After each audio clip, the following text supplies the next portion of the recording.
Hello everybody, how are we doing? Welcome to the stream.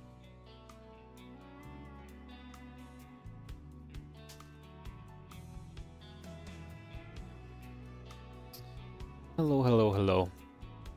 Today we have the Rex April Madness competition once again. As we go to the final group of this tournament, Group D, we're going to be featuring MaxPax, Byun, Rogue, and Ryong. Starting the day off with MaxPax versus Ryong. Should be into that in just a couple of moments. As the players are logging in, vetoes will start and we'll get ready to go into that TVP, followed by Byun versus Rogue, which I think is actually going to be pretty much of a banger. And then obviously best of 5, winner match, elimination match, and decider match as we've had in recent times as well. So following the same format to the previous groups of this event and so on and so forth.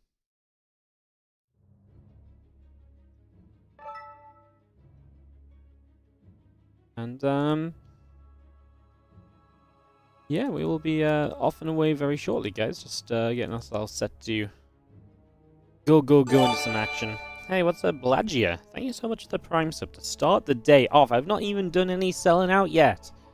Crazy. Incredible. How does that work?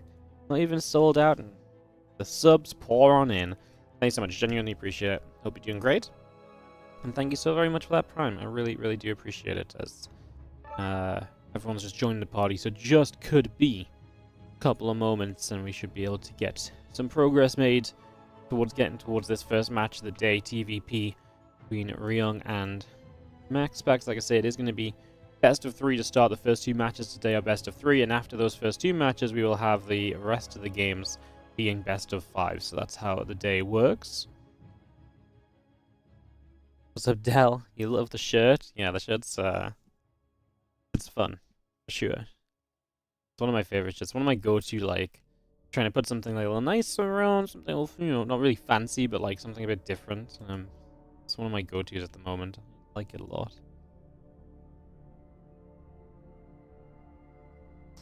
We do have our first video comes down as Whispers of Gold, guys. So progress is being made. We will be on the way very shortly.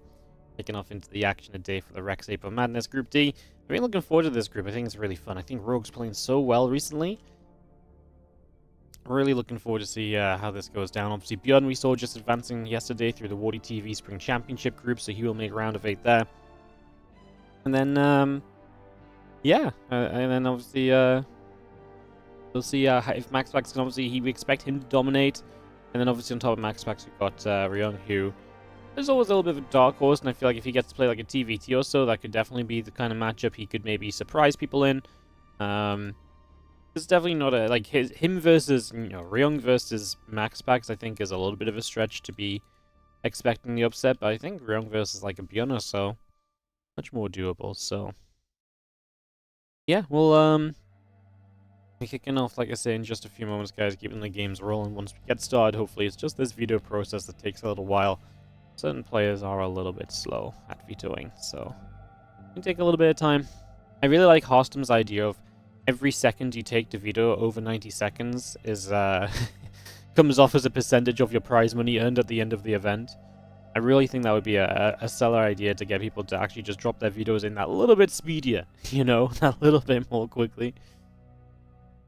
Hostum is one of the fastest vetoers in the West, so would definitely benefit him. He gets to go into his game sooner as well.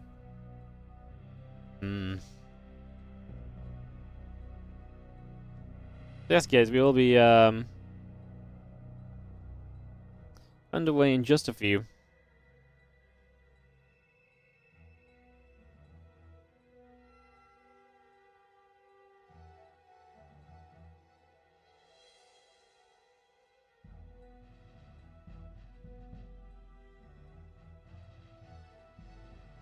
I think we've just had our final veto, so we should get our first map pick in a moment, and the lobby comes up, and then we actually do just get to be in-game. So we are getting closer and closer and closer to getting this properly started, guys. Again, appreciate your patience. Sometimes it takes a little bit of time to get these things going. Like I say, especially start of the day, players didn't show up exactly on time, takes a couple extra minutes here and there. I'm going to be doing something very fun later today, actually, on the Twitch stream. We're going to be playing Tempest Rising, which is a new RTS. Super excited to be playing that for you guys. That will be coming up later today. So, yeah, genuinely looking forward to that. We're going to be playing that for a couple hours at the end. That is sponsored content. If you want to check it out already, I'll throw you guys the link in the Twitch chat. If you want the link in the YouTube chat, happy to share it there as well. We're not sponsored to kind of play it on YouTube, but if you guys want to support the channel or the streams in general, you can still take the link and go over there. So if you're interested, just let me know in the YouTube chat, and I'll be very happy to pass you my my personal link over for you guys to check out Tempest Rising, which is, like I said, new RTS based on like classic 80s and 90s RTSs. Yeah, it's going to be fun. We're going to be playing the campaign a little bit later today, as I mentioned, so that will be coming up once the StarCraft 2 wraps up. So we'll do a few hours of StarCraft 2, then even more RTS action, get to see Wardy playing a little bit. Yeah, it should genuinely be some good fun. Looking forward to that. It's actually a weekend full of sponsorships. Easter weekend seems to be a busy one. We've got a couple sponsors coming up Saturday and Friday and Saturday as well. So 3 days in a row of sponsored content. You're raking in the dollars. You guys are... This is how we fund the tournaments. This is it. Actually, no. Well, yeah, sponsors do help a lot towards funding the tournaments. Everything helps a lot, as per usual. Anyways, we are jumping into this matchup between Ryung and MaxPax.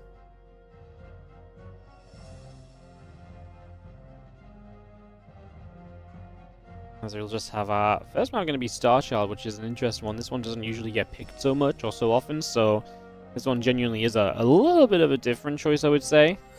Curious as to whether or not it's going to be a... Yeah, curious as to whether it's going to give us a fun game. I think it's a very pretty map. I remember liking this one from the TLMC when it was involved back in TLMC, I want to say 17. So, yeah, we'll see Starchild. It has not been picked a lot in this tournament. And it's even more surprised to see it come around in a best of 3 over, like, you know, in a best of 5, a bit more understandable.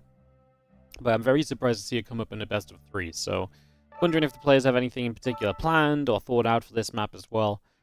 As we are all in the lobby, I believe. So, ready and go, says Ryong. If MaxPax reciprocates the readiness, then we can click start and go into Starchild to go into our opening best of 3 of the day. Very exciting, very fun. Gonna be awesome. Gonna go get into it right now.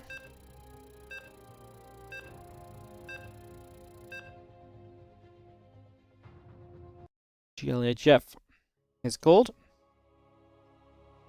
Get ready for maximum packs. Yeah. Nice.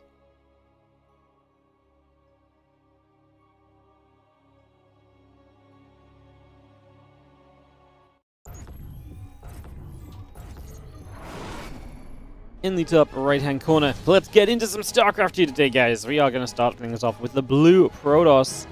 This is MaxPax. Definitely favorite for the group. I think he has good matchups against Byun, Rogue, and Ryong. So, not just in terms of, like, you know, we typically have MaxPax up there as a favorite, but I think the players in this group are some of the less likely players to upset MaxPax. Even Byun lately has seemingly not had as much success against not just MaxPax, but Protoss in general seems to be a bit more of a struggle for Byun recently, so that's where I kind of stand in my opinion there. Like I say, I'm interested for anyone in this. I do think Ryong against Byun could be very interesting. I do think he's going to have a really tough time taking on MaxPax, though, as we kick off into this best of 3. Game number 1. Ryung is in that bottom left-hand side of Starchild, as mentioned on the intro a little bit, that we're going to be playing this map from TLMC 17. And, yeah, this one just been added onto a map pool here and there. Everyone has had their own map pools recently. We should start getting a little bit more of a general consensus for map pools again in the next couple of weeks. Because as current tournaments with their own map pools start to wrap up, I imagine everyone is going to start picking up the new suggested TLMC map pools. And with those new suggested TLMC map pools, we'll probably see just, you know, an actual map pool being picked sooner rather than later. And a lot of people will probably just adopt that pretty much straight away. Because no one's really making map pools right now because you know, no one's making map pools to kind of have their own map pool. It's just because no one really likes King's Cove, Abyssal Reef, and Neon Violet Square. Like, this was fun for like a week or two.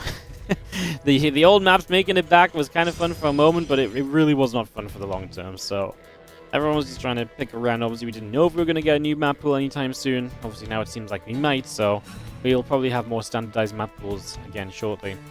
Wouldn't mind seeing maybe once that map pool's been out a few months or so. I'm not sure how often they're going to try and rotate it, but I'd love to try and maybe rotate a couple maps in here and there still, and still try and provide that little bit of extra variety and so on. But obviously, initially, the ladder map pool is typically what we want to stick to. I mean, I imagine we'll stick to the ladder map pool at least until after eSports World Cup, because if they're going to be using the new map pool, the current map pool, then obviously we want to have players playing on what they're going to be playing the biggest event of the year on. So there's a little bit of thought process behind the maps being picked, and if we're going to cycle a map pool, etc., etc., etc. Just while we fill the first couple of minutes of this TVP, because to be honest, right now, not too much is going on. The Twilight Council gets built, the starport comes up. Command Center is about to finish, and the Adept heading down toward the bottom left-hand side. The Adept into the natural. Going to hit the SCV a couple of times, but Ryong hops that into the CC. That does delay the orbital. You can't morph the orbital while an SCV is in there, so you know, while it doesn't seem, it's like, okay, great, you're saving the SCV, it is still delaying your orbital by a handful of seconds, which not the end of the world, but it's going to throw the build time off, right, a little bit. You know, this is still early in the game. The timing of the mule is still impactful.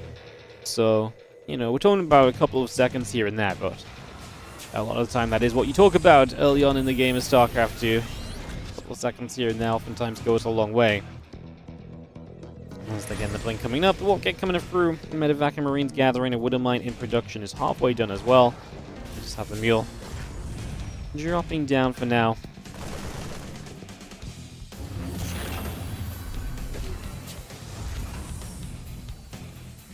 Well, single Adept going to go shading by for just a second. So again, keeping an eye on things, keeping a look to see what's going on, and we'll see that Adept going to come through for a couple of moments, and again, try and just threaten the idea of poking forward and maybe making something happen. We can see that not too much is really going to happen here, though. It's seeming pretty cozy and comfortable right now. As you see the Nexus going down on the third base, so we're just going to drop that straight into play. Medevac has a couple of Widow Mines coming over. They will try and do something themselves as they get in position here in the next couple of moments, and obviously hit the main or natural mineral line. Will force the probes to pull. Only going to be one Widow Mine on the natural. Fires straight away, which means that obviously now you're going to have that on cooldown. The probes can go back to mining, although MaxPax hasn't sent them back yet. Yeah, obviously preoccupied with dealing with the main base. He still hasn't really sent them back, so MaxPax is actually not playing this. I mean, this is a criticism based on just the fact that obviously we expect MaxPax to be very on top of things. He's a little slow to really deal with that, you know? A little bit slower than I expect, because like I say, to me, MaxPax really is usually very quick and feisty typically, so yeah, a little bit surprised to see that he didn't send those back straight away.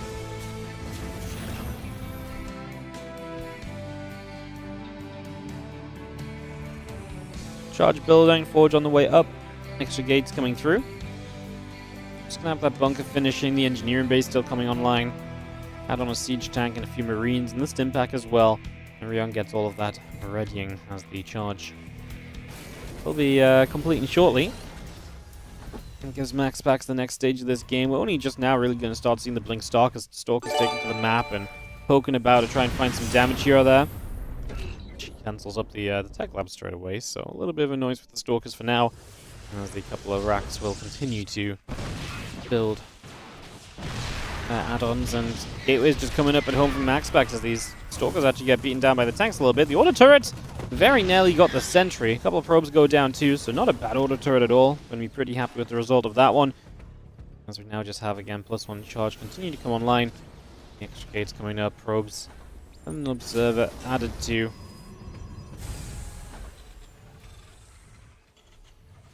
I think we can get Ryung with that combat shield now starting. That was delayed slightly by the tech lab cancel. And the barracks just repositioning, so that's the one thing the Stalkers really gained. MaxPax does look to just be focused on pure gateway units for the moment and just, you know, currently producing still more Stalkers. Obviously, we'll have the charge finishing. Prism coming online. No signs of where he wants to go after this, whether he wants to drop a Temple Archives, go to Storm, if he wants to put the Robo Bay down, start looking towards Robotech. There we go, there's the choice right now. Robo Bay is going to be the choice. That's the typical more go-to kind of style at the moment. Colossus have been an extremely powerful point of the meta for PvT. We've seen so many games which really get decided by a couple of Colossus push, and it's the 2 to 3 Colossus push have been so powerful because it seems to be hitting at a time right now where Terrans just have that moment of struggling to really be in that kind of correct setup. So they're quite often getting caught in a transitionary period, And if you're getting caught in that transitionary period and you have no good answer to the Colossus, the amount that they can do, the value they provide, can really rake up very quickly and really just give you so much of a fight that can end games a lot of the time. So we'll see that MaxPax might be looking for that a little bit, as Ryong currently just getting himself to his third base. He's not really concerned himself with anything just now on or around the map. Regathering +2 and the Colossus still coming up, so we get that underway. Plus the shells and the +1 attack coming through as well. As a few Zealots get into the main base, Wood Mine gonna go after a couple of those Zealots, which dodge out the way of the Wood Mine. It's a nice job so far, minimizing the defense of his opponent. Gets in for a few SCVs. Obviously, the few units that chase Naf just take a while, and the Prism can still save some of those Zealots as well. So again, finding efficiency in your harassment, getting as much as possible. And even 3 SCVs, it's not a lot, but it didn't cost MaxPax a lot either. You know, it's different if you like warp in 10 Zealots and leave them to run riot and they kill 3 SCVs in a Marine. But 4 very specific Zealots that are well looked after, we're able to do a lot more there. I mean, obviously this does a lot less if the Wooden Mine connects, for example, so yeah, it really was a babysat drop, and that babysitting does you a lot of favors. Now Ryong going for his first real push across the map, so his first opportunity to say, hold up, let's see what we can do here. Let's get across and put some damage on. And some pressure on. MaxPax has to run in from the right side, has to recall to this base. First Colossus showing up. Has got the Raven, could either anti-arm missile or interference matrix the Colossus. Anti-arm missile and everything would be nice. He's deciding to just go auto turrets for full firepower and defense here at the front. It's going to force MaxPax to fight because this Nexus is taking damage. You do not want to lose that. Raven goes down for future management as the Colossus walks into the siege tanks, and the target firing was there from Ryung. That is absolutely huge. So we are going to see the Colossus going down. That base will fall, and the attack on the other side of the map is also handled and cleaned up, which is also absolutely critical here. Huge plays being made so far on the side of Ryung, who's putting himself in a great position for this opening game of the best of 3. Well, Tank's still trying to step a bit further forward, and Ryung, like I say, doing very well so far. Thermal Lance will be done soon. That will help the Colossus out in future affairs. We currently have 1 Colossus. The second one will be popping shortly. Remember, losing that first one really was pretty darn influential. That really did come at quite a bit of a cost, as we are going to jump onto this Colossus now. Enough Vikings to get rid of that Colossus, I believe. And then there's not going to be enough left over after that. GG. And it is going to be Ryong to take the opening map of the day. Hits with a great timing. Hits MaxPax where it hurts. MaxPax a bit out of position. Didn't see the army coming. Has to recall into it, lets his Colossus wander into the tank range. The moment that Colossus wandered into tank range, the tank's target fired it as well. And that's a brilliant noticing of Ryung. He was so ready to hit that Colossus if it messed up, and it messed up and he got punished instantly. And if he didn't punish it instantly, you already saw there was like a little bit of a stepping away being done by MaxPax with the Colossus. So if you don't do that instantly, MaxPax just steps away with the Colossus and it doesn't die, and so you don't get punished for it. But Ryung was so quick to snap, fire, and boom, the next thing you know, that Colossus goes down, and that obviously makes the continued push from Ryung very strong. Love the auto turrets as well. I was thinking, do you Matrix the Colossus? Well, that didn't matter. The Colossus messed up anyway. Do you anti-armor the army? It was never really clumped enough to justify it. And so he just throws 3 auto turrets down and says, hey, fight me right now, because your Nexus is dropping, and so you really have to fight me or the Nexus dies. And so MaxPax is like, okay, I'll fight you. And then 3 auto turrets are just that extra buffer and extra damage in a fight like that. That's guaranteed versus the wishy-washy. Does the anti-arm missile work or not? Is it good enough? You know, it hits 2 Zealots, 3 Zealots. It's like it doesn't make any real difference. The auto turrets really do in comparison. It's what makes the Raven such a cool and such a great unit, is it has so much utility, and all of its utility is strong. And with all of its utility being strong, you really do get a good choice of how you approach things, right? So, yeah, very cool stuff. As my friends, we are going to head into game number 2 of this best of 3. No ads, no breaks, just straight to it. In the top right side, our blue Protoss player is MaxPax, taking on the red Terran. In the bottom left corner, Ryung, for game number 2 of the series. Yo, what's up, Kiank? Thank you so much for the gifted sub. Going to 1, I'm too strong for you. Or I am too strong for you. I don't know why I said the 1 as a... the I is a 1. I mean, it is a 1, but I don't know why I didn't just go for the full thing when I know what it says. Yeah. Sometimes I fool myself, I swear. Thanks so much for the gifted sub. Appreciate the support. You guys have been awesome on the stream lately. You're keeping us a comfortable little buffer above 700 subs, which is fantastic to see. So again, really appreciate if you've been subscribing lately and supporting the channel. helping us to run more StarCraft events and covering more StarCraft events like this Rex April Madness today. Obviously, this is not a WardiTV event. This is not one I fund. But obviously, still need the support so I can pay the bills and get the stream on to cast for you guys. So, yeah, thank you so much for that. Appreciate you all as we get ourselves into game number 2 of this best of 3 and an upset to start the day with Ryong taking that first map. I'd say that's a win for Ryong even if he loses the series. Obviously, he wants to win the series, right? But I come out of this saying this was a great match just for the fact Ryong is able to take the first game, because that is more than I expected to happen in the early stages, if nothing else. Probe across the map is going to be chased a little by the SCV here, so we chase that around. Orbital of the command center coming up. Cybercore Nexus coming through. Nothing really too crazy just yet.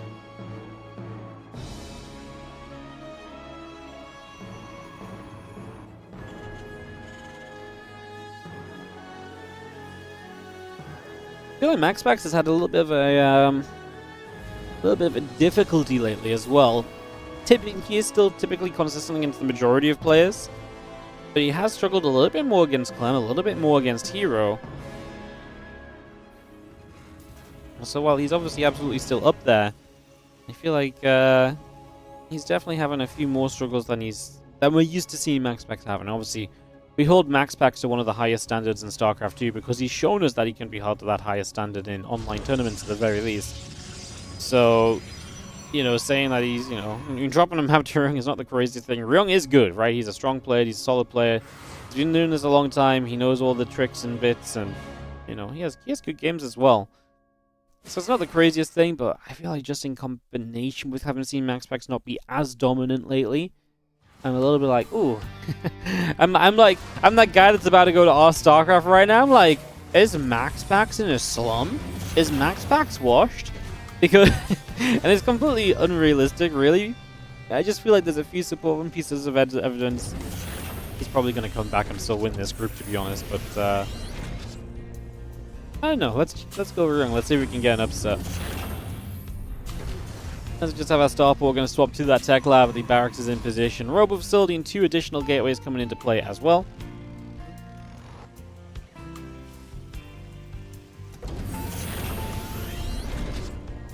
Alright, just going to lift off, and we do have ourselves the 2 Hellions that's going to chase forward. Going to go after the Adept there for a couple of moments. So again, a little bit of damage being done.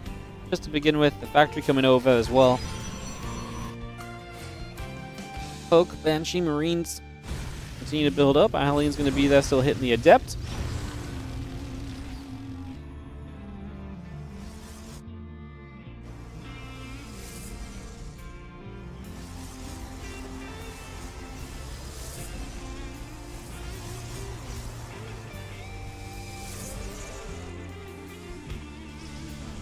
Yeah, again, we'll be finishing shortly. We get the Banshee and the Cloaking still very much so coming online as well, so we keep that all up.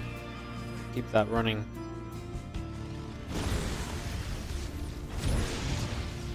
A couple of Hellions obviously really can, be a good pressure point. If they get into a mineral line, then they're super scary. There's no medevac coming, though. It is just that Banshee, so no way for them to drop inside. We get settled with the first Banshee out. And the second Banshee finishing. Marine Tank Banshee in total is always going to be a powerful army. Because you've built Hellions early, though, you're maybe not on as many Marines as you could be, so I think that's going to be worth taking note of. As that Banshee flies in, and we are going to have ourselves a handful of probes beginning to go down. I get siege as well. Banshee continues to hit those workers, so a bit more damage being done here. Yeah, this is pretty nice, right? 6, 7 probes early in the game. Look, Banshee against no detection on these Stalkers as well. That's a defense. Oh my goodness.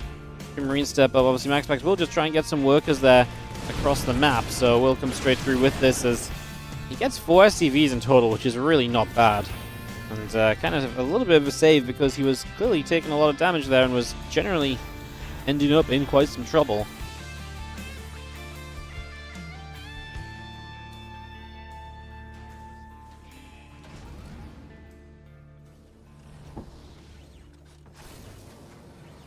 Actually gets home low HP, so we can actually get the repaired and bring it back through. Unless the Stalkers hit it right now. There's a tank here to cover everything. There's a couple of SCVs are doing the repairing right now, so we are seeing exactly what I mentioned. Just get those Banshees healthy as possible, keep them healthy, He loses 2 more SCVs, so Ryong, damage done early is being equalized as we step on through this. MaxPax doing a great job of just finding a couple of little openings, a couple of opportunities. Helion's going to come back across. Only 2 Stalkers here. There should be a chance to get a few more probes. Going to stay in one-shot potential for a while longer. We get 4 workers. We should have 5. That one should go down. That's not bad, though, because obviously Hellions at this stage of the game are kind of a little bit done. You know, they're not going to do too much else. The only way they do anything more useful than that is if they hit an even busier mineral line. The problem is, while MaxPax is on 3 bases, that was pretty much the best mineral line he was going to hit. Anytime after this, a mineral line that gets more probes on it probably has more army units near it as well, because we're just at that later stage, so yeah. Yo, Gromold, thank you so much for the 46-month resub on the Prime. Appreciate the support. Do the Stalkers finish off that reactor? They do. They get the kill as well. The reactor's so annoying to lose. 50 gas, and then it's quite a long build time. It really does take your production structure out the way for a significant period. You know, there's a reason why. They get targeted first of all, but also you have to balance out the fact that something as strong as doubling production on a structure has to have some kind of cost. So the downside is, for the immediate future, you make a bit less, and then the reactor comes online, and for the rest of the game, that's much better. But that obviously does make them a good target, a good high priority target for everything else.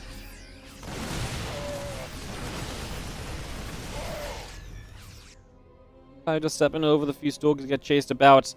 Dark Shrine coming up, the Zealot's on the way. And Robobay coming about as well, still adding on a cannon, a couple of Banshees still hitting the Zealots, hitting the probe too.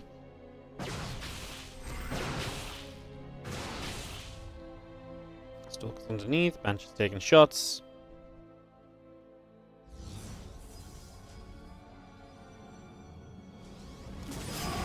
Ooh, Prism gets found. Prism gets killed. DTs were there.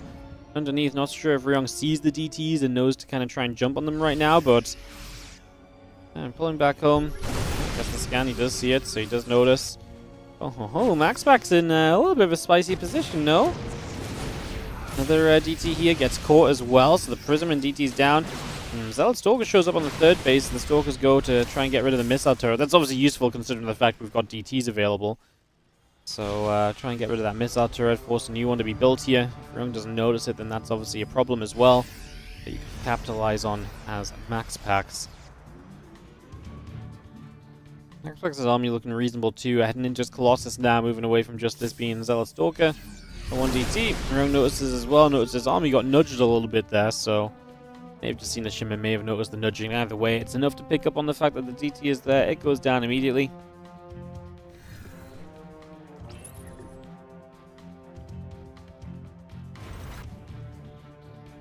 Colossus extended thermal lens and the +2 attack upgrade. Continuing to build out as the bio comes back over.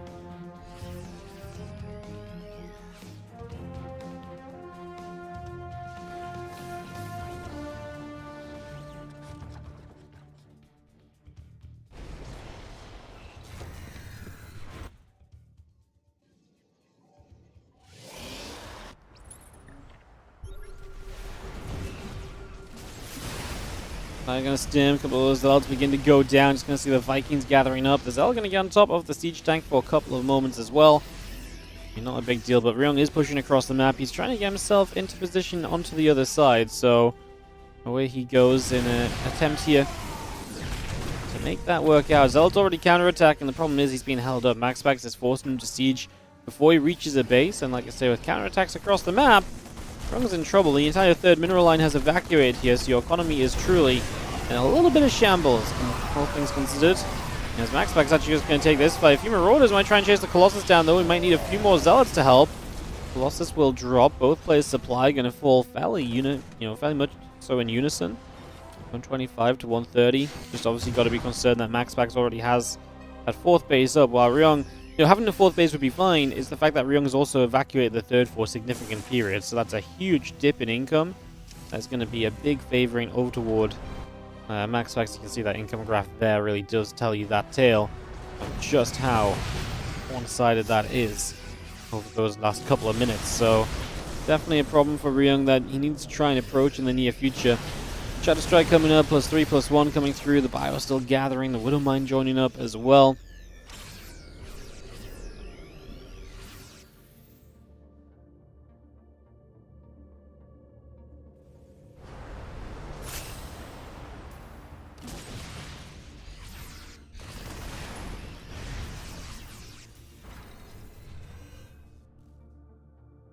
Will be +3 attack, again, Shadow Stride, the +1 armor, all coming through. We have ourselves the 2-2 upgrades and the ship weapons coming up. A Ghost Academy coming in from Ryung as well, also just about halfway done currently, so continue to bring all of that into play. Was a great addition. Right now, the Colossus are going to be the scary part of this army. Do we have a way to really, again, deal with Colossus? I feel like I asked this question so much lately. The run-by is being dealt with. We've got 5 Vikings, which is nice. A couple off to the other side as well. It's just important that these Vikings can try and hit the Colossus without the Stalkers just completely zoning them and killing a bunch of them. That's what you really do want to avoid. Because if you let those Vikings start dropping, their numbers start dropping, it very quickly becomes a much bigger problem here.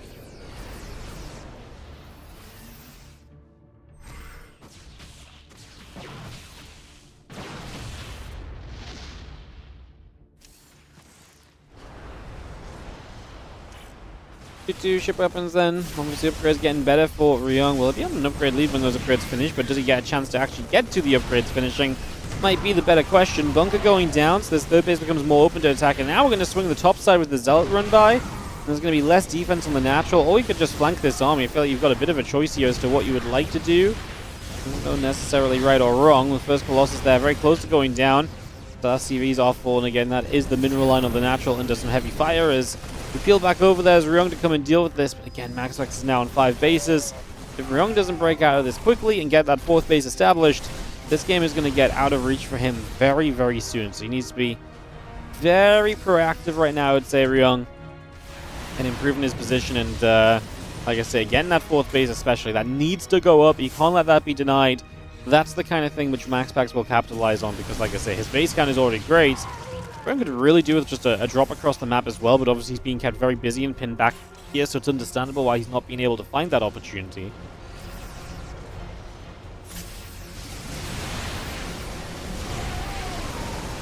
Anakin's going to come chasing, the Colossus gets pushed back, and all those Colossus are going to fall away here right off the start. Actually get a good cleanup here from Ryung, good fight, and obviously a Disruptor left over. Disruptor's in production too, so if you can dodge Disruptors at the moment, you are heading towards a fantastic little position for yourself. Valio actually going to dive this Disruptor as well, does not let that come back off cooldown. The Vikings landed just to help with some DPS. We're going to see extra Zealots coming in from the side. Does MaxPax have enough? The Zealots are melting pretty quickly, only +1 armor, so the +2 attack of Ryung is shredding. Disruptor shot we have to split away from. It does get a connection. Extra Zealots warping in.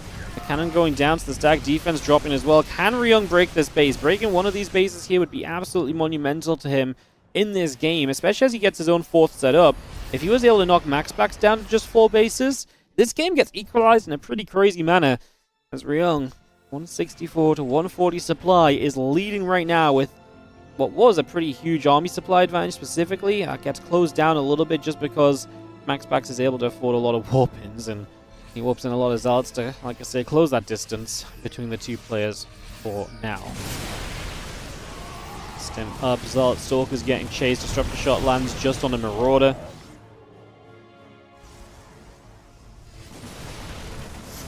Zealot's going to charge into the Bio Army at the front. That should be fine, should it? Maybe? Oh. Zealots are so strong when they go unchecked sometimes, aren't they?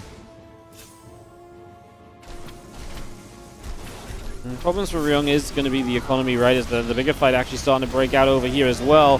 Ryung, oh, he wasn't really pulling back in time, so the Disruptors get shots off that are just in reach of units, and that's going to give MaxPax a couple of, I mean, every single Disruptor is landing on like a Ghost, Marauders that are low HP already. He's getting kills with those Disruptors, so he's finding value out of that splash, which is not always the case. It's Ryung. Kind of had his moment across the map, but MaxPax was able to keep warping in enough that it wasn't going to be game-ending. And without that opportunity capitalized on, it looks as though Ryung is going to let this game 2 slip a little bit through his fingertips. It did feel like he had such good control of this second game at some points. It felt like he had at least an advantage that maybe could have had more to it. His issue was going to be the economy. He was very late to the 4th base. He'd lost a lot of SCVs along the way, and you're seeing that issue really come to life now. At this point of time, there's another couple of Disruptor shots fire, SCVs going down, Marauders are dropping, the Bio is spreading, Zealots charging forward.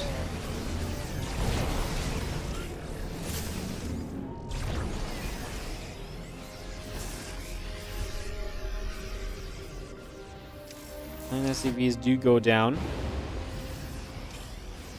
Next the Zealots all warp it in. The Disruptor, the +3 armor coming up.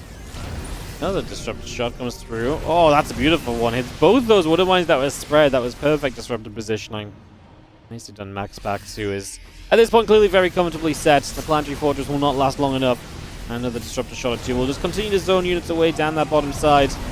Again, this one is not going anywhere, but in the hands of MaxPax in the end. We are going to get tied up 1-1 in this best of 3. And we have got a real good competition on our hands at the moment, I think it's fair to say. Because Ryung had opportunity in this game as well, and I think, like I say, that's got to be noted in terms of continued expectation for this series. Like Probe's recall. Maybe not the best use of a recall, might have just been worth letting those go down. Ryung is still trying to hang on in here on the other side. His army supply is still somewhat respectable. It's the money in the bank that is not. And that's going to be the forever issue, because even if you, again, fight this back and clean this up, MaxPax's rebuild is going to be so difficult to contend with on your own side. If not just straight up impossible to contend with. So yeah, I think this is going to be very tough. With the Stalkers and the Zealots, we'll get into position. Medevac there gets knocked down as well. Another Disruptor shot or two going to come across and take position as well. The Disruptors have been really good this game. They keep on connecting. They keep on just getting good shots. Like, they're always clipping fairly important units. Like, they're either bringing Marauders low on HP or finishing low HP Marauders off or getting the Ghosts. That is high-value Disruptor shot usage, right? You see a lot of the time Disruptors really used just to zone. And the connections being kind of a bonus. But MaxPax was in a position where he probably needed those Disruptors to hit, right? So, yeah. GG's. And we get ourselves ready for game 3. This off in a moment, guys, as we'll go into our final map of this best of 3 series. So, final map coming up. Again, hello everybody today. Hope you're all having a good build up to the Easter weekend, which of course starts tomorrow. Very exciting.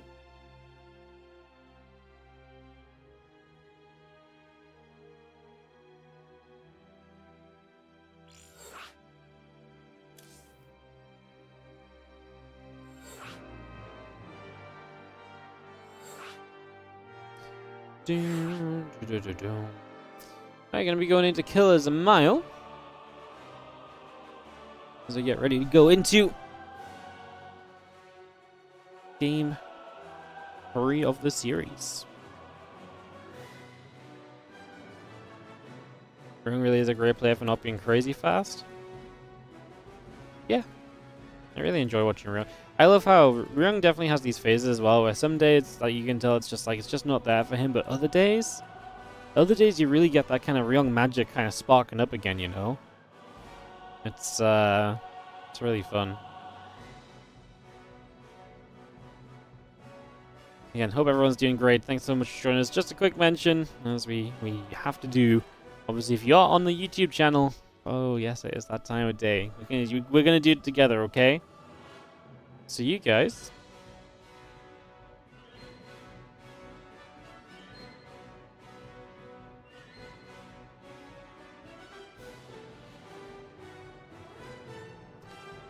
sorry, just got an email. So we'll do it together. Now saw my email. So I'm gonna go to YouTube, and on YouTube I'm gonna go to my stream. Now the best part for you guys is you guys are already there. You're already watching, and then we're gonna go and click the like button. And you guys can bring that like button up. We're at 20 right now. Let's get that continue to grow. Let's get that higher and higher for the stream, because it does really help.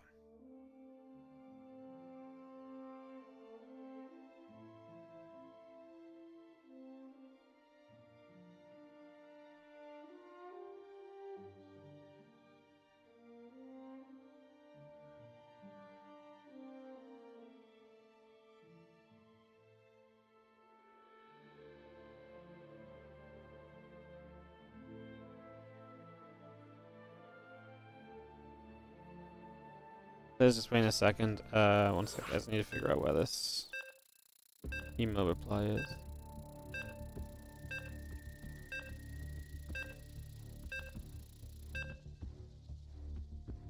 Oh, I'm doing all the wrong things. Hang on.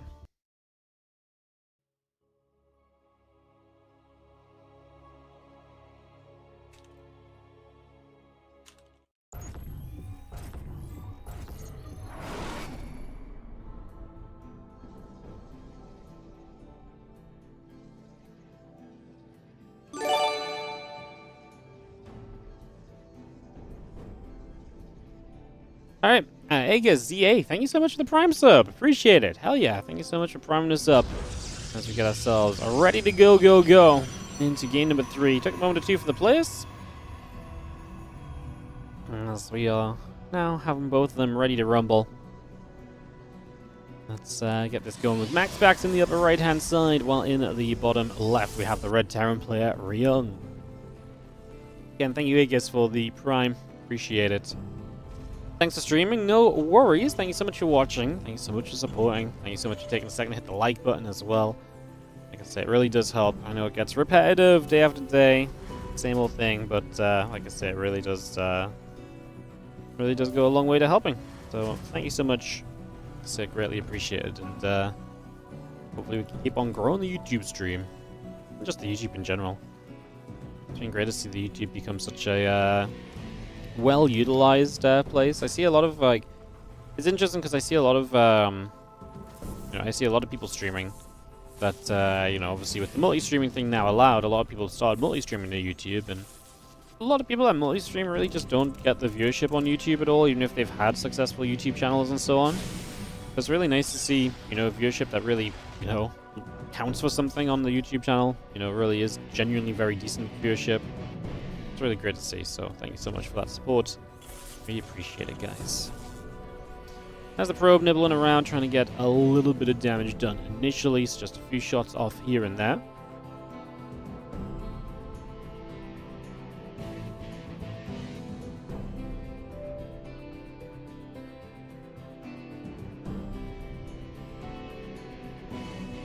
As that probe heads to the upper right side, the Zilch is going to come walking past.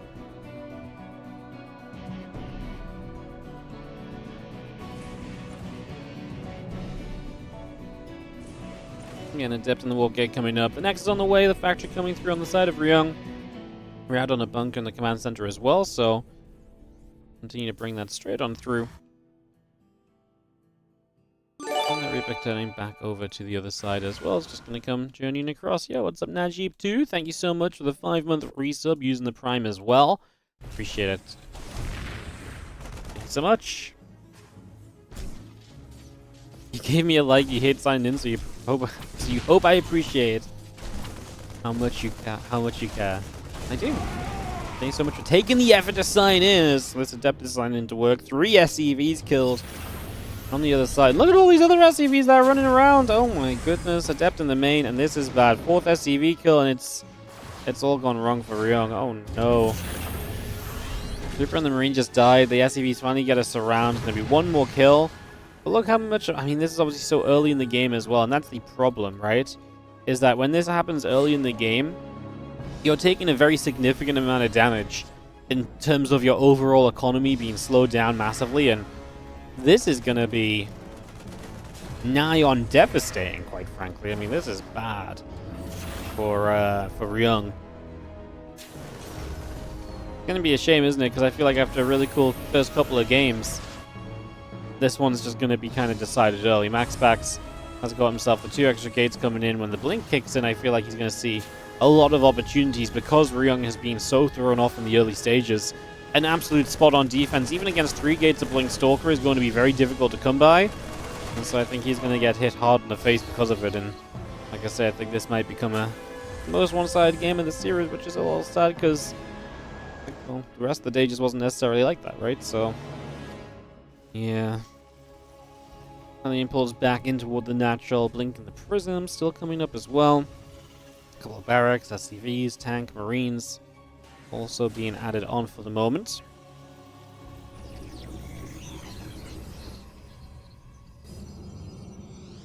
One or 2 more Stalkers just get added. The blink obviously is not far from being finished. As we have ourselves, Ryung will get his first siege tank out. It's going to be tough. Second bunker at the front. He knows he needs to double down on a little bit of defense here. He knows this is not looking good for him. So he clearly recognizes that. As the blink sets up as well. It's going to get that finishing very soon. Those few Stalkers will gather up.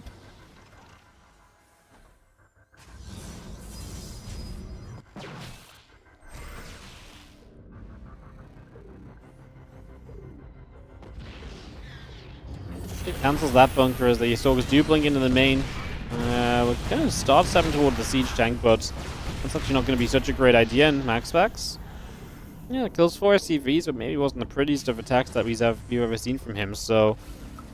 Yeah, it was still fine, but... maybe doesn't quite have that commanding kind of game-ending push forward or push in that I was sort of expecting to see from him here, given the... like I say, given the circumstances. I'm going to come back in the main base. As Tim's obviously close to the edge, he's just going to hit the barracks a few more times. I don't think he's quite going to have the DPS to truly do anything overly meaningful here. And a few extra Marines coming up, the Sim and Combat Shield all coming in. And the Stalkers do blink into the back of the mineral line. Got 2 more SCVs, we lift up, we get out of trouble. And I'm going to continue to see success. Those for the moment is Stim in Combat. And +1 going to be the accompaniment here from Ryung, so we get all of that started.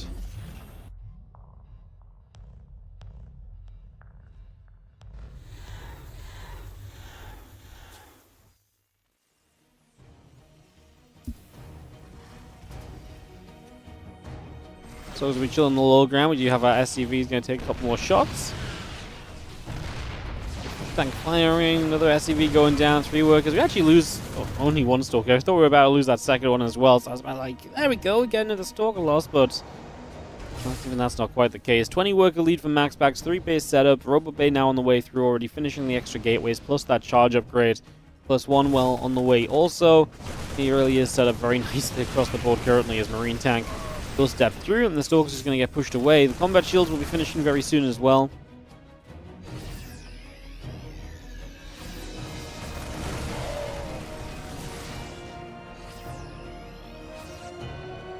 I'm going to pull the SCVs. I don't hate the idea from Ryong. You're going to hit with the SCV pull at one of the points where MaxPax doesn't have a lot of additional tech online. It's going to give you one of your better chances of doing something. The reality is there's just not a lot of bio there. This Marine count is not good enough. We're obviously not on the upgrades just yet either. He does get through the Zealots, but MaxPax is going to just blink back for the Stalkers, buy some time, get a Zealot warp in. So the SCVs have brought you your way through that first wave of Zealots, and now next wave of Zealots. I mean, it's just so tough to deal with wave after wave of Zealots, especially when the Stalkers just survive through each and every time, and that's typically what Stalkers will do here, is they just have that surviving factor, although we do get rid of the Immortal as well, and, you know, 3 Stalkers left, not exactly ideal. Wouldn't mind burrowing up so we can maybe deal with the Zealot reinforcements a bit more easily. Battery out of energy, Guardian Shield is going to fade away shortly. Surely that Wouldn't Mind Unburrows doesn't waste itself on just a single Zealot. Oh my goodness, is Ryung doing it right now? He is. The Zealots keep going down, and does he just have enough momentum to stop MaxPax in full here? He needs to decide what to do. He decides to go and... oh, I love that retarget. He does still have the Wouldn't Mind. No, he unburrowed it. So unnecessary. Oh, he actually did it perfectly. He retargeted it. It didn't go off. I think he thought it was going to hit the Stalker that was about to blink. And as we get through the Zealots, now a Colossus shows up. Ryong gave us a moment of hope. He's got reinforcements trailing across the map. He is not going to have enough in the end. Oh, I believe, Ryong, I believe for the splittest of seconds that we had what we needed to take this final game down and that he'd pulled off the upset. But, oh man, the Colossus showed up, obviously too much. And that is going to be GG. But hey, I mean, to be fair, I thought this game 3 was going to be a bit of a walloping after the start, but it actually turned into a bit more of a competitive game than expected. So even that was pretty nice. GG's. GG's. Yeah, what if that Wouldn't Mind Survivor got a hit off? I was wondering if he splashes the Zealots, is it enough momentum for him to get through onto the Colossus? It's probably a little bit of a push. It's maybe a little bit of a push.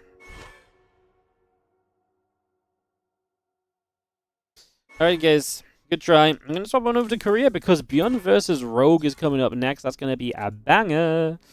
I'm genuinely looking forward to this as well. Rogue has been playing so well lately.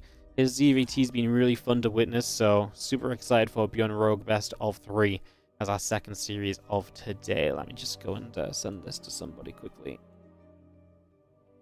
Just need to do something real quick, guys, so apologies. Hang on, what did I want to do?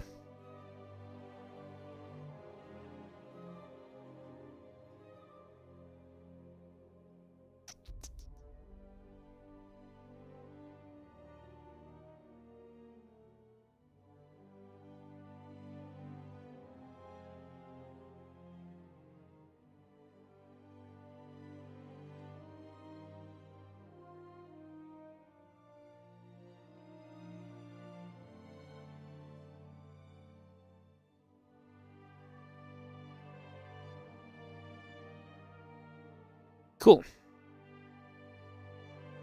Alright, so Rogue vs. Byun coming up. I need to check one more thing, guys. Sorry.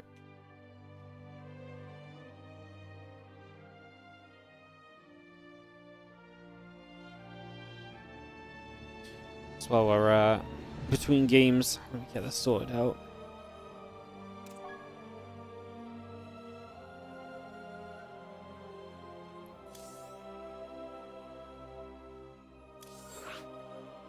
Already in the lobby. These guys are speedy.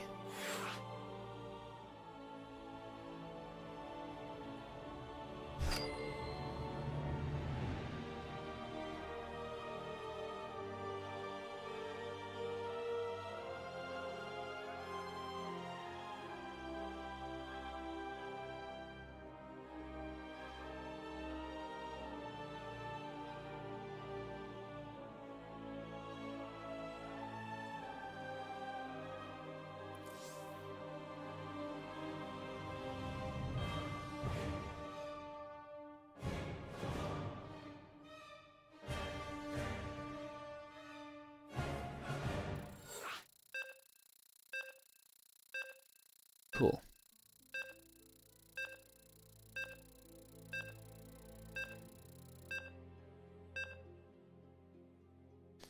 Exit back out of that. Perfect. Alright, so I got done what I need to get done. As you can already hear, the best of 3 is starting up here between Byun and Rogue, so we're going to head ourselves into this one.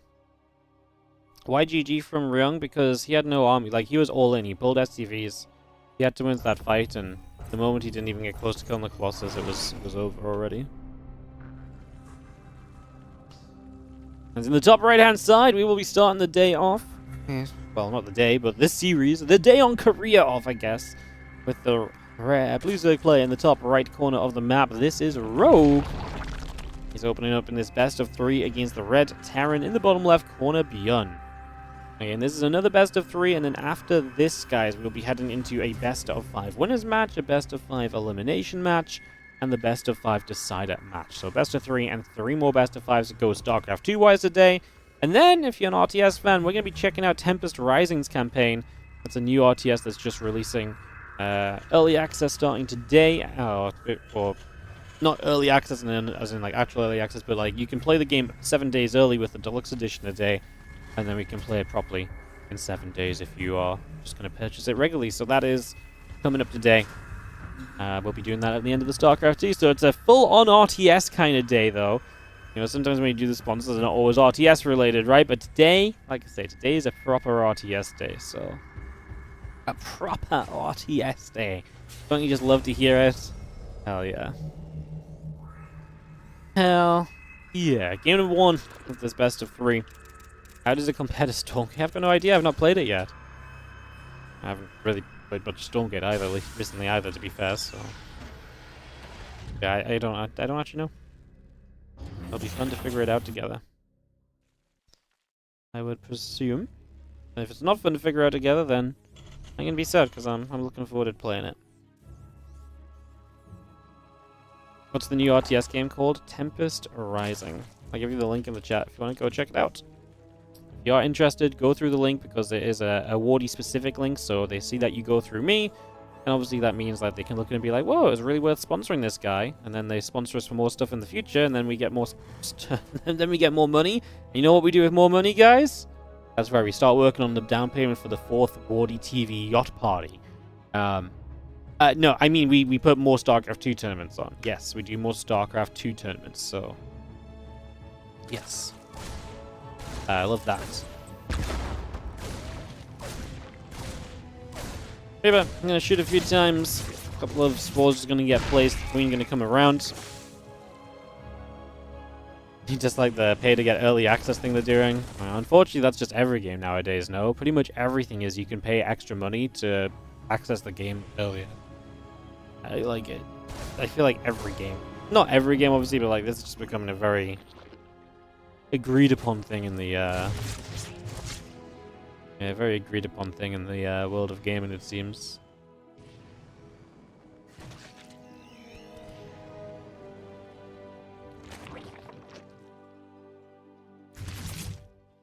Wouldn't say every game. No, obviously not every game, but you hear about it a lot, right? I hear about it at least. There's a couple queens going to be stepping through. Reaper is going to be then a couple of SCVs on the way up. Just that one Reaper from Byun, as he uses it as a way to get established here in the early stages. Get up and running.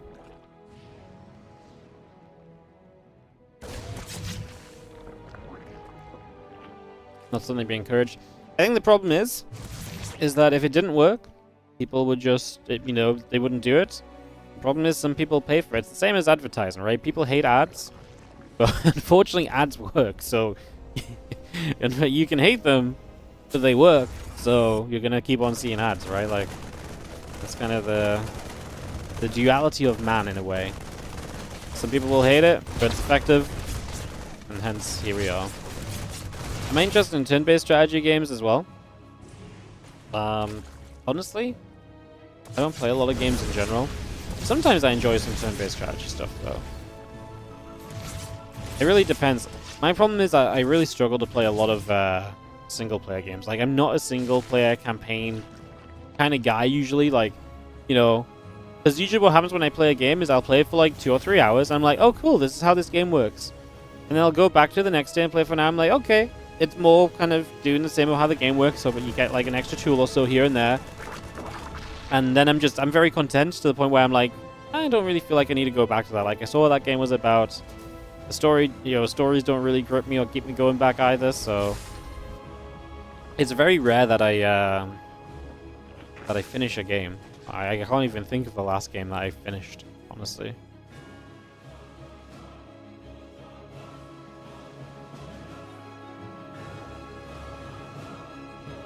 Full Hellions the Reaper gathering together. More like Civ. No, I know it's never into Civ. I mean, same thing. Like, Civ was a little bit too long. I got a little bit too bored. It doesn't hit my interest at all. There's a few Hellions the Reaper just going to be gathering up. The roaches are on the way, as that's going to be Rogue's game plan here for the early stages.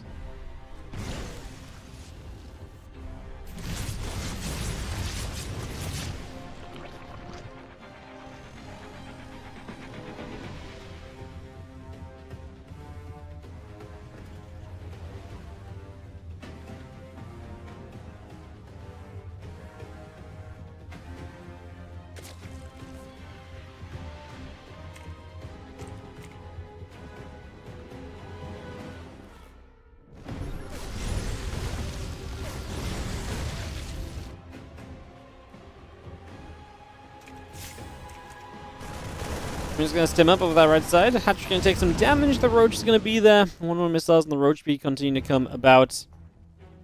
I'm just going to be seeing the couple Queens going to be there as the Marines unload into the main.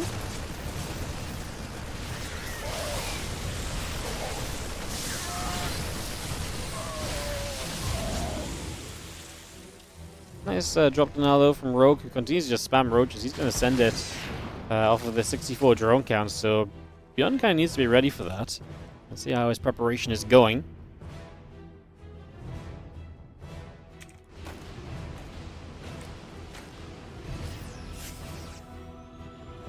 Queen step forward, one Queen goes down. Going to be seeing the second Queen taking damage, a few drones pull in. I mean, here I go with the Roaches across the map. The third base is unprotected completely, so there's just no defense there at all. The first siege tank gets jumped on, but it doesn't involve going very close to these Marines. I think Byun's just dead. I don't think he was really prepped at all for this Roach Ravager army. It's very committed from Rogue, and there was like no bunker in sight, only a single siege tank that was way too exposed. GG's as Rogue takes game number 1 of this best of 3. So pretty decisive stuff from Rogue. I mean, just a 64 drone Roach Ravager attack as he gets himself the 1-0 victory and a chance to win a second and go into that winner's match. Be fun to see. Battle Aces in open beta. Yeah, I'm going to be playing some Battle Aces at some point soon. We just, yeah, just going to be fun to check that out again. Really enjoyed Battle Aces, but don't have any time this week, unfortunately.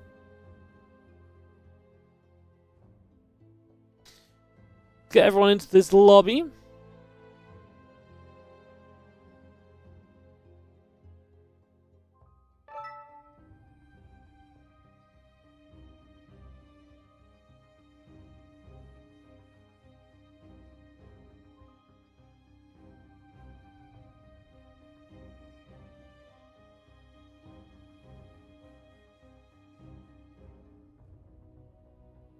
Gonna be Amygdala coming in from map number 2.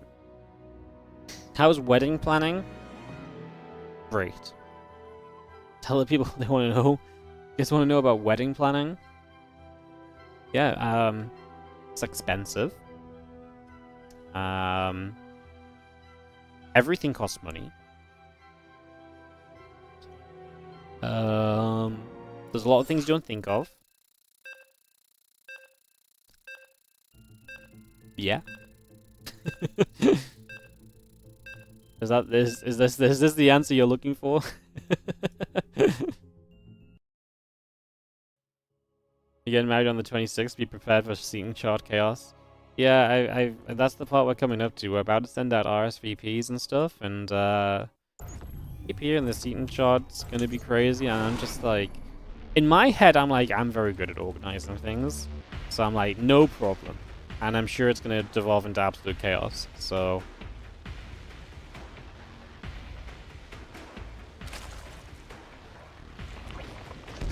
Yeah.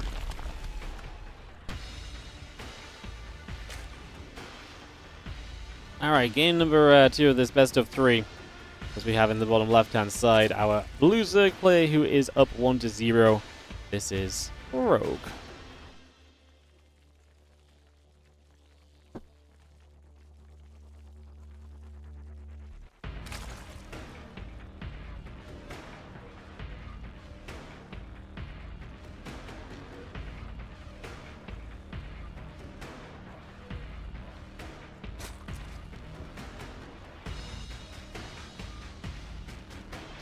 Down on the top right, down the game, just was not ready for that Roach Ravager attack in the previous one. The preparation was just non-existent, quite frankly. So the scouting wasn't there.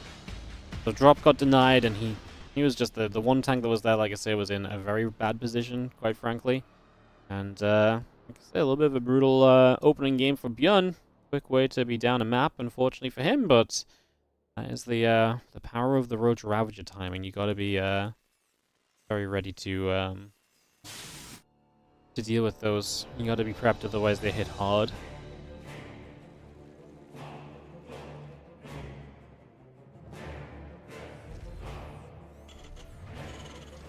Why does Ellie fit into the wedding? That's a great question. We don't really know yet.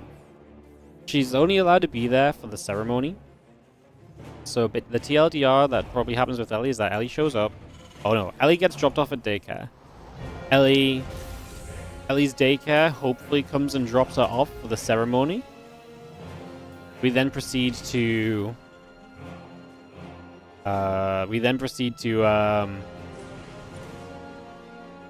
Ellie there for the ceremony and hope she doesn't bark at everyone and get too excited. And for a few photos. And then hopefully Ellie's daycare comes and picks Ellie back up and takes her back to daycare for the rest of the day and the night.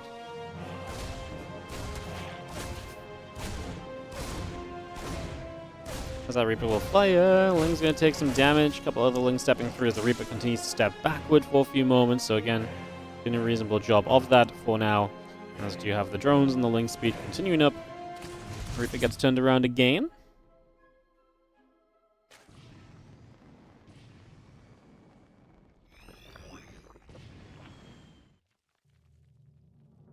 Hey Wardy, what is with Raynor? What would you like to know about Ryong? I don't know what I can tell you.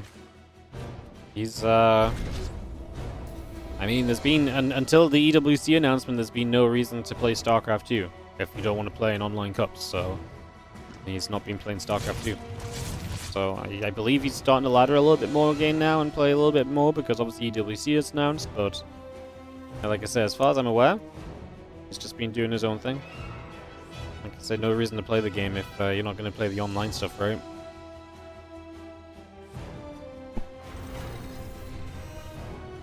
Same with Maru. Just hasn't practiced for a pretty significant amount of time now. Waiting to see what happens, just taking a break. Has no inspiration to play the Open Cups or whatever. You just watched him versus Shin. He's just streaming this morning. Yeah, I feel like he has been streaming a little bit. I saw him streaming the other day as well. So there you go. Yeah, he's starting to stream some more StarCraft again.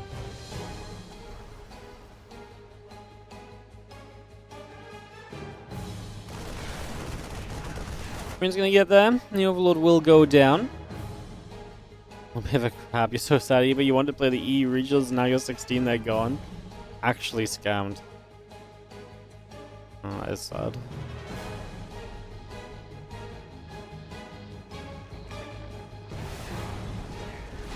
Fear not. The WardiTV European League is coming. It's probably not going to be the same at all, but we can pretend.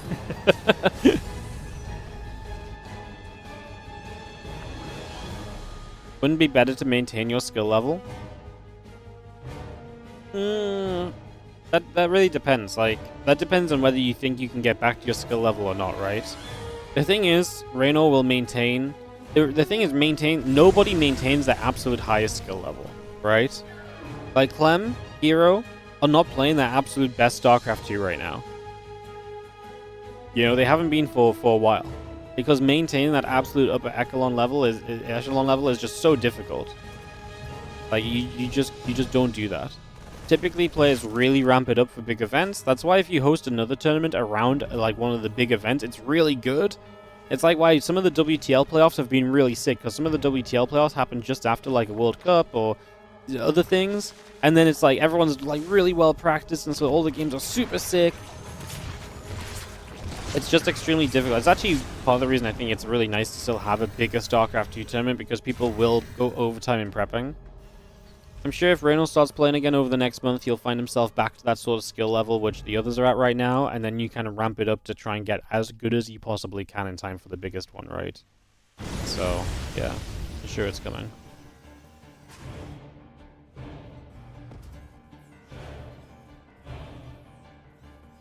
Medevacs come down, Marines as well.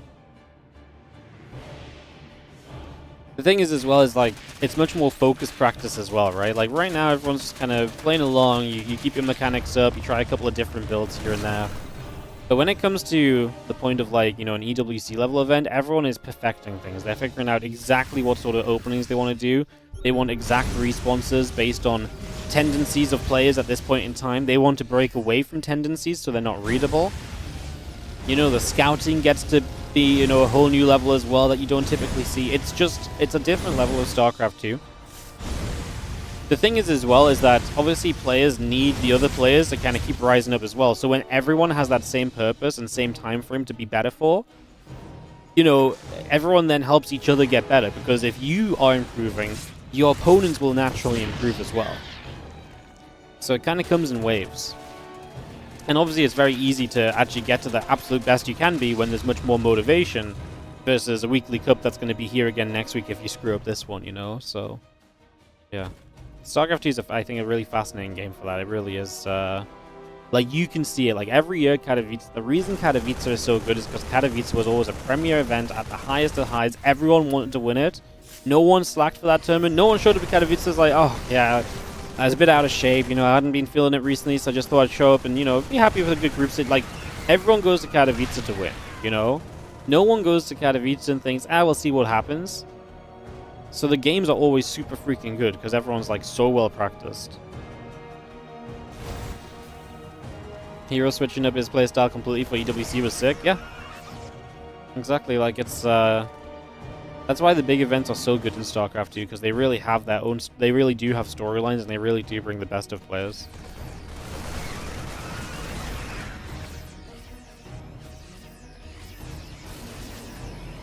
Not really talk much about this TVZ, but Byun is starting to push out, as we do have a rogue with a good amount of creep spread. He's on his way to the Lurker Den, so he's getting pretty comfortably set up for the moment, I would say.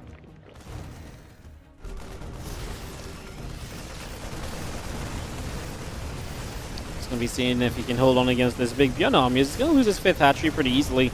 Byun taking a 4th base during this as well, so that is also on the way up and happening as the Marines and the Hellbats begin to pull back just a little bit.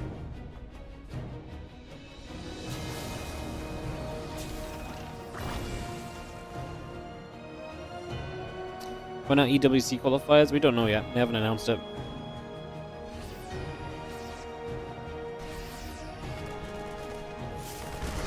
Going to see those few Marines stepping forward as well. The Hellbat going to be there. The few extra Lurkers are continuing through. The +2 Carapace coming up also.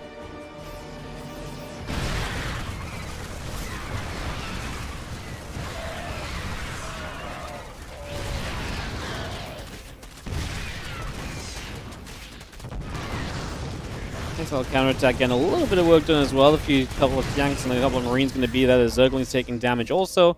Just getting some work done. A few Marines will unload towards this hatchery as we continue to get that up and running here. As a couple of Lurkers are going to get burrowed up as well. And again, the Viper continue to come around. So the Viper gets going. A couple of Lurkers set up for the moment. The additional Zerglings on the way through. Those two upgrades from Byun are really not far from being finished here. And as they complete, we will have ourselves an even more powerful Terran army. He's getting to those ghosts with the Lurkers out. Rogue has obviously improved his army composition to a very good stage as well. Lurker army is always going to be well respected for Zerg. As these lanes counterattacking once more, there's just a lot of units here to really deal with the counterattack, so we're not going to get that much out of it, unfortunately. Would have liked to have seen, obviously, maybe another tank or so go down, but I mean, if nothing else, Rogue is trying to keep the opposition busy right here. He's trying to keep things moving as best he can as well. Just have ourselves, the Marine's going to come across, a couple of drones going down. The creep spread will start to get cleaned up here also over these next few moments. If we step up the ramp, the Lurkers will be there, and Byun did step away just about in time to make sure that that was not a complete disaster. That really could have been horrendous.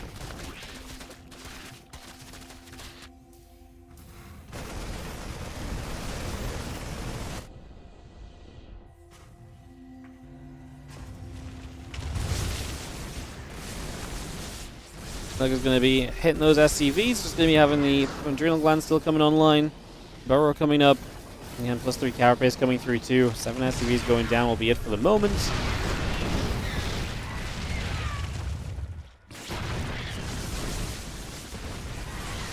Let the abducts obviously get those Lurkers into play. Get those tanks shot down as well. Put some work in on those nice and early. And we do see the rest of that bio army still setting up over towards a set of rocks here as well. Continue to gather together for now. 3 upgrades coming through. Libera's Ghost tank building as well. We just got ourselves a Planetary Fortress coming through. Add a couple of Orbitals. Add the CCs on. The Ling on the counter once more. And gets a Siege tank. Actually gets a Ghost as well, which is not bad. I don't think the Ghost is necessarily a guaranteed pick-off in that scenario. So nice to actually see the Ghost getting jumped on a little bit there.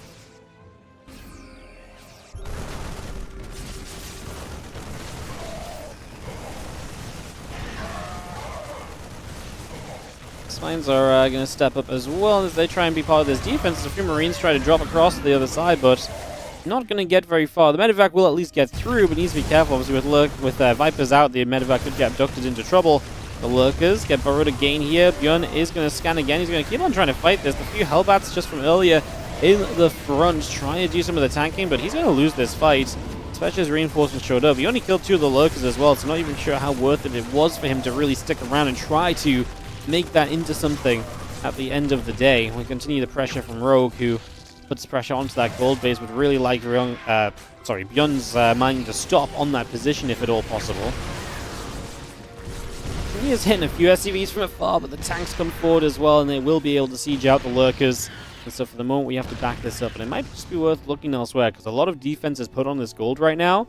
So maybe that opens up opportunities around the map for you to go and be aggressive on instead. Definitely feels like a reasonable possibility or assumption. Well, Vipers will just consume up on these evolution chambers, so we get that energy back onto them. Again, 2 Niduses on the way up as well. 17 Overlords in production. Rogue ready to mass the Overseers overhead, apparently, so no messing around for him on that one. He is just going to full send.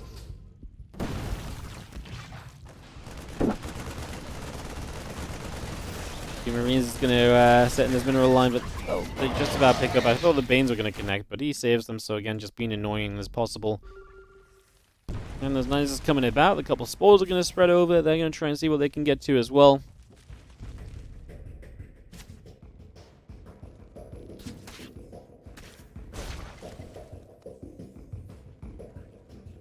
He pulls back to the center. So got a +3 missile upgrade coming through. Getting a couple of tanks, the CCs, the armory. Bit of everything coming in right now. How many ghosts are there? 17 ghosts on the map. Actually, pretty much only ghost tank. There's very little other bio units in play currently, so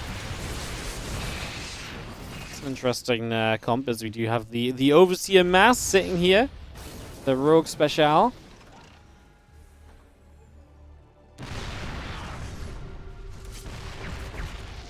Snipe and the Queens go down. We'll see if flying through. The rest of the Bio Army going to come across as well. Again, the Fusion Core building, factories coming online. Those changelings are going to get blasted by the siege tanks. The +3 melee upgrade coming about as well. Bunch of extra lings. 15 more overlords again. It is truly ridiculous the amount of overseers that we try and build in this situation as Rogue.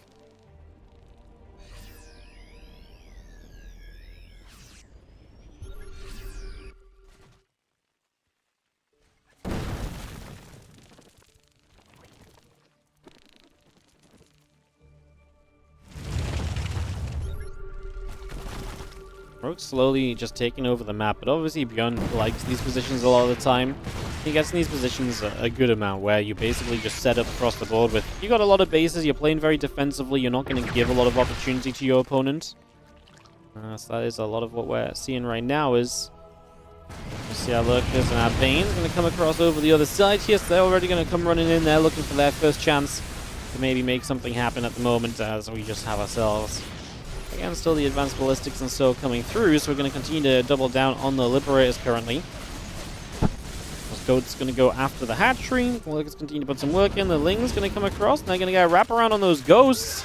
2, 3 ghosts going down straight away.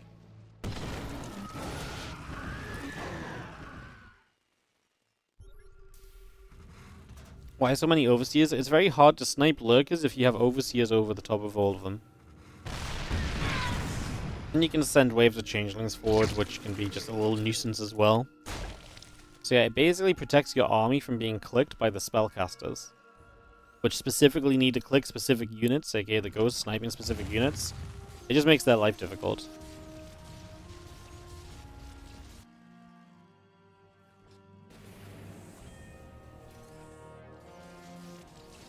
And you will never not have detection against the ghosts. It's a little bit overkill for that reasoning, but you know, take every reason you can to make lots of overseers, okay?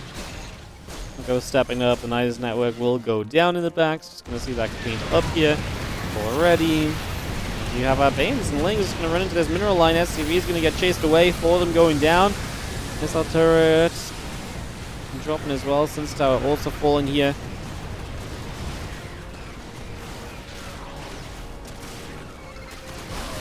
Well, the Bane's still smashing through as yeah, Rogue does a decent job of getting rid of a good few of the SCVs with that attack, so definitely finding some success already.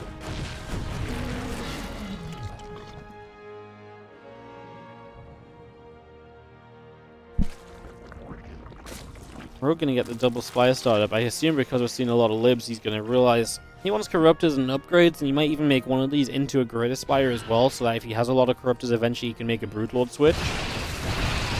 If the time arises where that is needed. Right now, this is like Ghost Tank Lib. Corruptor Broodlord is genuinely just a good combination of units to start building against this. It gives you very good coverage against what the Terran is building. Should put you into a very reasonable spot overall.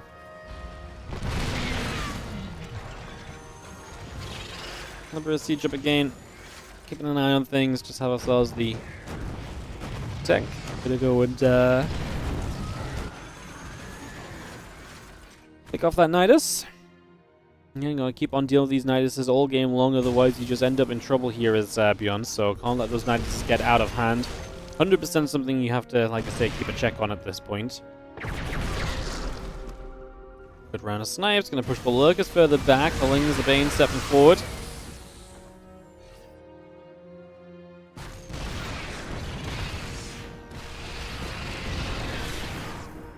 More of those changelings just drop again. The Ghost of the Tank still building through. 40 additional Zerglings in production as well, as we do have a lot more units getting ready to make their way across the map here.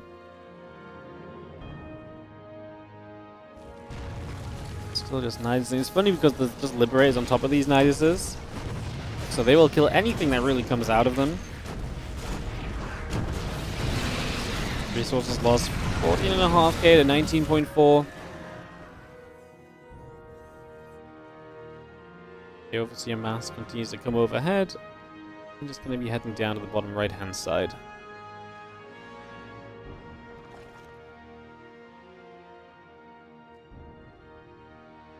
Genuinely curious about these overseers and how much of an impact they have. They're expensive, you know. Overseers are not cheap.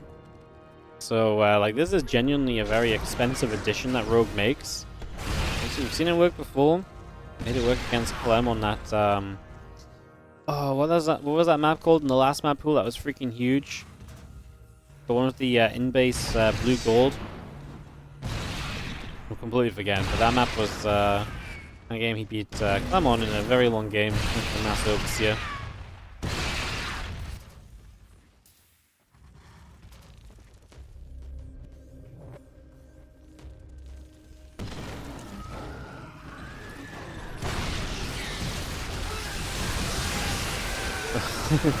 The MP is going down, so the Overseers have no energy. Rogue just going to try and brute force his way through this position at the moment, it seems.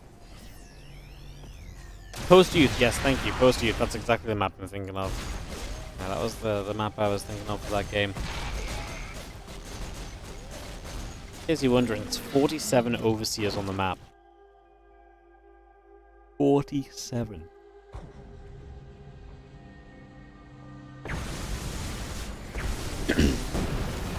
We've only seen 6 killed. Yeah, like I say, they're good targets. If Rogue genuinely wants that many Overseers and you can kill them off multiple times as Byun, it's expensive. They're good targets to take down. It's just, if you're taking those down, you're not putting damage out onto the lurkers and so on, right? Which is what you may more so be needing to do, actually. 21.5 minutes deep. We have ourselves a group of ghosts going to come forward. I mean, I'm worried for Byun because the creep is really out there as well.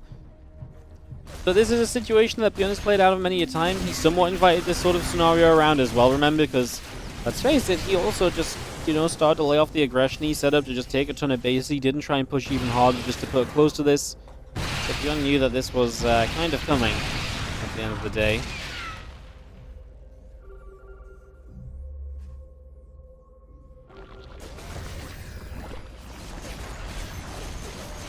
For sieging, obviously, you want to try and get rid of some of these bases. If Rogue gets to bind both corners, it becomes very tough for you as the Terran player to trade efficiently enough to make up for that. So that's always a goal of the Zerg. If you can mine one of the bases out that's meant to be the Terrans, and they don't get the return base themselves, the efficiency you can trade with then as the Zerg is insane. You can trade so badly.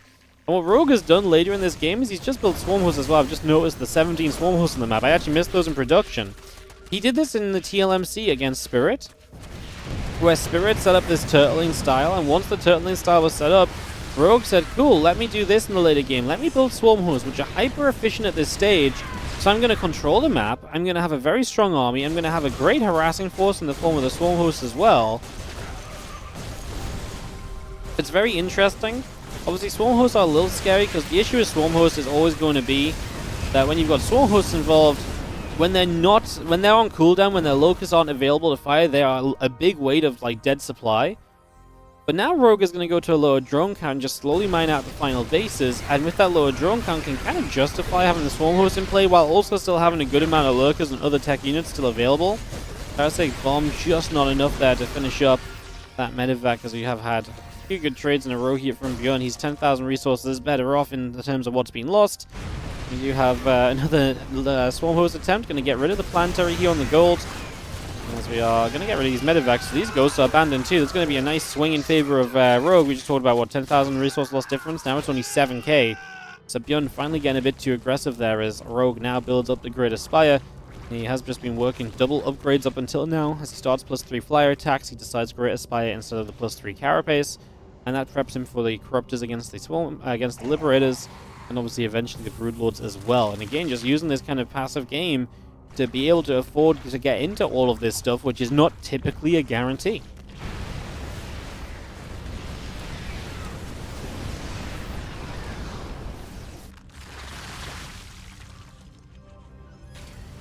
And the Swarm Hosts aren't going to kill stuff every time, but they definitely keep Byun under pressure, right? They definitely keep Byun feeling like he has to hold back a fairly significant amount.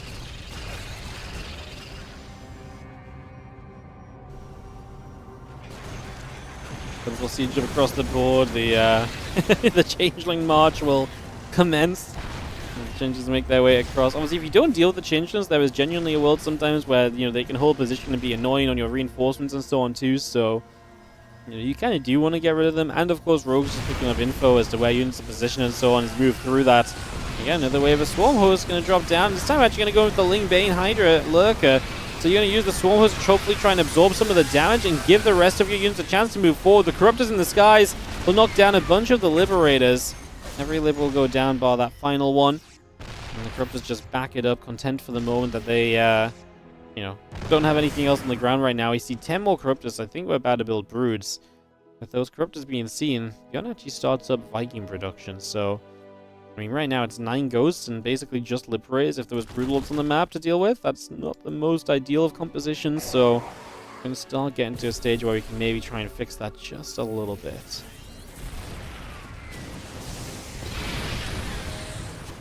Another round, man. The Locusts just keep coming. I feel like I've barely finished talking about what happened from the last wave of Locusts, and they're here again. Again, this one maybe not going to be as impactful. Plus 22 drones here as Rogue, but that's going to allow him to have more supply or more space for army. He's re-expanding to the top left, which is where Byun was pushing, remember, until recently he got pulled back. And like I say, are we ready to make the Broodlord round, or what's the plan? We see Thor's on the way up, so Byun is reading into the fact that this will be Broodlords. There's just so many Corruptors, it doesn't make sense for it to be much else right now. So Byun recognizing that. Resources lost here, 38 to 34k. Again, the Swarm Hosts are providing that value, so Rogue will eventually outmine Byun. He's going to rebuild a few drones now as well.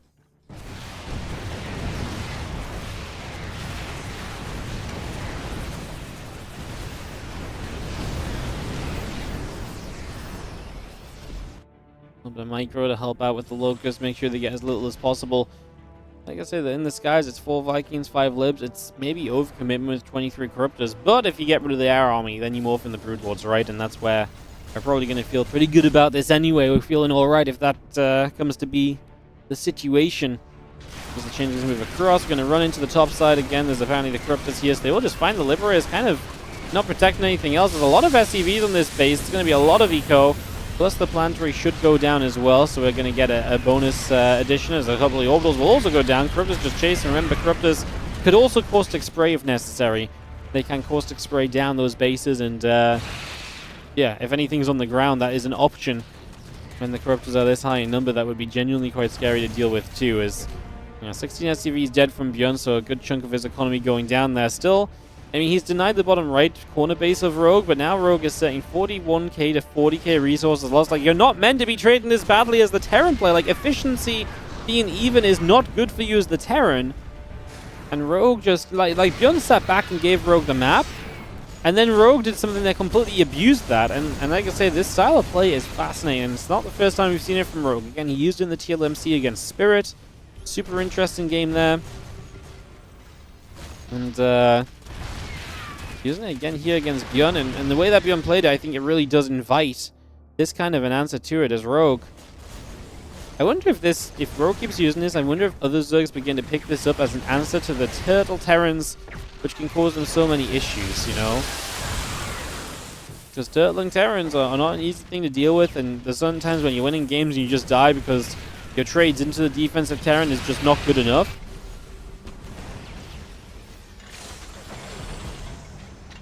It'd be interesting to see, like I say, if other Zergs actually start picking this up, or what. 15 more Swarm Hosts of all things. Our army is legitimately going to be Swarm Host Corruptor. That's pretty nutty, if you ask me. Swarm Host Corruptor? Nothing else on the map. Is there a world where you can actually get enough Locusts up that's worth it? My concern is that the Locusts keep on getting dealt with pretty well. But maybe if you just have enough of them, even more, maybe that becomes actually somewhat impossible to deal with. Find a Locust here, we'll see how they do. There's the bottom right little CC going to get chased by Corruptors. But let's watch these Locusts, because I'm genuinely very intrigued to what they can do. This is the problem, they're going to fly in just a few at a time. See, my issue right now is that Rogue has no genuine way to kill this army. Like, there's a very real chance that every wave of Locust right now just doesn't do anything anymore because of just how strong this army is. That's got to be a concern. Okay, we've actually got some Banelings. I didn't see the Banes before. I wonder if they were just morphing when I was on the unit tab. We might have just added them, but obviously you're going to have to babysit them because they really are necessary. You need these to succeed at the moment.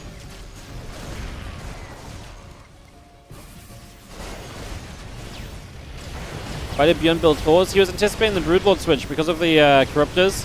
And I would imagine if you didn't see Broodlords here as Rogue, he probably would have built some Broodlords. Sorry, if he didn't see the Thors, he would have built some Broodlords as well on a rebuild at some stage. What's Rogue going to do with the rest of his money here?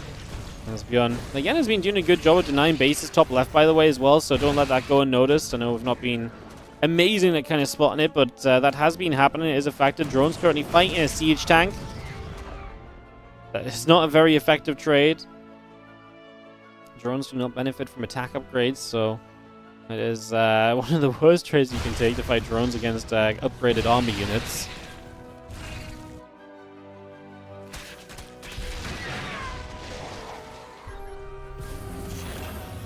They'll just jump into the sky, find an SCV there. The ghosts will start to do their thing. A couple of Hellbats showing up as well. This is where the Blue Flame Hellbats are very good, just to kind of work through a bunch of this. Locust will just do again what they can, which is not really that much toward the tail end. 183 army supply currently from Rogue. This is one of those moments where I really wish we could see the resources mined by each player, because we know Rogues had the other bases for a lot of this game, but Byun is now going to get the bottom right, and mining that location might give him a huge surge.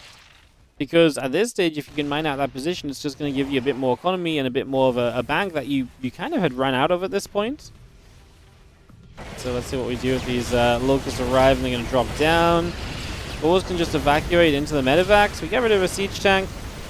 And Thor will take some shots, but not go down just yet. So nothing too major on that one.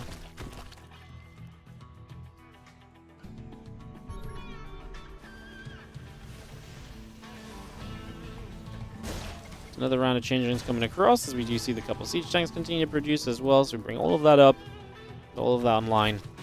6 more Cryptumors coming through as well here from Rogue. Get that underway as the Overseer's Banes Lings checking out and moving through. The Ghost's going to come up around the right side. The Lings are still going to be there, getting an SCV.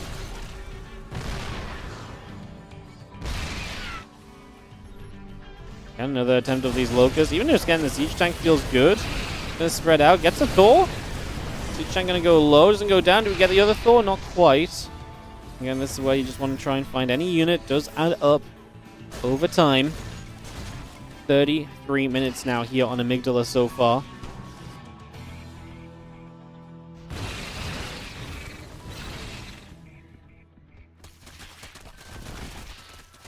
Things will just go onto the rocks. Just going to see the Corruptors overhead. And our creep teamers are going to keep on spreading as the Hellbats continue to come on in to play.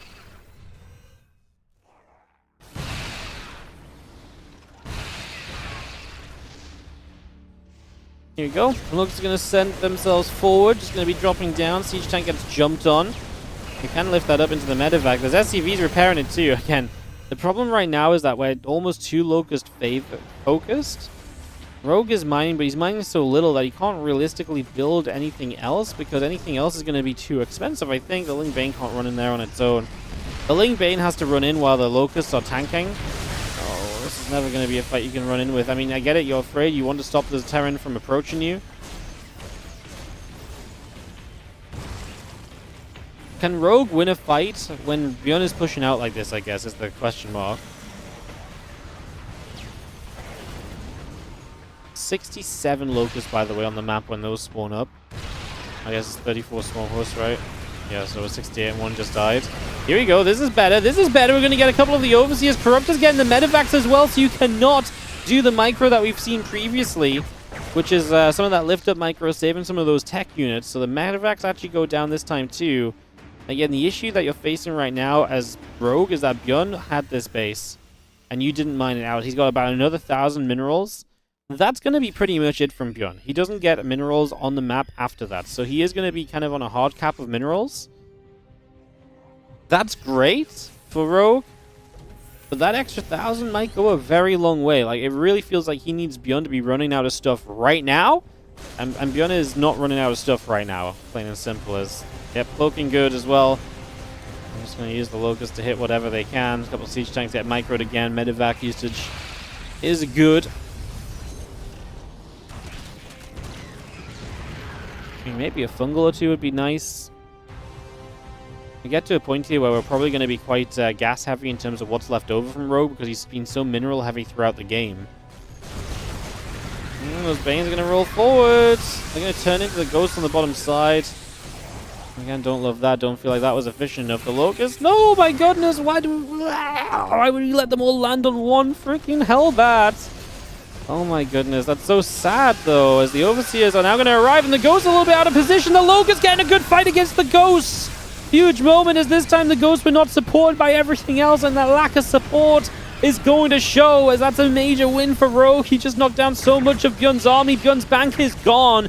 He has nothing left, and Rogue still has endless swarm hosts available to utilize. That might have been what we were looking for. Oh my goodness. Just letting those Ghosts stand up there, not having everything around. The Overseer's finally being there for the Locust to just hit the Ghost as well. Rogue finding the commitment that he might have needed to seal the deal on this game number 2.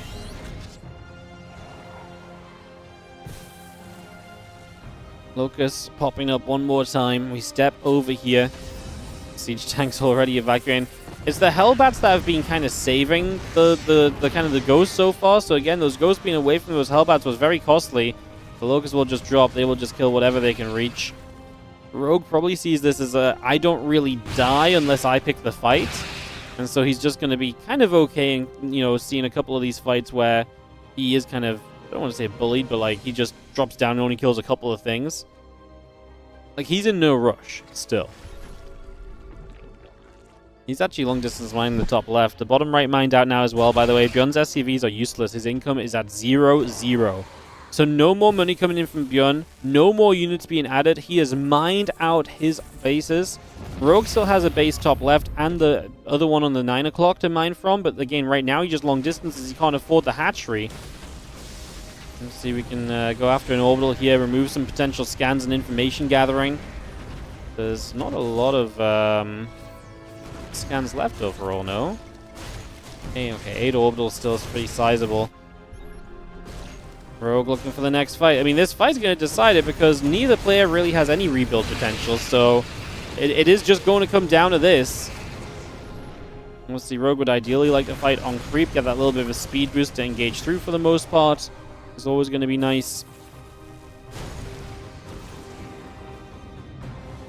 Just going to pop half the Locust this time to start scaring this army away. There's an interesting technique as well. Obviously, half the Locust at a time.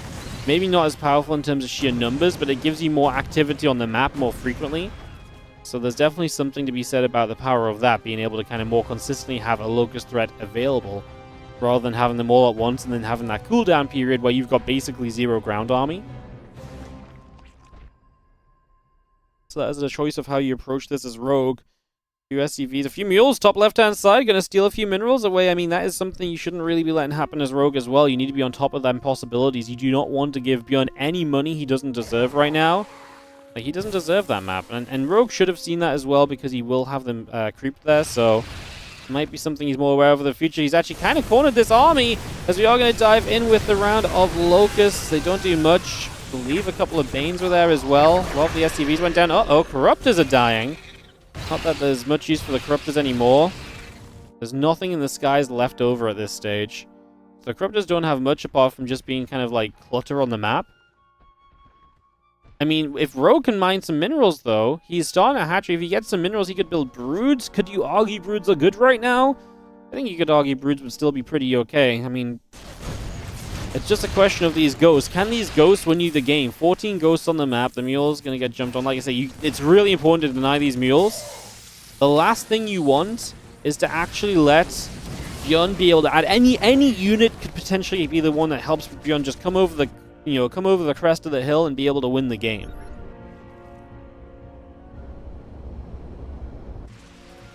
Pulse spray on that orbital command, so we will get rid of this. Obviously, Rogue would eventually potentially mine from this base too. If he still kept that base alive and was mining from it, this game is absolutely over. The only reason Byun has not been 100% dead is because he stopped Rogue mining too much from that base and has kept this in a winnable position because of it. Come back the other way. The Swarm Hosts, a few of them just on the ground already.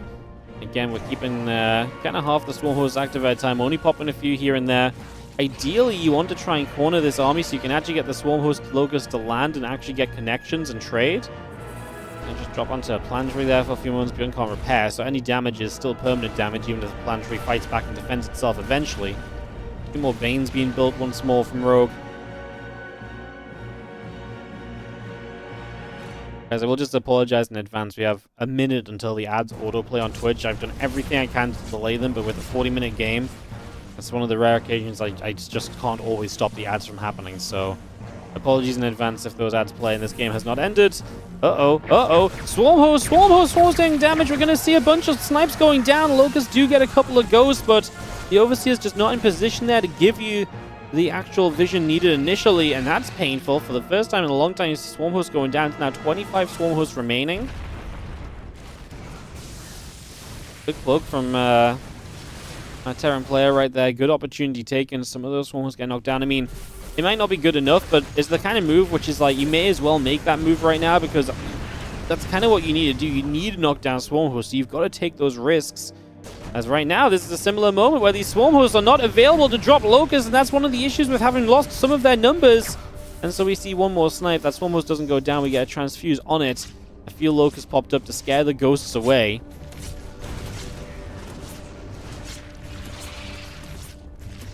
Barrack's still floating up in the sky. 2 more Locusts popping. Just going to head upwards towards the top.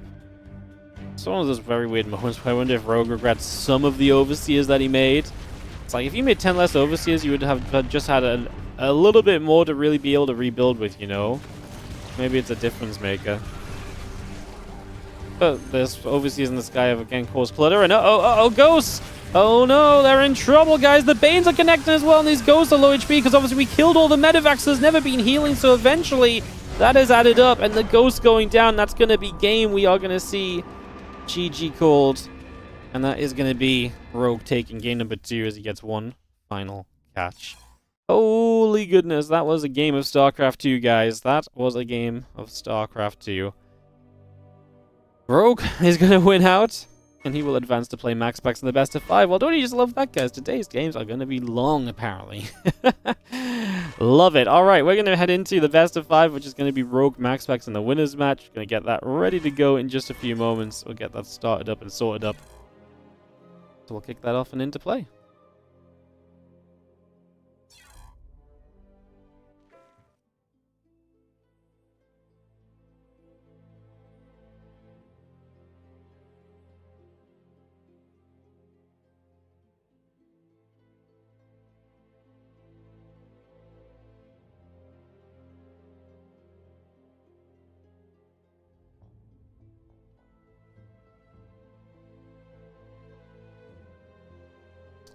Alright guys, again, sorry for the ads that clipped over the edge there at the end as well. Just, like I say, super long games, I can't do anything. I used every single snooze button I have for the ads. If the next game is relatively long as well, it's potentially also going to have ads in, because like I say, I've lost control of the ads now that we've had a very long game. This doesn't happen a lot. When it does, it's something we can't do as much about, as we're going to get ready for this EVZ. Waiting for MaxPax and Rex to get vetoed, and it will be best of 5. MaxPax and Rogue to get vetoed, sorry, it's the Rex tournament. That's what I'm thinking of. Oh, great game. I wonder if this game would have been a little bit just more winnable for Rogue. I wonder if it would just be like a little bit more winnable with like slightly less Swarm Hosts at the end. I can understand why he never built Broods. I think it was just about finding the right fight in the end, and obviously it was a little bit of a duel of making sure the ghosts don't get snipes off versus making sure you finally do corner the ghost in and actually have vision for the, you know, locust to hit the ghost with as well. I think that, you know, had a big difference to play, so yeah, very cool. What a game. No Infestor is pretty nuts. I think the problem with the Infestor is it's very difficult to get the Infestor to a meaningful position without eventually just being shot down. You think you would have kept Infestor alive throughout?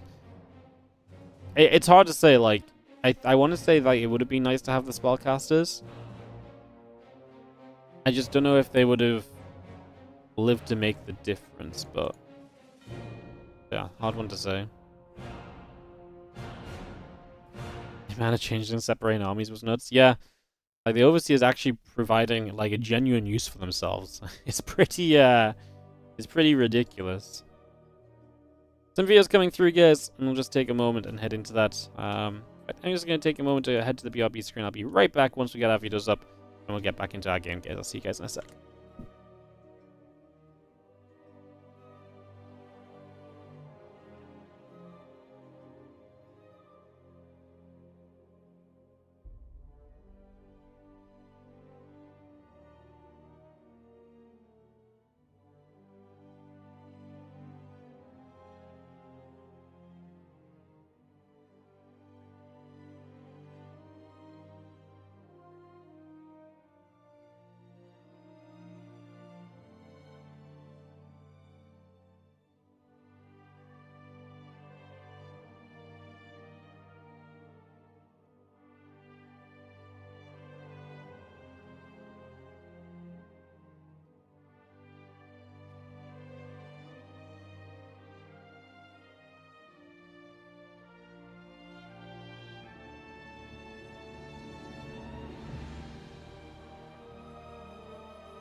Okay, guys, welcome back.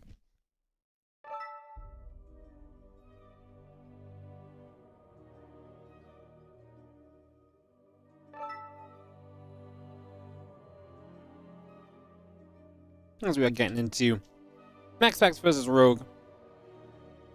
Amygdala going to be our opening map. This is best of 5 now as well. So some extra lengthy games, hopefully, or series. I mean, not that we needed it after that best of 3. 40-minute game too is something you don't get every day, so.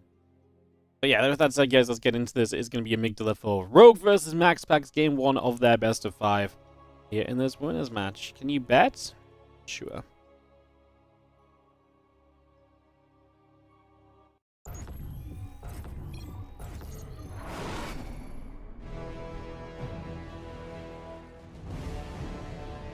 Alright, so again, game number 1 here on Amygdala, as we have in the bottom left-hand side of the best of 5 game 1, Rogue, our red Zerg. I'll be taking the Blue Protoss MaxPax on in the upper right side as we get this underway.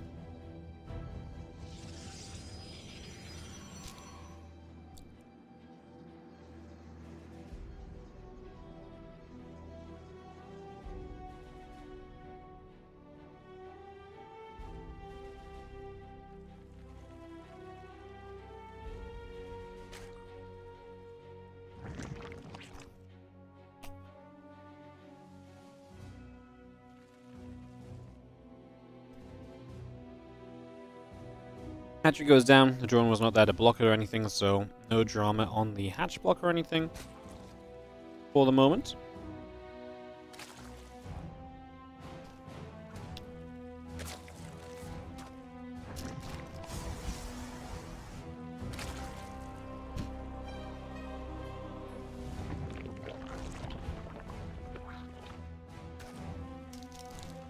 Drone will continue to chase the probe. Again, just see a hatch gas and pool all coming online for the moment.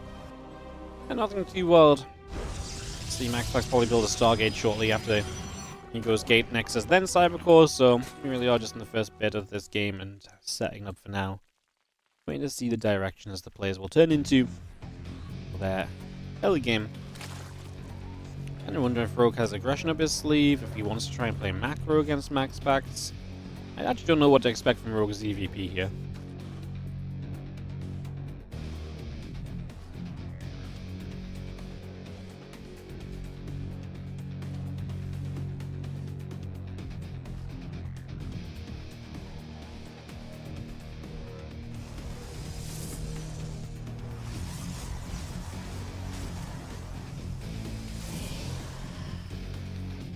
Next getting kind of boosted. Wing speed coming about, a couple queens on the way, wings and drones coming over as well.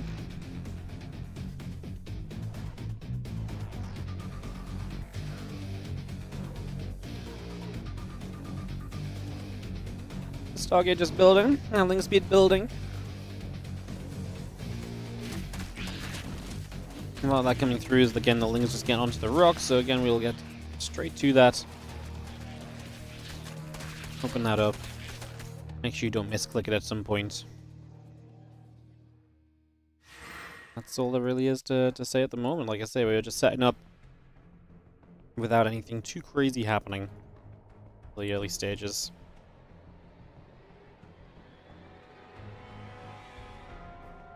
The Oracle will be the choice for MaxPax as well. There's the Queen hitting, and the Adept already taking damage. A couple of Lings are going to come peeling across. Those Lings will be there, that Adept gets turned away. Again, still a Zerg speed coming through. 6 extra drones and a Queen coming up. We had an Oracle and a Warp Gate. 2 more probes also in production at the moment.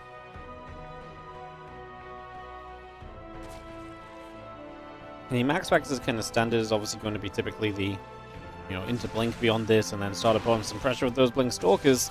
But there are switch-ups you can go for. You can go charge directly, you can go into the... What's the Lings that you can? I'd say Glaives, but it's too late to go Glaives now. For the second Oracle, Glaives is much less likely. So I would say it's starting to lean towards Blink for this game, but we will see the Twilight Council soon, hopefully to give us a bit of a better idea as to what we're expecting and to what is going to be going on.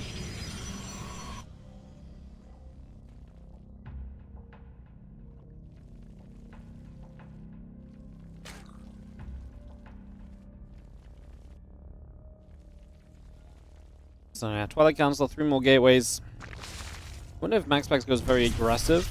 Obviously, if you don't add a Forge on, there's a world where you just go Blink, no upgrade, and you just try and send it with like 7 gates of Blink Stalkers off the 3 bases. Just go, go, go. You can obviously still be aggressive with the Forge as well, as the Forge drops down. But it does take a little bit more of a step back and a step away. As the Forge comes down, the gateway's coming up, Nexus building, finishing. So we already have a third base. And the Oracles, again, a few drone kills as well is nice. They got 3 workers so far. And make that 2 more. And 3 more. The Depths get in at the natural, so Rogue taking a lot of early damage. Not great. Drone's pulling away too, so it's not just the worker damage, it's actually lost mining time as well, so it's really a double whammy of unfortunate experiences right now. Oracle showing up again. Oh my goodness, well, this is just turning into more and more and more of a disaster. 11 dead drones, and that's just the recent ones. We had a couple that went down before that, which reset on the counter. My goodness. Well, that is bad for Rogue, as his economy takes an absolute beatdown in these early stages. Not pretty at all.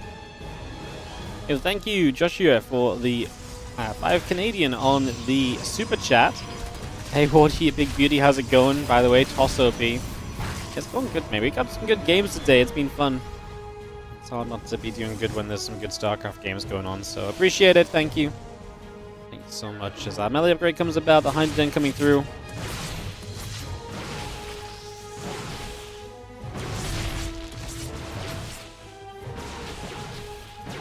Will apply a bit further pressure here, and obviously a couple more drones going down. This was just, again, a series of unfortunate moments for Rogue, where it's like you're a bit out of position here, you lose some drones there, and then boom, you're out of position. You know, when one thing goes wrong, that kind of snowball effect, or that knock-on dominoing effect of things going wrong just can happen, especially in StarCraft, where it's a fast-paced game. Like I say, if you're out of position here, you overcompensate oftentimes, and you're out of position there, and MaxPax really did just take complete advantage of a Rogue. He was just a little bit off from what he needed to be. The Stalkers here have just blinked over, so they're going to get caught. The Oracles activate, though, and MaxPax still gets away without really any losses.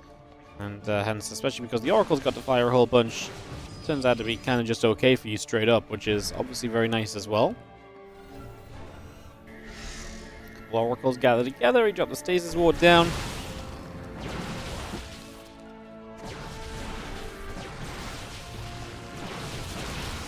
Have the melee coming about. The Ling Hydra will join up. Extra Hydra's coming through. Extra Ling's on the way. Storm plus 2 charge all building. And just get there again. Stalkers just have to keep blinking backward. Just have our Storm at plus 2, our charge all coming online. Another Stasis Ward or 2 coming down with it. All the moments.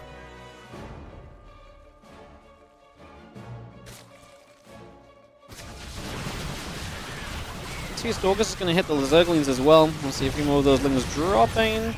Stasis activates but doesn't do anything, unfortunately, so no real benefit there. Once again, the Baneling speed, muscular augments, plus 1 missile, extra Lings will continue to produce on through. The Hydras want to take a bit of a push up, chase after those Stalkers. The rocks have expired, opening the map a little further as well. I mean, Rogue is just sending this on 63 drones in this attack, so basically TLDR, if this attack doesn't get it done from Rogue, he's kind of done in this game, right? He's given MaxPax an economic lead. MaxPax will be taking a tech lead. This is MaxPax's game if he defends, and if he does not die to this Lingbane Hydra Force, which is morphing in, ready to go. Going to take a brave step forward with the Stalkers, which obviously just helps to try and get a few shots in before the fight happens. Baits the Lings to chase him, but they weren't really ready. The Banes weren't ready, so we get a few more freebies. And right now, any unit you deal with now is one less unit you have to deal with during the fight. Got to protect those High Templars from storms, from Banelings though. Storming does help stop the Banes from reaching the HDs. You need those storms to stay alive. Your investment there is going to be a big part of this. You've already made that investment in, so you better make the most of it. As the Banes try and crash through, they've not found a great target yet. As we finally find one High Templar, dropping Storm already. While we deal with most of the Banes, now it's going to be only Hydras left over here. And with only Hydras left, 2 more Stalkers warping in, and I think with Zealot warpings as well to kind of come in and tank, this should end up just being absolutely fine here. This should just be good to go. As with a couple of Archons even morphed in off these High Templar, then you're going to have a little bit more firepower to add the Immortal on into that as well. GG says Rogue, and MaxPax takes the opening game of this best of 5, getting off to a strong start in this series. Gonna throw the ads on, guys, just to try and again catch up a little bit after that super long Byun versus Rogue game. So let's get that set up. Run some ads on YouTube as well. I don't know how many people actually get ads on YouTube, but I click the button. I click the button.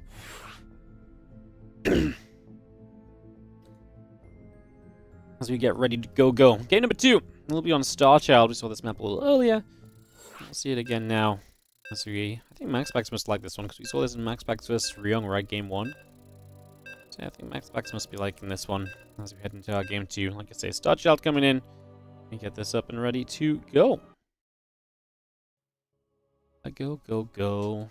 Oh, whoa, whoa, whoa. I hope everyone is feeling fantastic. Good to see you all here today for some Rex April Madness action. We've got WardiTV Spring Championship over the next 2 days of the weekend as well. It's a good time to be a StarCraft 2 fan. EWC is looming upon us as well, so we are a couple months away from that. Players are definitely getting back into it, starting up the grind, starting up the ladder if they weren't laddering already and so on. So it's getting to be a fun time again for a StarCraft fan. And we've got plenty of WardiTV tournaments on the go too, as that extractor cancels up. Drone and Overlord both on the way.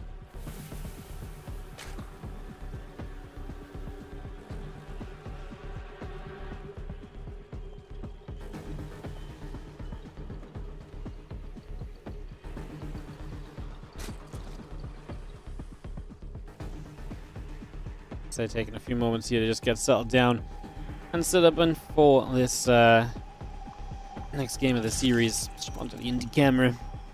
Some good observing instead of my own.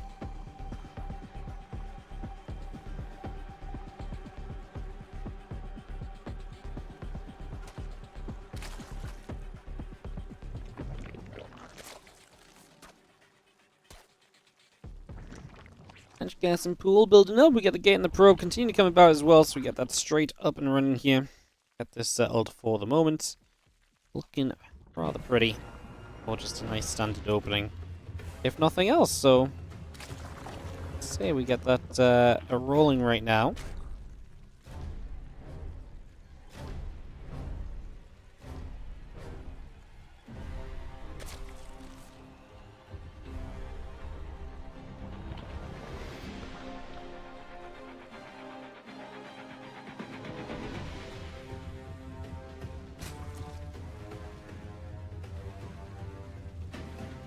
Still mentally recovering off that Rogue Byun game, just taking a few moments of calm while we have them. That really was a bonkers one, wasn't it? That really was something. Love it though. What a fantastic kind of game to have. Absolutely top tier. Top tier.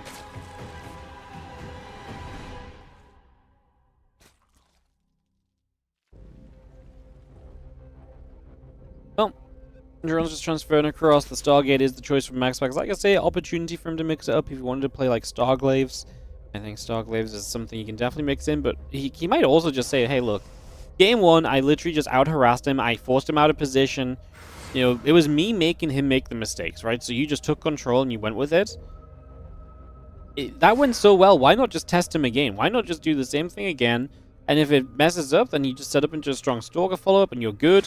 You're obviously very comfortable to deal with his all-in off of the damage that you dealt, so yeah, I think MaxPax's approach here, if you do just kind of say, let's just go again, right? And I don't think that's the craziest of concepts, or the craziest of ideas right now.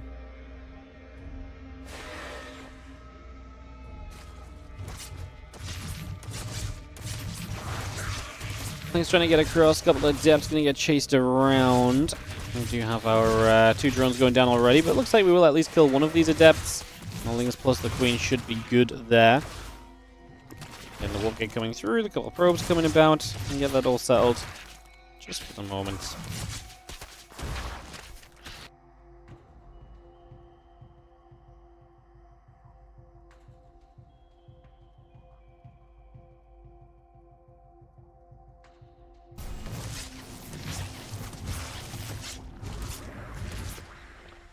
Drones come back through, and again, just going to be having the Oracle continue to gather up also.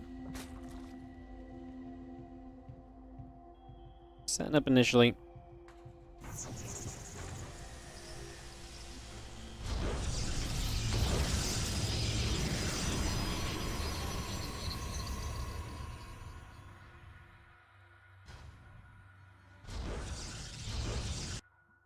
See that Twilight Council still coming in, a couple of gateways coming about as well, so again, just a little bit of extra setting up on the way for the moment, getting this All started for now.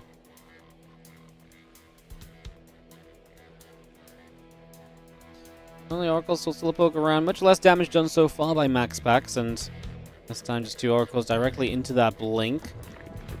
No Forge, though, so again, maybe we just go kind of straight up Blink and attempt to make something happen here. We'll see.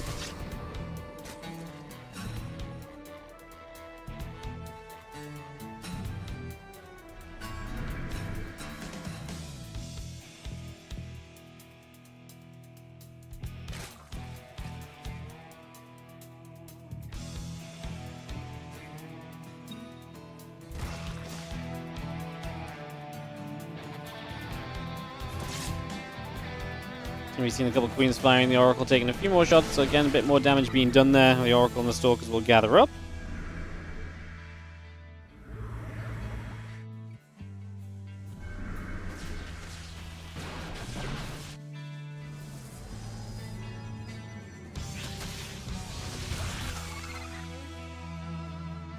The Stalker's moving about. Oracle going to drop down a Stasis Ward for a couple of moments, so again, putting some work into play already. Things still moving over. Again, the Blink about to finish. There is actually a Forge now, so a +1 has begun. And the miss upgrade is going to be coming through on the side of Rogue, so you've seen him playing the missiles. The Link's trying to get a wrap around there. I was going to say, these Stalkers are very brave. They kept stepping toward the Queens even when they saw the Zerglings. Very brave or very stupid. I mean, that just puts you into a lot of possible danger. Got to be very careful on that one, so a good reason to be cautious. Another Revelation down, a couple of Creep Tumors will fall. Again, charge +1, Templar Archives and Probes, all being added on right here, so we get a lot of that being brought up as we speak. As we also see just the Stalkers and the Oracles making their way right across the map.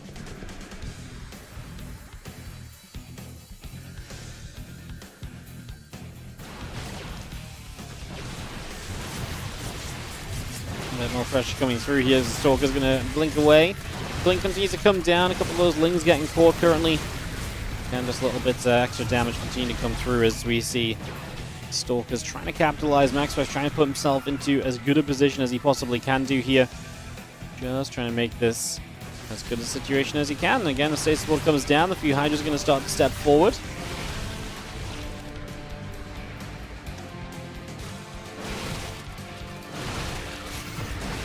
Doing a decent job of setting off the Stasis Wards early as Rogue. I like that a lot because obviously getting rid of the Stasis Wards just removes potential danger for you, so that generally is a pretty big positive. Again, we still see the Storm and the Charge coming online. So we continue to get settled in here.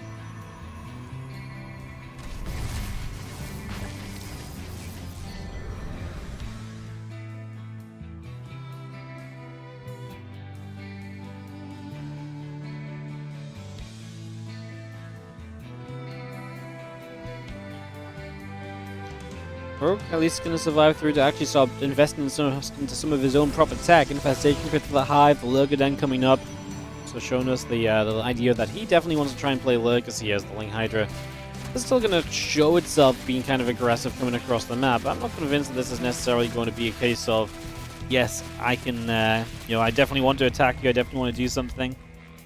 It's actually just opening up rocks, and maybe that's a play for later, so that when he has the Lurkers, if he wants to try and push up into position with those, he can do so much more freely without being held back, without being restrained by having to obviously deal with the rocks then and then delaying your timing a little bit. So just getting forward, clearing up some rocks, clearing up the pathways. And the Prism will settle in on the left-hand side of the 12 o'clock bay, so we have 6 Zealots that will begin to warp in there right away. Couple stacking up, a couple of Creep Tumors going down.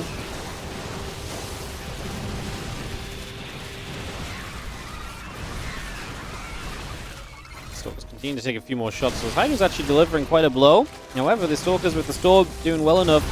Now there's just a little bit of a timing here from MaxPax, where he actually gets aggressive before the tech is really online on the side of Rogue, and results in the main base. Rogue's just like, nope, you got me, you got way too much.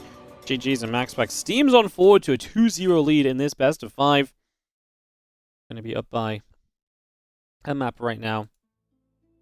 Up by 2 maps right now, 1 map away from just advancing to the playoffs, so super comfortable for MaxPax right here. Putting himself in a great position with our next game coming up in a sec. Just gonna wait for the lobby, guys. I just need to be RB 1 sec. Give me a moment when we invite. Right, I'll be right back.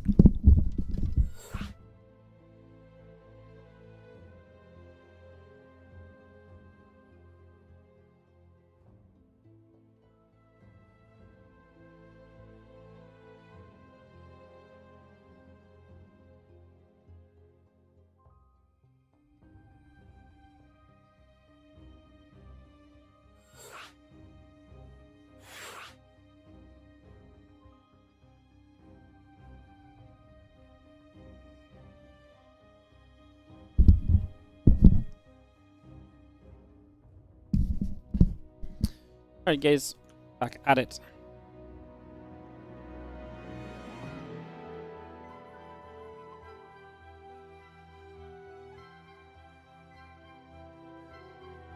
Cool. Everything's set. Kill his mouth for game number 3 as MaxPax is steamrolling his way through this series. He is looking pretty good.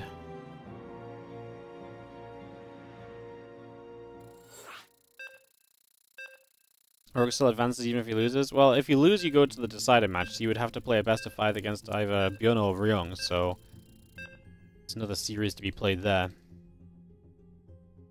It's the TLDR. As we get ready to go and do Killer's Mile. Take you guys in game. In the bottom left side, Rogue getting killed and murdered in that last game, just as MaxPax hits the right side, hits the main base. Is going to be our red Zerg in the bottom left, Rogue. While in the top right, our blue Protoss is MaxPax.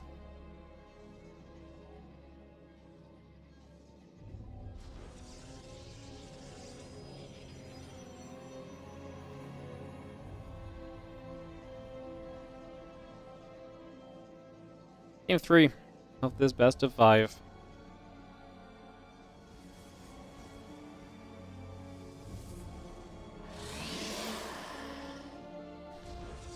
MaxPax kind of really demolished Rogue. I didn't see the games, but it was a very quick series when he won 2-0 in the WardiTV Mondays the other day, so I kind of had an inkling coming into this that, you know, this might not be the most impressive set of games.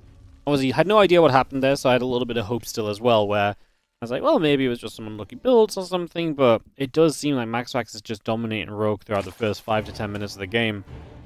And obviously then you don't even get to see Rogue playing into the tech which he's invested into. Like, his tech was not online by the time MaxPax killed him in Game 2. Game 1, of course, was a disaster as well.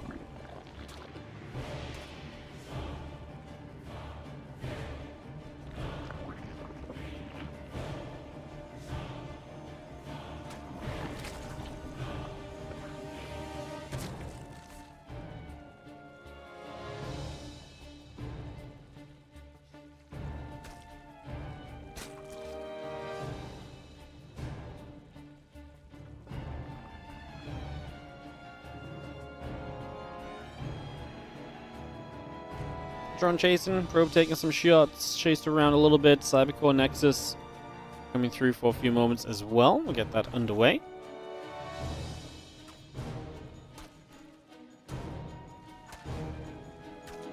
And next in the Cybercore building, panel and the assimilator coming up.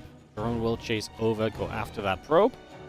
And again, a couple queens and a few zerglings will continue to come about as well, so we just get that all on the way for the moment.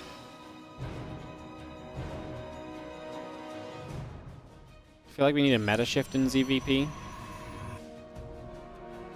I think the problem with ZVP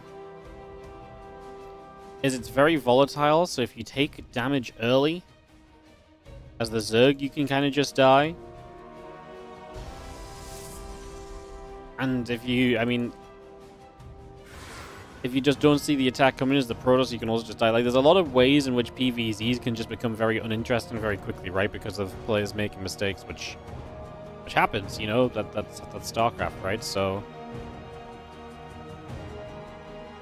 I don't know if that's necessarily you need a meta shift versus just that's how the matchup works, you know? Like, because if you take away the ability to, like, if you take away, like, harassment being scary for the Protoss, for the Zerg player, they just play super greedy. You know, they will just say, okay, cool, harass me, kill 4 or 5 workers, and I'm just going to continue to press the drone key, and I just don't care. I think ZVP at this level is just it's just got that very fine line. But I think it's a very difficult line to fix because, like I say, it's really down to more of the core elements of the matchup. This has been true in this matchup for, you know, the better part of a decade as well, right? Like that's the crazy thing. It's like, you know, you go back and it's like, you know, pros have always been focused on trying to hit timing windows, and if they can do damage, it makes that timing window even stronger. Like, that is just how this matchup has been set up, and unfortunately, that kind of play is, you know, more naturally leads into less interesting games than the natural kind of way that TVZ works, which is a TVZ's natural state is for both players to mechanically try and outplay each other. That naturally gives you very good games, right? So, yeah, it's very interesting. Like I said, I don't know if it's necessarily as much of a balance thing as straight up just a core game, you know, core way in which the game is designed.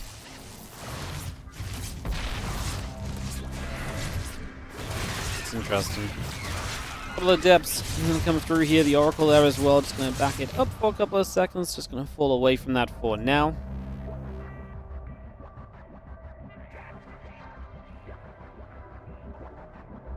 And Twilight Council, a couple of gateways, the Nexus all building through. Get themselves a couple of queens going to be there. Going to hit the Oracle back the other way.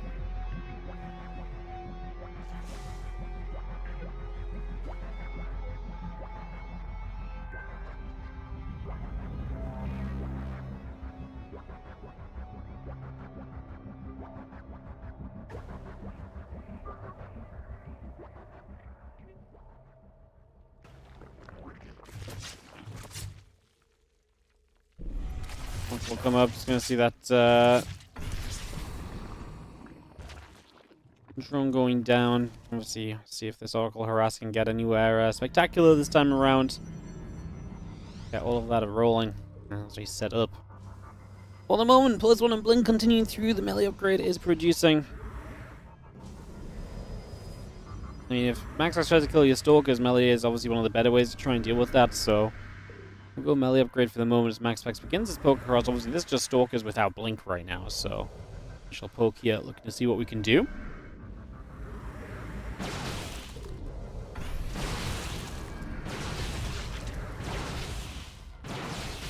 Stalker's just going to whack, and that is going to be the Overlord already taking a shot, and it goes down. Hydroden building.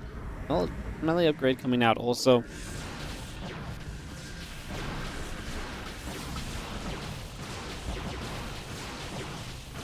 Stalker's going to hit the Evo chamber. Ling's wanting to come in from the other side. A couple Lings still going down. The Evo chamber is going to get denied right here.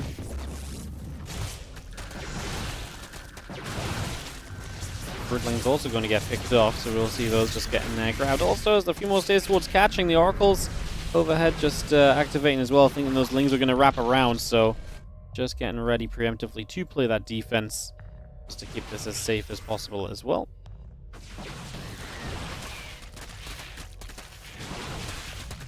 This is nice. The Lings actually do get a surround on the Stalkers, and obviously the Stalkers not protected by Oracles. They're going to hate Lings, especially when those Lings are upgraded, although we actually do not have the upgrade anymore, so losing that Evo Chamber is pretty rough.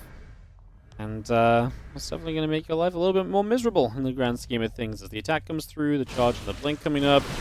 Storm is on the way also, so bring that Storm online. A couple of high tempos coming through, Robo Facility and Nexus both continue to be added on for the moment.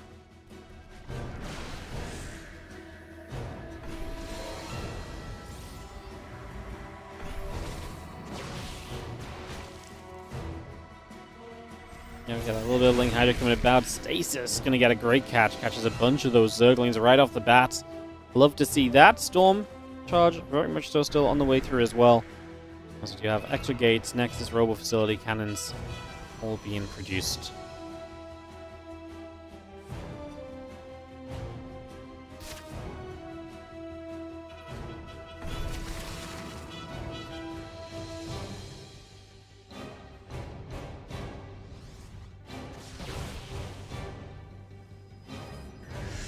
Get ready to push forward. We do have our Stalkers just gathering up. Bling's going to run around. A couple of Zell's going to get surrounded. Cannon and battery just gets up in time, though, to protect the 4th base, so no aggression will succeed here just yet.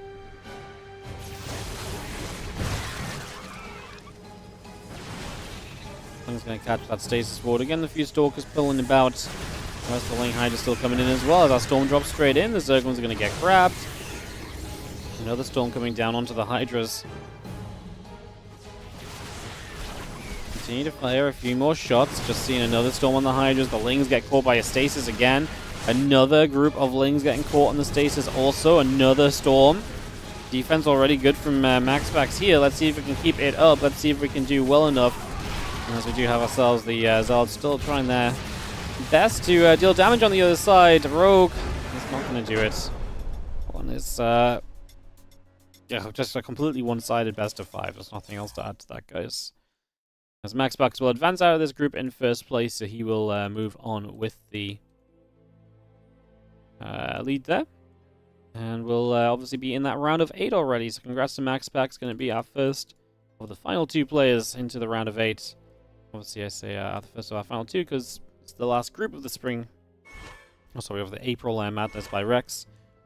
MaxPax joins Hero, Solar, Clem, Classic, Bunny, and Zaun, who are already in the round of 8. And the first place finish obviously means he's going to play one of Solar, Classic, or Zaun, so potentially some PvP for MaxPax. Hasn't been the most solidified matchup for him lately like it used to be for him, so that'll be kind of interesting actually.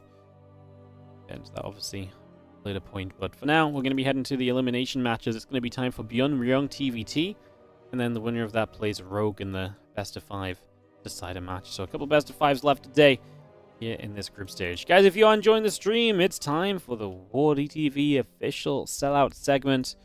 I know, get your hypers in the chat because we are going to tell you to use your Prime subs, support the channel, sub regularly, gift subs, donate, and cheer if you're on Twitch. All of it helping to run more tournaments. If you're on the YouTube, you like the stream. You subscribe to the channel. You can super chat if you really feel like it. And, of course, you'll watch the ads if you can too. That helps as well. Most importantly, keep on turning out to more StarCraft 2, but also check out the Patreon page. I'll not mention that too heavily. Because it's not a Wardy tournament. We've got to talk about that one during our own tournaments, but that's also an option in case you fancy it. As Martinator comes in, loving the sellout. Time to sell out. Yes, it was 42-month resub. Thank you for the 42. Poilu333 on the Prime sub. Incredible passion. 2 back-to-back subs. The sellout segment, a mild success, if I do say so myself, guys. If you want to help this sellout segment be a success, if you want more sellout segments in the future, consider subscribing right now, because your sellout section subscription goes a long way to me doing this whole section again. And I just know some of you guys love hearing about the Prime subs, so support while you can. As I will run ads, guys, just in case we get some long games again. Better to be safe than sorry. I know we kind of just ran ads after each of those games, but better to run them now just in case we end up with a longer match, either now in a TVZ, right? If Rogue's played one super long TVZ today, there ain't nothing stopping the guy playing another, so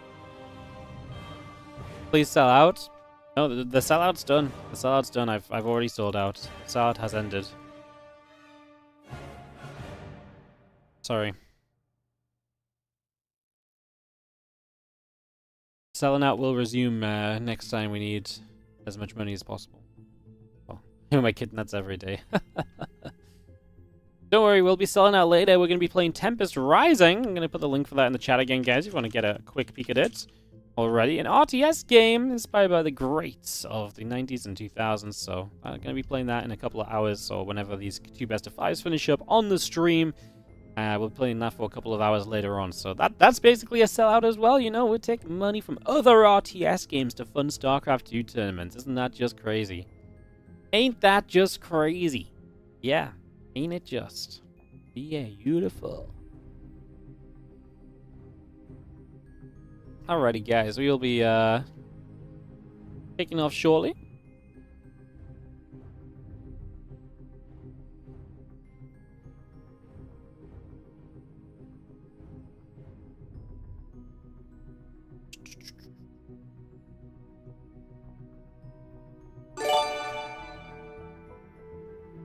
I'm sure you've discussed many times before. Are the 4 slots from DreamHack Dallas from 2024?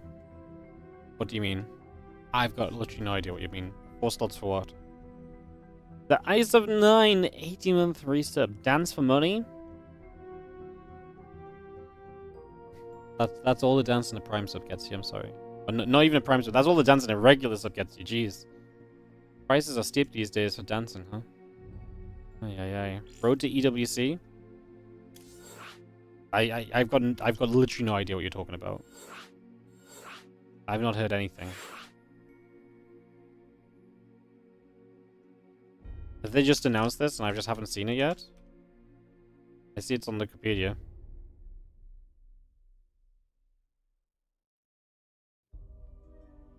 They made an announcement? Oh.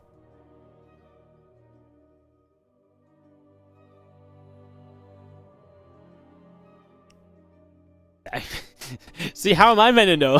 This got announced literally like I'm casting. This got announced during my last series, you know? How was I to know what the hell's going on?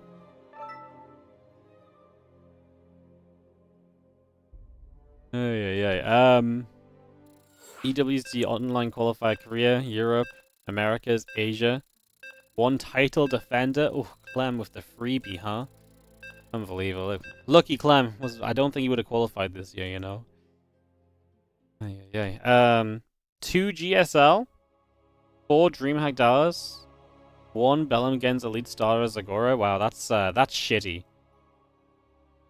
That's actually really shitty because that should have been announced before they had qualifiers for that tournament. That's very bad.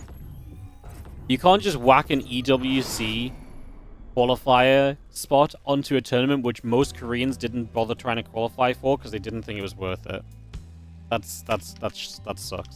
That's great for their tournament. That's absolutely terrible for players. And then 4 slots for EWC Online Qualifier Global.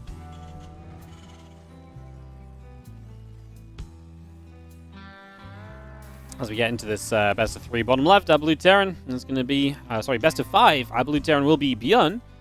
On the upper right, our Red Terran is going to be Ryong.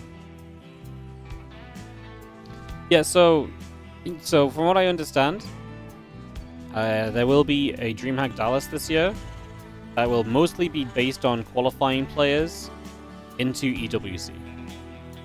So it's essentially an offline qualifier.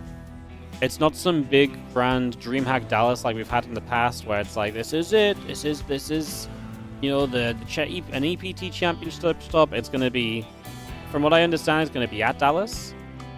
It's going to be at DreamHack Dallas. It's going to be very minimal setup. It's not going to have like an audience or a crowd or anything. There's going to be like a stage, but it's not going to be like EWC, EPT when there's like casters and stuff and so on. So yeah, it's going to be very bare bones from what I understand of it.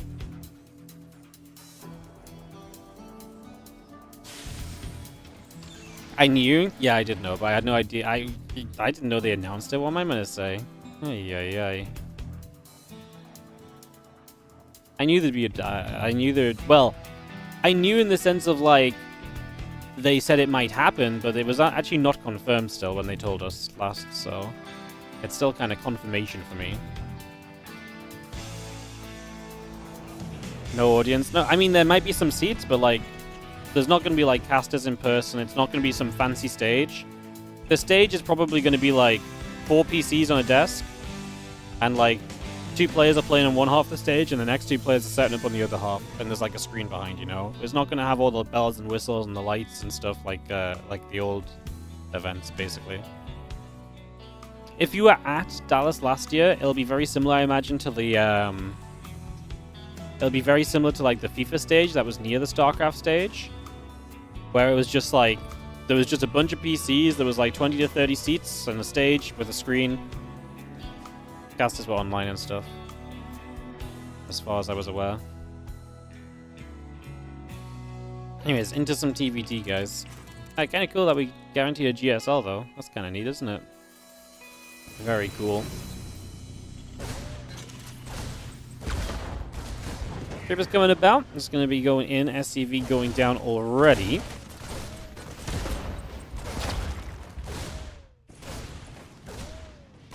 Because I gaslighted you. There's been many a time where you've asked, where people... Spoiler. There's been many a time where people have asked, "What? Do you know what's going on with this?" I'm like, "Oh, I've got no idea," and I actually have a great idea. Believe it or not. This happens more often than you might think.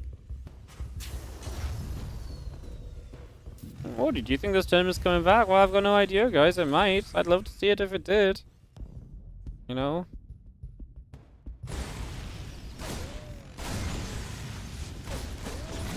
Gonna be having a rapist here from Byun getting caught, actually, so Ryung's gonna get those cleaned up. They call Wardy to check if it's okay. Yeah, right. This used to happen more in the past when we actually had stuff to get told about. There hasn't been a lot to get informed about recently in StarCraft 2, you know. Alien pulling back down the bottom. Cyclone, SCVs, Orbital Command continue to come over. As I get this set up. Cyclone, a couple Marines coming through, the medevac on the way. Let me get that all going. Yeah, I'm a little bit sad because I feel like I'm probably not going to be involved with any of the EWC stuff apart from... I hope that I get to do EWC at the event, like last year, but they didn't ask me to do the EWC qualifiers last year, but I can't imagine they're going to pick me to do Dallas.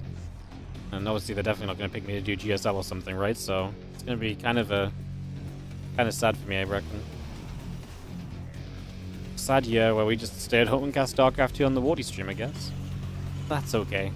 We like the Wardy stream, don't we? The more we stay at home, the more we just stream, I guess. Two Marines, Cyclone, Hellion continuing through. The medevac coming across as a couple more Marines drop down. Cyclone's gonna go for that tank. Byun really reliant on this tank for defense. Cyclone in the back goes down. We do get the tank. Does Ryong have enough here to keep pushing and keep powering? A couple more Marines. The Cyclone from Byun is very healthy. He loses 6 SCVs, Byun. I think Ryung's kind of okay with this. He did enough damage to get himself ahead in workers. He traded fine with the army. He's not going to be able to get too much more done. He'll get a couple more SCVs as he continues to try and poke. That seems like it'll be about it as the medevac loads up. Close away. GSL is back. Yeah, well, GSL got announced as having qualifier spots for EWC, so I can only imagine GSL is going to be an EWC qualifier. Let's just see our starport dropping down. A couple of Vikings on the way. The barracks will land. A Marine and a stim pack will start up as well. We get that underway.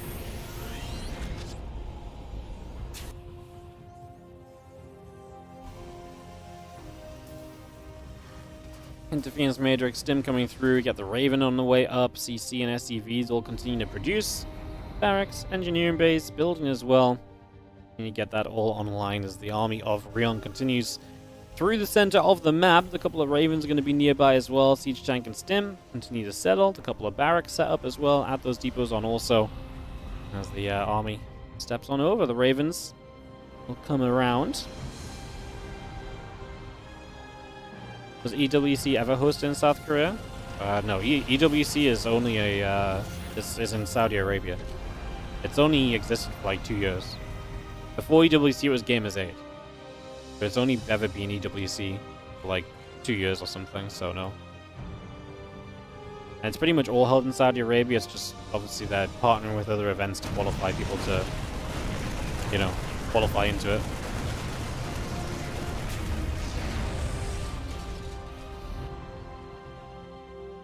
On upgrades, stim coming online. Just going to be seeing the extra Marines and the siege tank coming through. The barracks are coming up. And get that all online here as we just have the extra racks and the Vikings coming through as well. Additional Marines will continue to build as we do have the siege tank also setting. The Cyclone going to lock onto the Raven.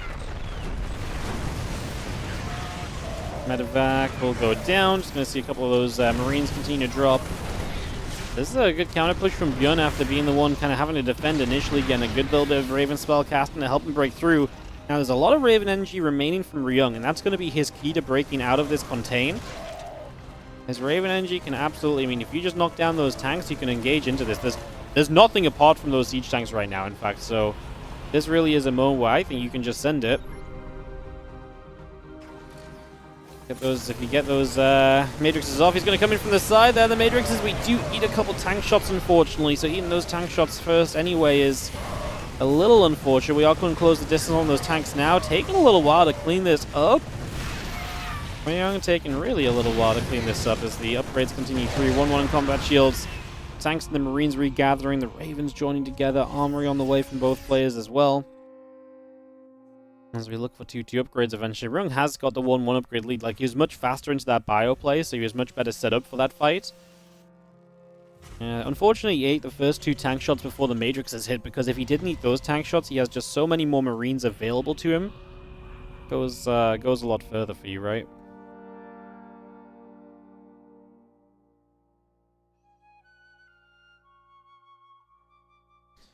Two combat shields all coming up.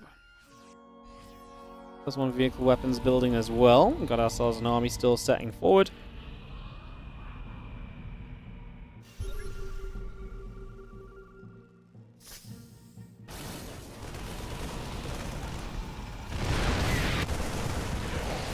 Marines is going to stem straight into the natural. A couple of Marines going down. The medevacs are falling. The refinery taking damage. A lot more SCVs going down as well.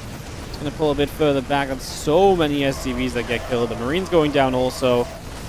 Well, that's great from Byun. Ryong is going to be over here, and Ryong is going to knock down the 3rd base, but obviously Byun is still on the natural of his opponent, so this could very easily just go base for base, no problem at all.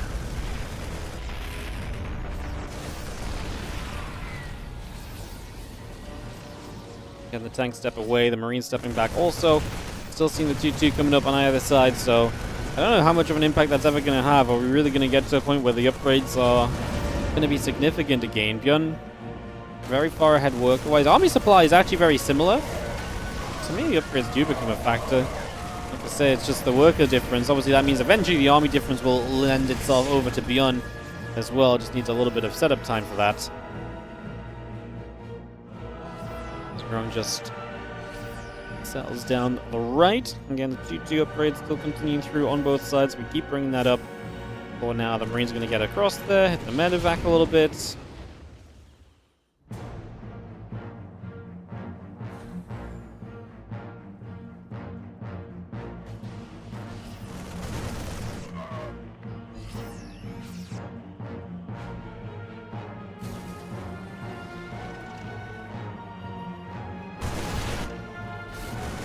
Marines is going to hit these rocks. A couple tanks going to be firing away as well, so rocks taking quite a lot of damage. And the tank's going to unsiege, and the Ravens are going to be overhead. The Marines still stepping forward, and just going to come straight through. The couple tanks will siege up. Shots coming straight on across. 3-3 upgrades coming up from the side of Byun as well as we continue to get that underway. As the Vikings will get there. Medevac goes down. And the Marines load back into these medevacs as well. Going to head back to the bottom here, peeling off over to the sides.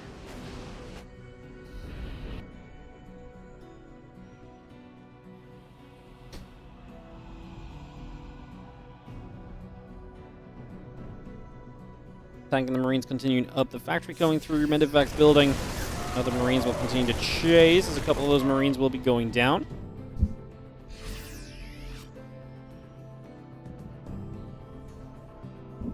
Ryung, funnily enough, staying in this. Obviously, the less workers you'd think would be more of an issue. I really thought it was going to be, but apparently not the case at all just yet. And it's going to hit that orbital command. It's just going to get a little bit more done over there as well. Still seeing everything else coming through.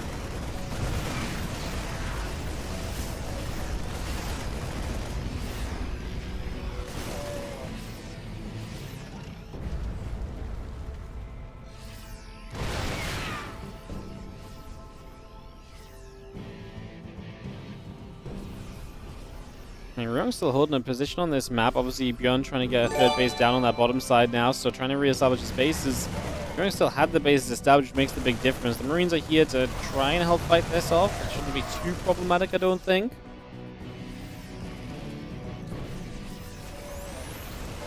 And the armor missile drops down. The Viking will shoot the medevac. The other few Marines are going to step forward as well. Here we go. Byun realizes he has to break out of this position as he's going to stem straight on through. The tanks are going to go to work. The Marine fight's going to be run by Ryong on the top, but he loses his siege tanks. Can he win the Marine fight coming into the middle? There was a stage where I thought 2-2 would never come into play in this game, but now the upgrades are done. However, Byun is about to hit 3-3, so he's actually going to have an upgrade lead. Could Byun have waited for 3-3, like an extra 40 seconds to get 3-3 up? Would that have been just worth it? I want to say yes, it would have been, but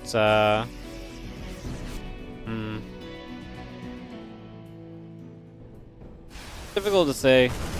Oh, this orbital's going to go down immediately. Byun is just bleeding out. He does not have a way to get back to bases, and he needs the bases to stay in this game realistically at this point. So this is really not looking too hot at all. A bit more of the Marine tank continues to gather together.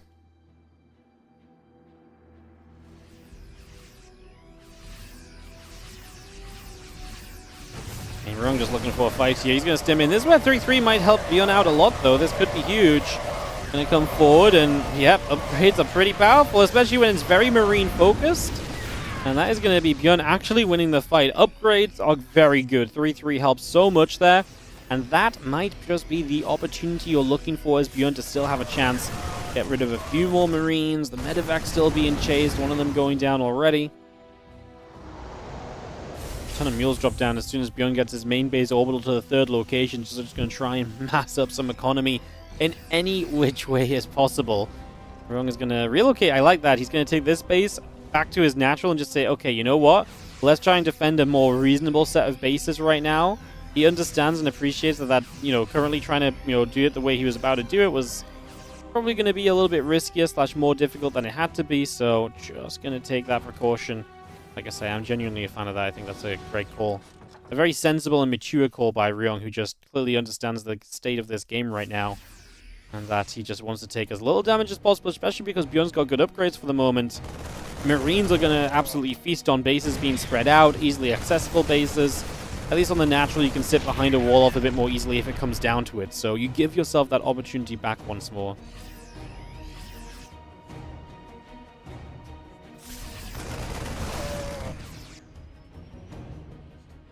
Single Marine coming about, the other Marines coming around, medevacs as well. Setting up for the moment.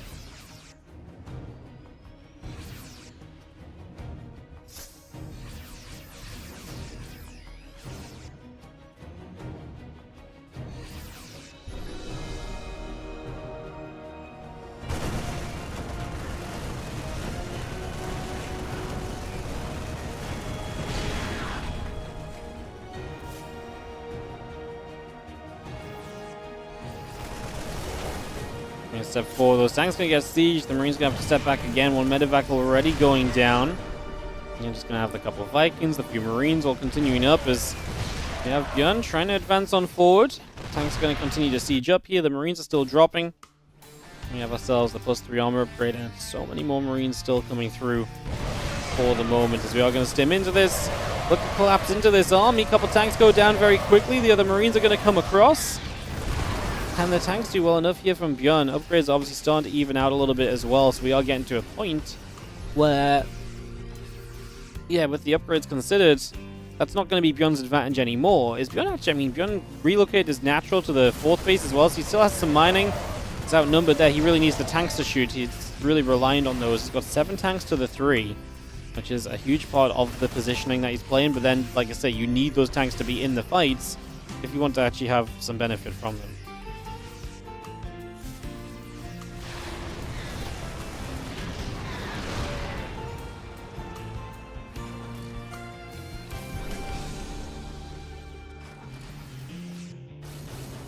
And +3 armor coming up. Tanks and the Marines continue to come about as well.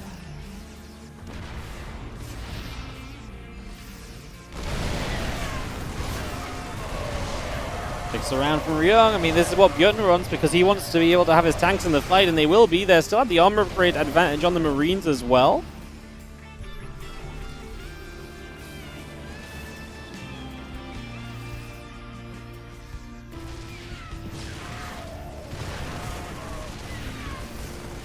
Step back over, a couple tanks will siege, Marines and a tank or 2 coming about.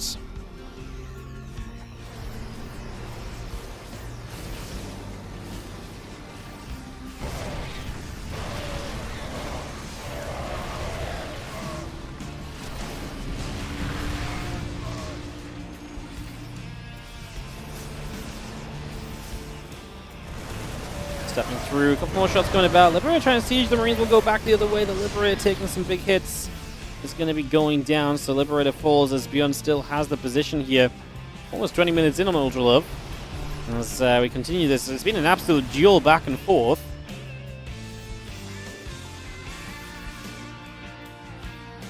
Two Vikings overhead. Just going to continue through as well. Continue to settle for a moment or two as we have ourselves the Vikings still gathering about. So we move around.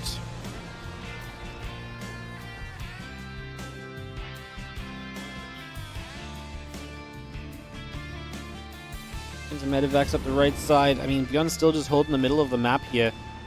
I'm going to start trying to expand to a 5th base location. Obviously, he only has 2 CCs in the game, but they're on the 3rd and the 4th.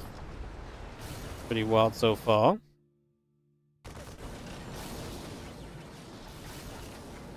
Thanks for siege up again right now. So just going to put some work in for a few moments. Get ourselves the libs, the tanks.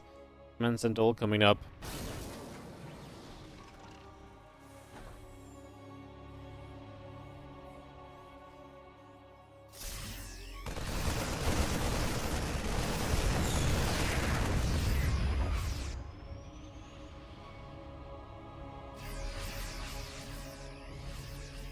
And the Marines still gathering. Tanks and other Marines continue to come around as well. Just continue to settle here.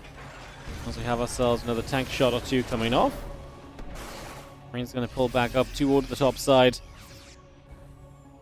Vikings will continue to patrol as well as we have the army to the right. Marines getting a few more shots again. Just hits coming over. All in the moment. And we're going to engage through once again. So couple more hits coming by. I mean, Ryung now getting into a good aggressive position. It's funny the way that this map is working. Byun kind of controls through the middle of the map.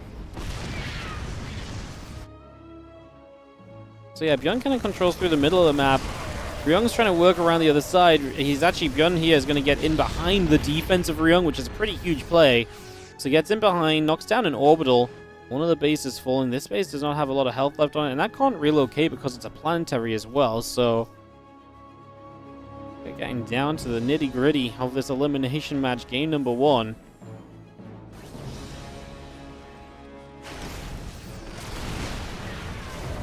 We're going to engage on through. A few of those siege tanks getting taken out immediately here. It's going to continue to press on forward. Those tanks keep on dropping. Marines coming around. The other tanks coming about. Liberator is also going to go down right here, as Byun, though, is going to have, I think, enough to just maybe engage the siege tanks after as well. He's going to keep going, and Ryung is going to have to leave this game. Man, what a heartbreaker for Ryung. That felt like this game was meant to be his at points, but it was kind of just a crazy TVT all in all. Just definitely felt as though Ryung was probably meant to have some opportunities there that never quite came around in the end. Unfortunate, but it's the way it is. All right, GG's, and we head to a game 2 of this Rex April Madness event. Elimination best of 5. Get this set up in a few moments, guys. Just wait for the invite through, and we'll get this ready to go.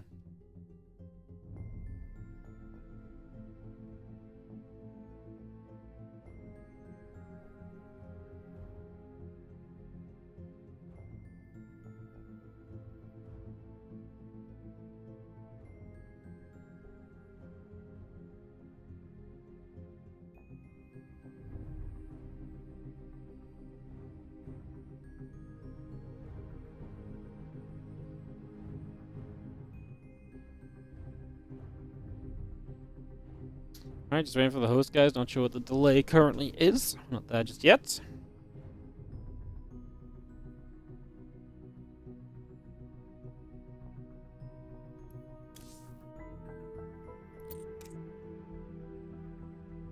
Someone checking the replay, taking a few moments.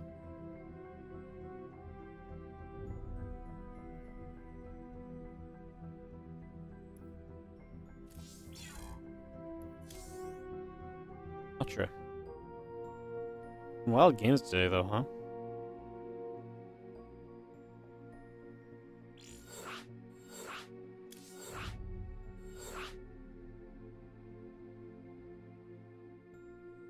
Been some wild games. Alright, we are going to be heading into this in a sec, guys. Lobby is coming up.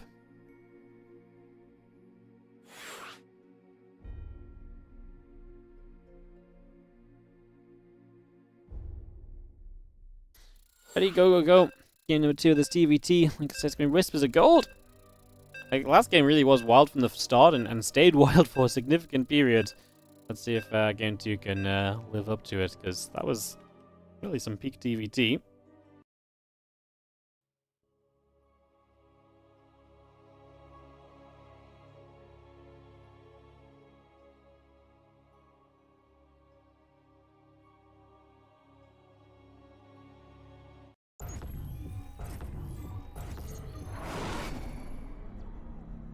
In the bottom right-hand side, we're going to start off with the red Terran player. This is going to be Byun.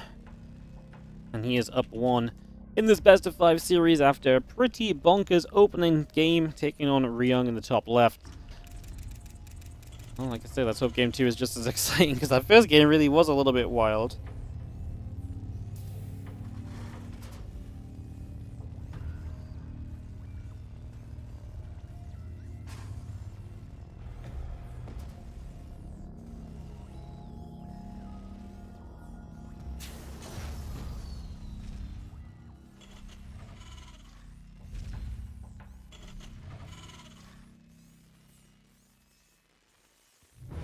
Max coming through, refineries coming up.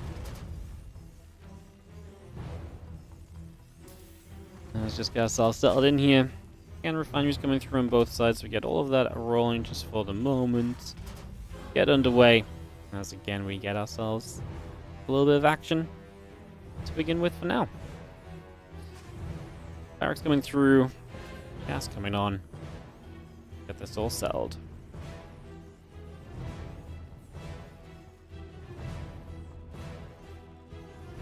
Oh, lovely. Oh, you know what I did miss about not having StarCraft 2 events? I did miss when people just schedule stuff right over your tournament. I really did miss that, yeah. That's a classic. GSL qualifiers slap bang on the end of the WardiTV Spring Championship. Amazing. Ay, ay, ay. Because nothing's ever easy, is it?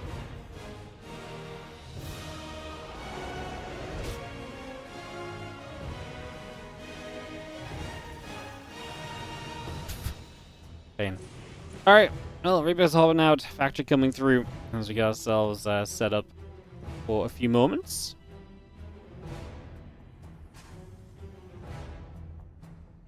Reaper's coming around, again the CC building up on the side of Byun, the factory is very much so on its way up as well, so we get that up and rolling.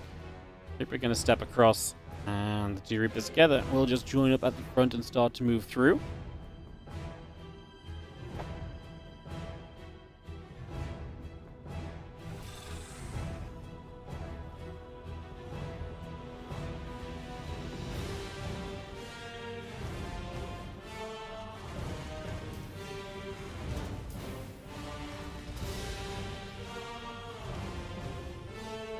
Starport still building, CC coming online, and the factory and the other CC coming up and about as well.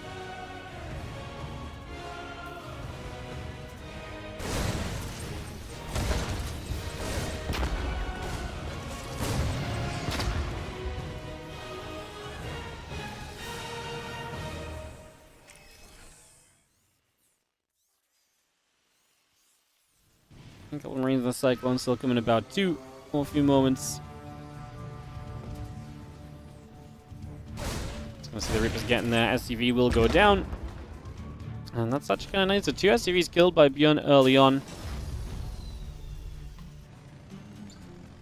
Good stuff.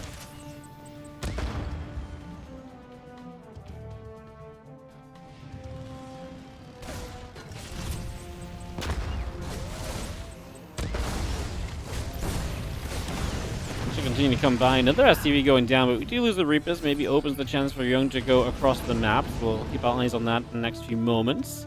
Have a look at that opportunity.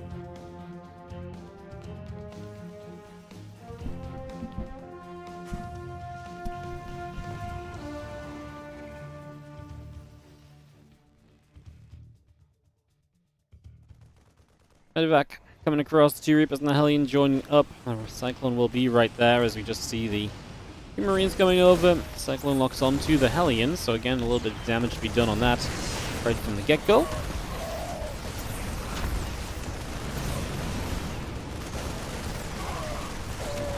Cyclone locking, just going to get a kill over in the corner, a few SCVs going down. I mean, obviously nice counter from Ryong to get some damage done, but definitely feels like there's more to be had here still.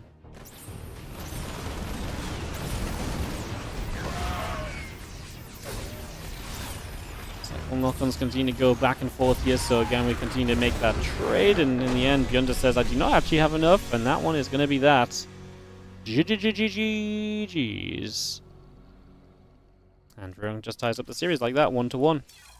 That was a very fast way to get tied up.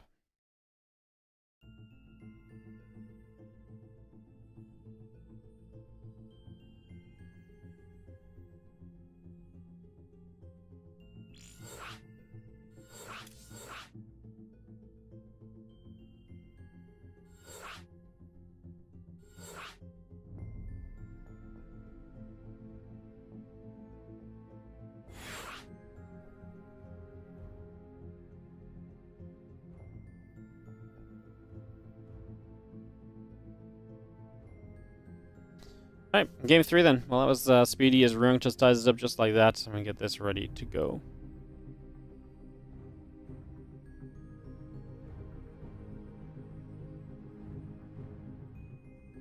Alrighty.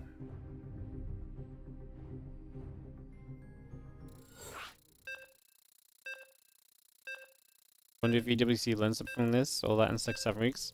I don't think that's really EWC's fault.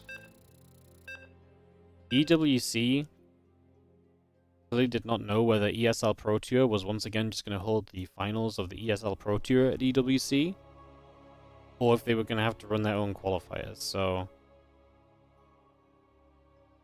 yeah, I don't think there's anything to really put on EWC for that. They're just putting together a series of qualifying events in the time frame that they have, you know.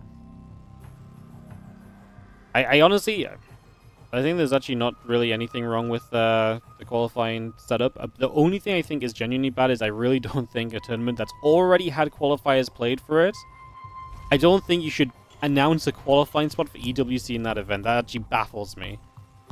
You know, the Korean server qualifier, or the Korean qualifier, or the Asian qualifier for the Bulgarian event literally had 4 players sign up, and all 4 of them instantly qualified because all 4 top 4 qualify. Because no one wanted to pay for a trip, wanted to pay their own trip there. That's a very different situation if you tell people that EWC spots are on the line. I bet you there would have been a lot more than 4 players signed up to that qualifier then. I really, like, this to me is baffling. Like, I think it's lovely to involve other events. I think it's absolutely baffling to give it to an event where the player list is already set. I think that's absolutely, like, actually crazy. I mean, like I say, like, it's great for the tournament. It's just the actual process is baffling. Wild. Proxy racks from Ryung as we get into game number 3 here of this series. So we're looking to apply some good pressure early on this time around. Seems to be the plan around. Even Dallas only a month from now. Yeah, I mean, I can at least appreciate, like, there's only so much you can do in terms of announcing that stuff if you want to have some offline qualifiers, but, like, at least anyone in theory could still go to Dallas if it's even if it's difficult, right? Depends how much you want it, but you could still try and go. You cannot now qualify for the Bulgarian tournament because it's already set, you know? That's actually bonkers. Anyways, it's very minor in the grand scheme of things, you know. I think the players that it mostly affects the Koreans who have GSL anyway, so maybe it's actually not so bad because they will have GSL to play in. So yeah, maybe it's not so bad overall. Maybe not so bad. A couple of Reapers gonna go poking about as they try and deal some damage. Here, obviously, this is the proxy, and Byun is pulling a few SCVs to try and prep for it. He's only on a single gas. He's going to drop the CC down in the face of his opponent's Reapers showing up. Love it. Love the confidence. Love the swag. As you see our Reapers continue to come over.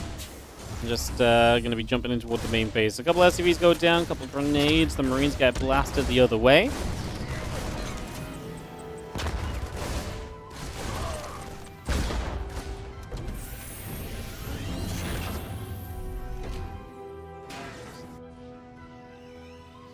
If you look at Sarah Zagora, no Cyril, no Clem. Well, Cyril and Clem are there.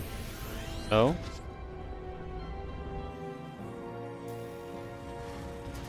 But obviously, it doesn't matter if you meet Clem in the finals because Clem already has the spot, but Cyril will need the spot, no? So, yeah.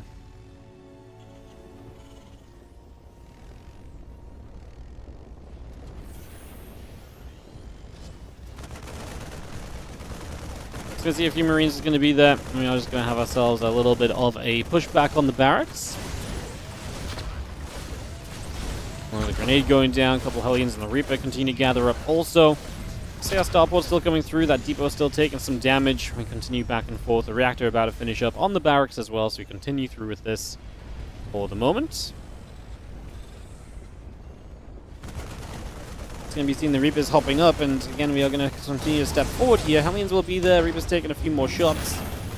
And then the Cyclone and the Medevac still coming online. As the few Marines continue to hit our barracks at the moment, and again, continue to shove that away over to the sides for now. So we continue to put some work in on this. CC just settling down on the natural. CC building the main base as well. So we've got 3 bases all coming through.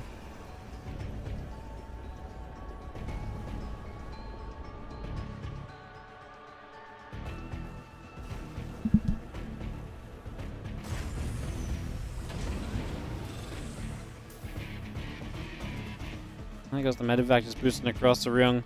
Looking to follow up from this overall. I mean, 3 SCVs died. Not really what you're looking for on the proxy Reapers. You would probably like a lot more SCVs killed than this realistically, so not exactly ideal. There's a few Marines going to get there. The barracks will take some damage.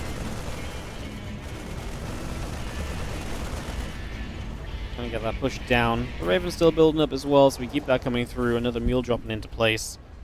Again, our command center, a couple of barracks all coming online.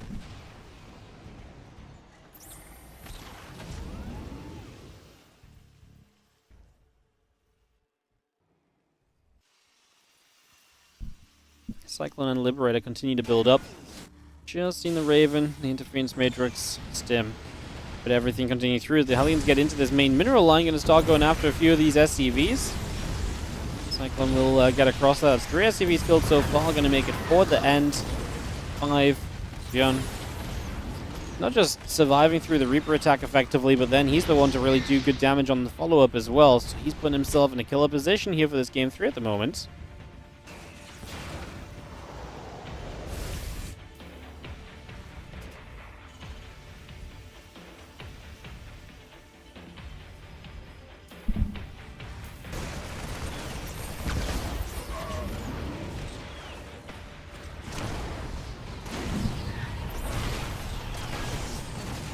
And just going to continue through with the Liberator, man. Byun is just dealing so much damage.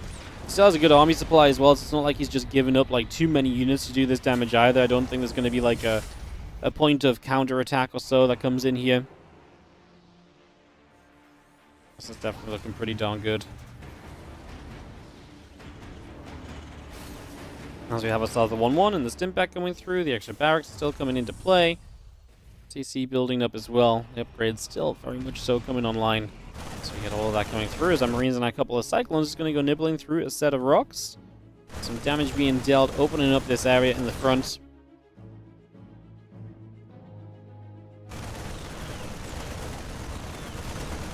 And these rocks will go down.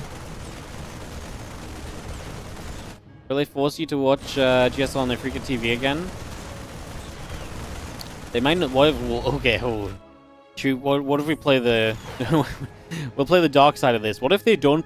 What if they don't even put up a YouTube stream because the YouTube was a requirement to be part of the EPT, and now that won't be a requirement? What if they just stream on a freaking, not even a YouTube channel? GSL goes full evil.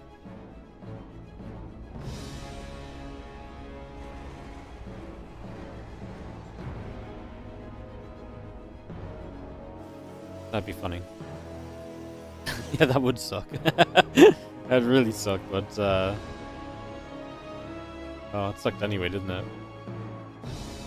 Isn't it soup now? Yes, soup, whatever. Ifrika, soup, call it what you want to call it. It is officially soup for sure. I actually think it was better to watch someone like Zombie Grub who just casted all the GSL games the same day they got cast anyway. I think that was a better way to watch it in the end. That's how I watched any of the GSL last year. Yeah, what's up, Raw Moon? Warm. God, I can't talk. Raw Man, dear. How you doing? Thank you so much for the 100 bits. Happy day to you. Appreciate the bits. Thank you so much. GSL is really back. Yes, they just announced. They the EWC qualifying process, and that includes some GSL action. GSL will act as an EWC qualifier.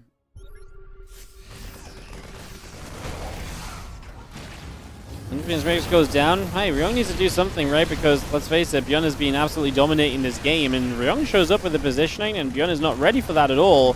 Byun's dropping into the base over on this side. Can he trade well enough here? The tank? Oh no, he stopped dropping. He stopped unloading the Marines. Byun also doesn't have combat shields, which is not ideal. This is going a lot better for Ryong at the moment. He's definitely getting a little bit of a better edge on this right now, as he will unload this low ground. SCV's going down, so he's doing some damage. Obviously, Byun's third base cleared out and having to be pushed away, but he lost less SCV, so if you can regain control, you can re-land that third and act as though nothing happened, you know? Pretend it's just always been okay. Again, more Marines coming down, tanks and medevacs coming over. Yeah, a couple Marines will fight. The medevac still taking some shots, is going to go down, so the medevac falls already. Again, 2-2 upgrades on the way from Byun. The 2-2 already halfway done the other side. We're going to see another engagement here as Ryung tries to fight through, but the tanks in the back of Byun are actually doing some pretty serious work at the moment.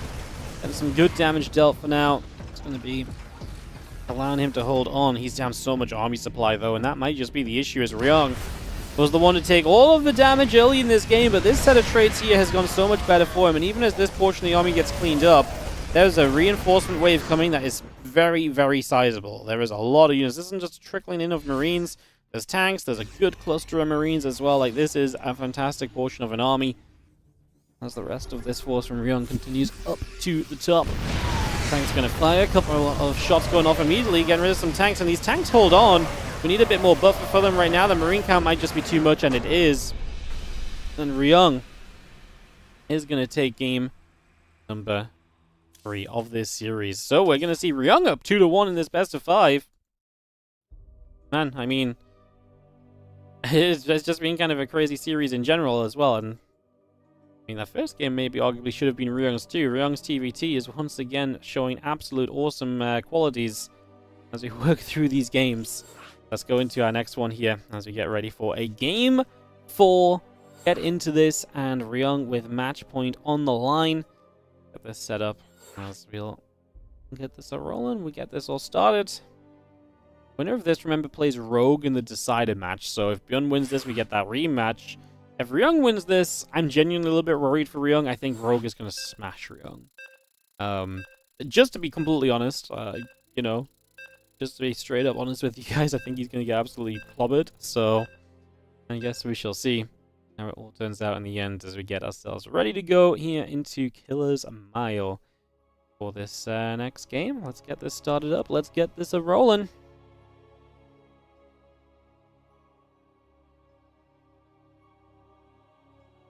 Ryung.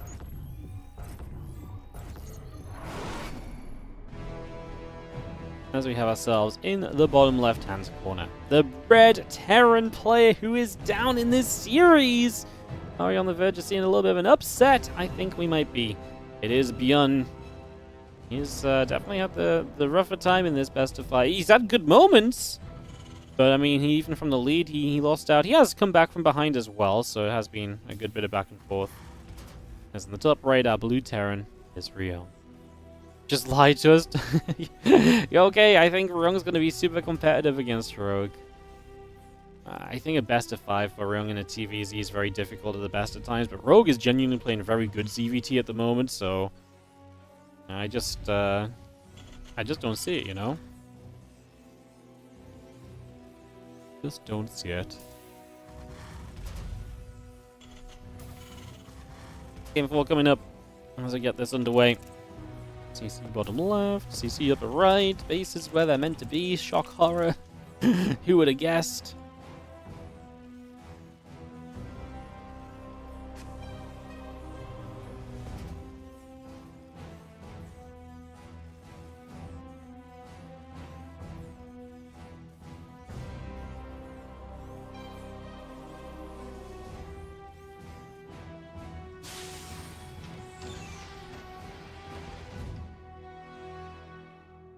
And we got the orbital building up. The Reaper is on the way through. I'm just going to be having a Reaper on both sides. Nothing too crazy for our first minutes of this game.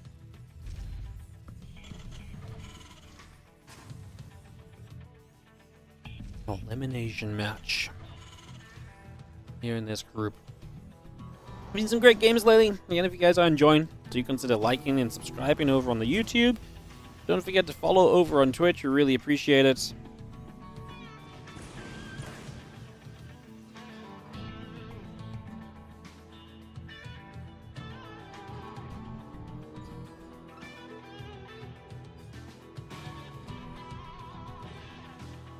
Just have ourselves a Reapers coming back around and setting up.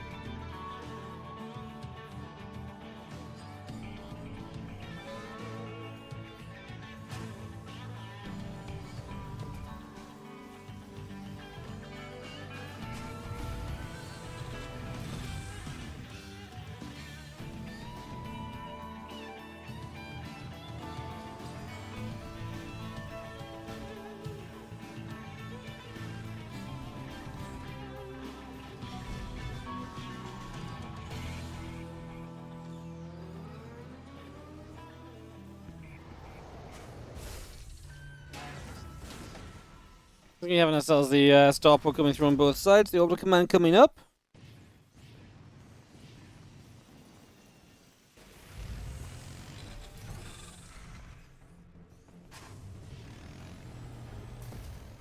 It's going to have our Marines coming about, Cyclone coming through, the medevac coming online as well, so we get that all going.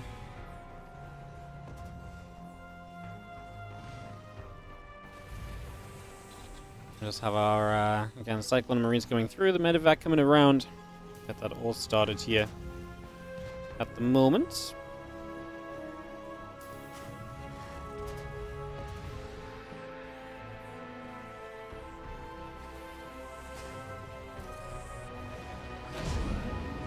As the load up from Ryong as he gets to come across the map. Has been fairly successful with some of this aggression in this series so far, so we'll see if we can find some more of that right now as we get him moving across and look to try and deal some early damage here against a Byun who's built up a Raven, getting ready to go.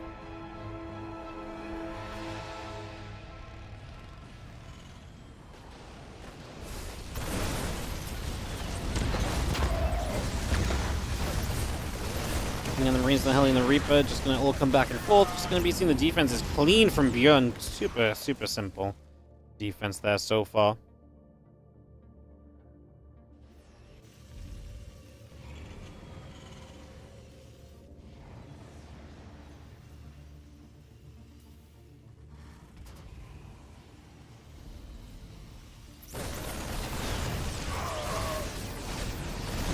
Cyclone's going to step up. The siege tank is going to be there too. Just going to be getting that to whack away.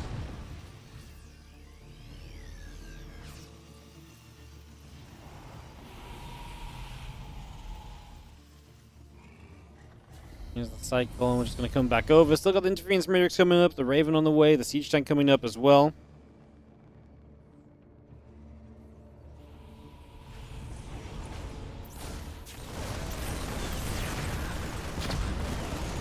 Seeing the Cyclone still trying to drop on through here. Another Cyclone coming back the other side, pushing straight on forward.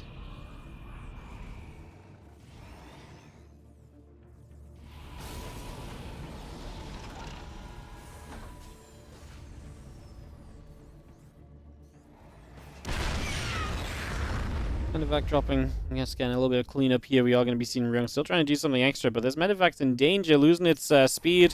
It's going to drop out the Cyclone as that is going to be a cleanup. So full cleanup from Byun, who just takes a serious lead from this. I mean, he lost 5 Marines and a Heli, and he killed multiple tech units.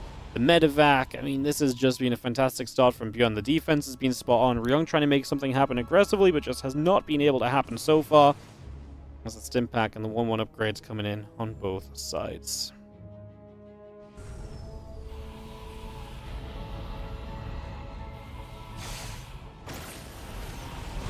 Siege tank.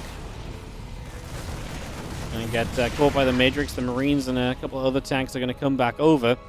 Again, the 1-1 in the Stim coming back through as well.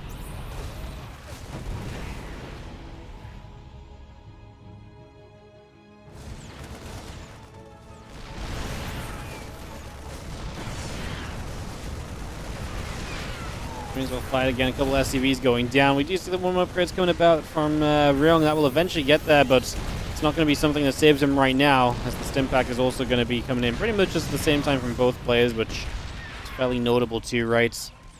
Vikings and the Ravens gathering up, and Byun in position, denying the natural of Ryung. Looking as though Byun is going to bring us all the way back to go to a Game 5 here in this elimination match. Looking down good right now as our Cyclone going to clean up that depot. I'm going to see a couple Matrixes going down. The tank's getting caught. Auto turrets all over. I mean, if this is a time to break out, it has to be it right now then, but with those auto turrets helping you buy some time as Byun, it's just going to be difficult for Ryung to really do enough here. We're going to re-siege the tanks actually as well, as we're going to blow up that tank that was sieged, and Byun is going to clean this one up, and we go to Game 5 of this series. So we are going to kick this off and send it. All right. Let's get this one ready to rumble, as we have ourselves next game ready to go. So we'll kick this off in just a few. Get ready to set this off and into some action.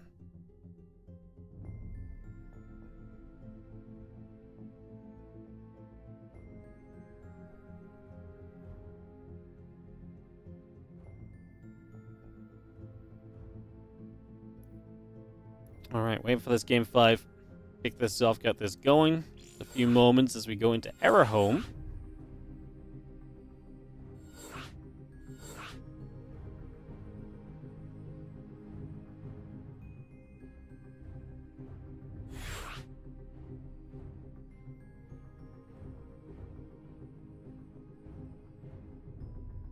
Byun around, move Ryung around. Should be good to begin. Go gets gold. I'm gonna kick this off. Countdown begins.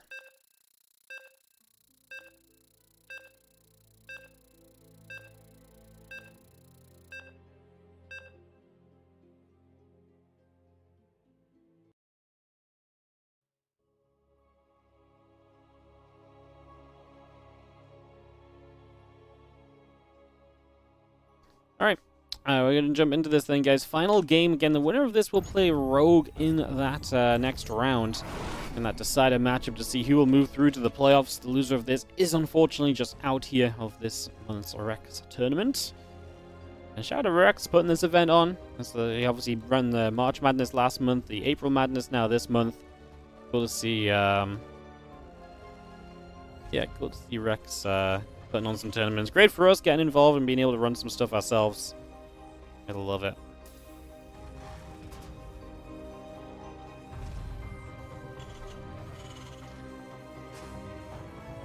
Alright, Refinery coming through as we get settled in here.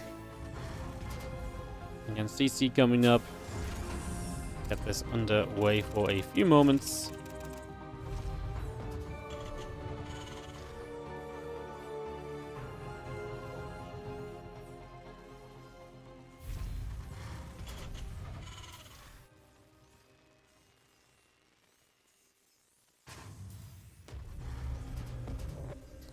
Double gas from Ryung, single gas from Byun. Byun has been going for the single gas a fair bit and trying to get that faster expansion down. Which is why it was a shame that Ryung wasn't able to kind of capitalize more on that Proxy Rax Reaper play, because it's the sort of thing that's meant to kind of scare Byun, but when Byun has a good time doing this build against the Reapers anyway, it doesn't exactly scare him away from doing this build again in the future, right? So then you get to keep on doing this very economic opener, and that's just something which Ryung is, again, unable to really stop Byun doing. Unless you commit to like a Reaper proxy again and see some success, but then you run the risk of Byun mixing it up. You've already mixed that in the series. Is pretty reasonable.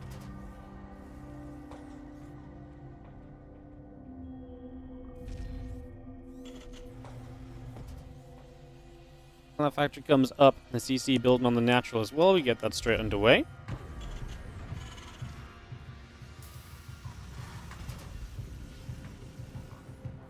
And Reaper on both sides, get that factory coming online as well. So we bring that through, we get this underway for now, we get this settled. It's going to be seeing the Reaper still continuing about as well, so we bring that straight over. The command center going to go down onto the natural.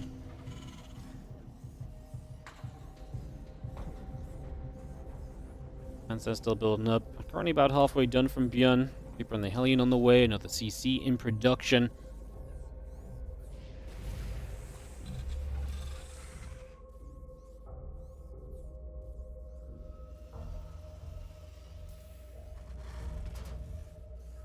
And starport building as well from Byun. So just going to see that starport coming online, add 2 more Hellions also.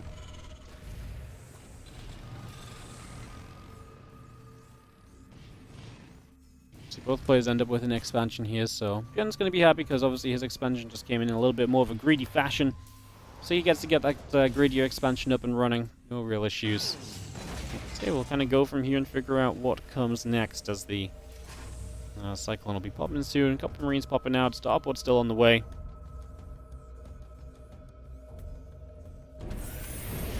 Let's swap that Starport over to the tech lab.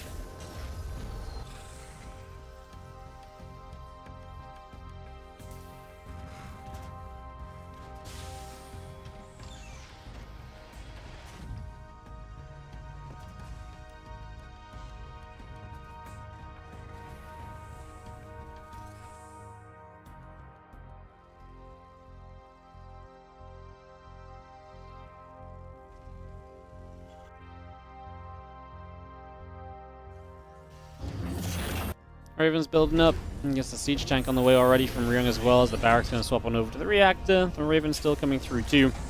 As we see our first Raven out. The second Raven building.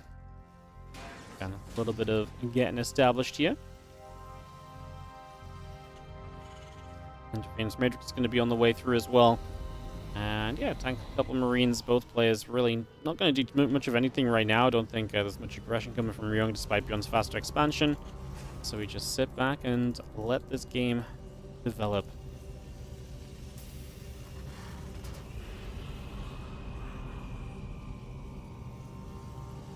And interference matrix coming about on both sides. Siege tank coming over. The Marines on the way. We got the Raven building as well. And still got the interference matrix coming about as we get this up and rolling. The Cycle and the Reapers and the Hellion. Raven also pushing over to the other side. Head to the upper right side. Hellions and the Cyclone going to come over too. Just going to be seeing a little bit of a move around. Going to come down the bottom. Grenade goes down. Hellion's going to get bopped. Cyclone will fall. The Reaper continue to get chased. The Hellions will get that.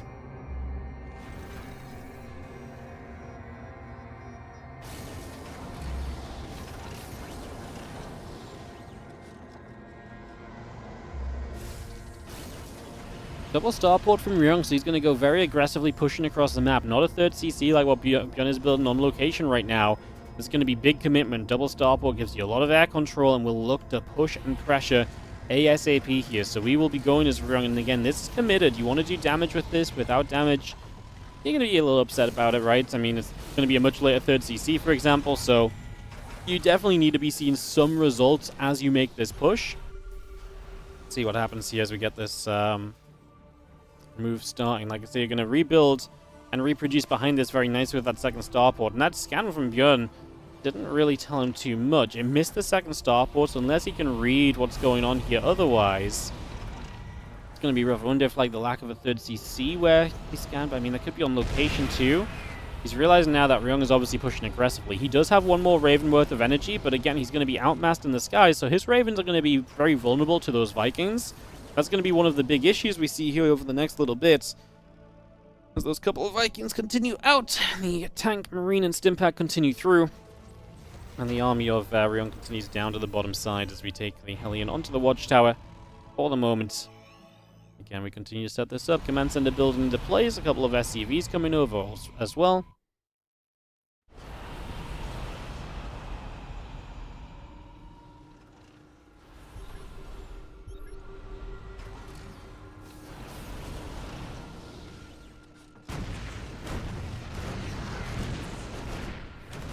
Tanks will just be hitting the rocks. Just going to be having ourselves the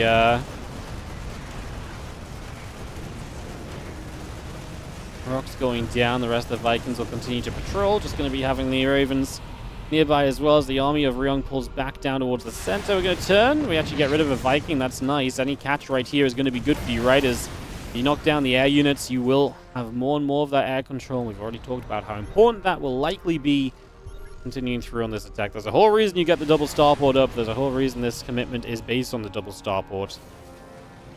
What Byun has done so far has kept Ryung from really committing to a siege position, though. And the longer this goes, the more Byun is kind of going to be sitting on a few extra SCVs and so. Not sure how much that means right now. He's going to actually pull the SCV. He's just going to send it. He matrixes the tanks. This is huge. It was auto turrets versus matrixes, so a complete difference in how you're going to approach this. But it looks as though Byun is going to push forward and clean out that tank line. The Vikings land. This is very, very well established by Byun just pushing out. Ryong had no chance. He couldn't. Yeah. I mean, the tank stole Matrix, and that was basically it because Byun makes the entire fight happen in that moment. The auto turrets that came down from Ryung just didn't matter, and that is going to do it. That's going to be GG. Byun takes it 3-2. Ryung, man, I really love cheering for Ryung lately, but it's so frustrating because I just want him to have a bit of a better result, you know? I feel like he's just so deserving of just a slightly better result at some point, and he just keeps falling that little bit shy, unfortunately. Just a little bit short of the mark. GG's. Alright, guys, we're going to take a quick break here. I'm going to nip BRB as we get Byun Rogue coming up for our next best of 5. Final best of 5 of the day. After that, we're actually going to be playing some Tempest Rising, which is a new RTS that comes out today. So we're going to be doing that as a bit of sponsored content. So stick around. I'll see you guys after this quick break.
Welcome back, everybody, as we are going to be kicking into Rogue Byun the rematch. Obviously, we had a 40-minute game between these two earlier, which was the game of the day and absolutely a fascinating TVZ.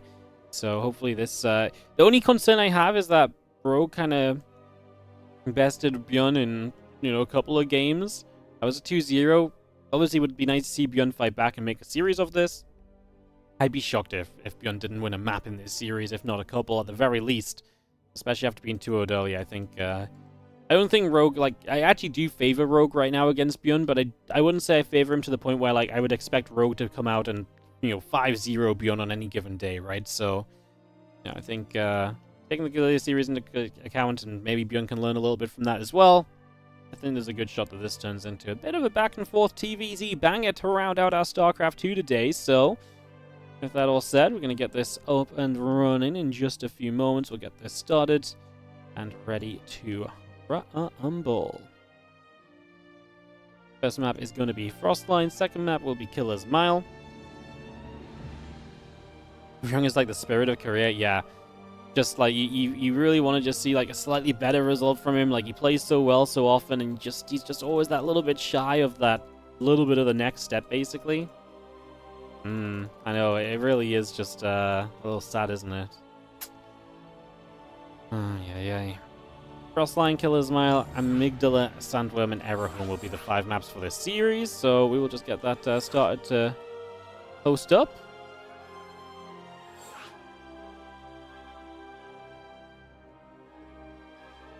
And get this ready to rumble. Thank you for joining us, guys. So good to see you all today. Thanks for tuning in to the WardiTV stream for the Rex April Madness. Obviously tomorrow we've got WardiTV Spring Championship action coming back up as well. Should be a ton of fun, should be great. Looking very, very awesome.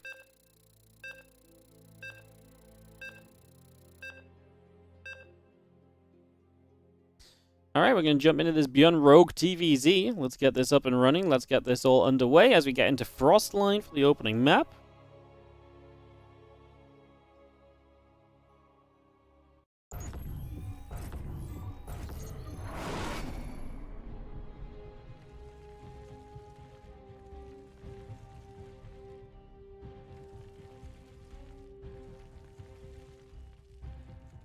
In the top right side, our blue Zerg player, it is going to be Rogue.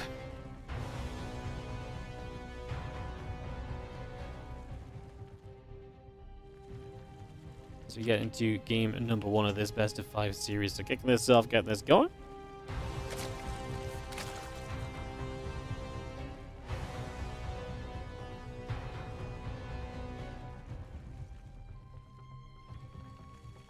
Obviously, Byun in the bottom left. Frostline to start us off.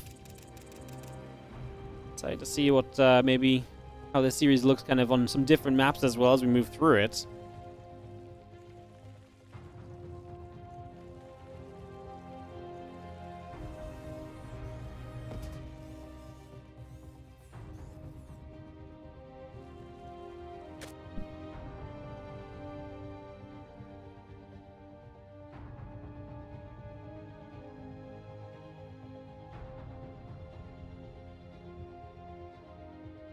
Punch gas and pool coming up from Rogue. Byun just going to get the barracks down as we get this settled in here for a few moments.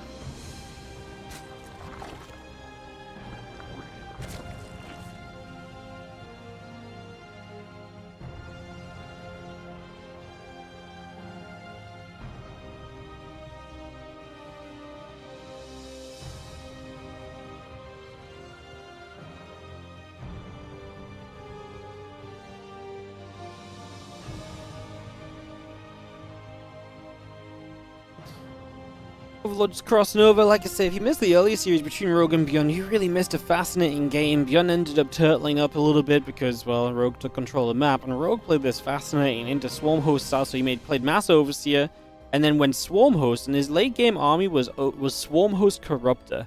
It got super close, and Byun very nearly brought it back and nearly won it. Both players were down to very minimal mining. The only issue I have for Byun, kind of looking back on that game, is that if Rogue had actually just been able to keep the top base alive, it wouldn't have even been close. Then Rogue would have absolutely just smashed him in the end. So it was close because Byun just about made it close, but the way in which Rogue overtook the map and was able to control on that game was truly outstanding. It really did so much for him, and that gets me scared. You can't let that situation come about again as Byun, because I don't think Rogue is going to make it as close as it was the last time around. I think he's going to capitalize a lot better if he's given anything close to a similar setup. Anything close.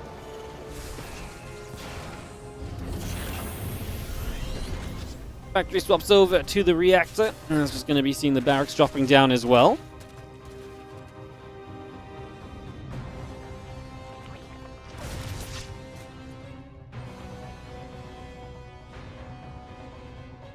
It's going to be seeing our CC coming about, a couple Hellions coming through, Marine on the way up as well. We'll bring that around for the moment.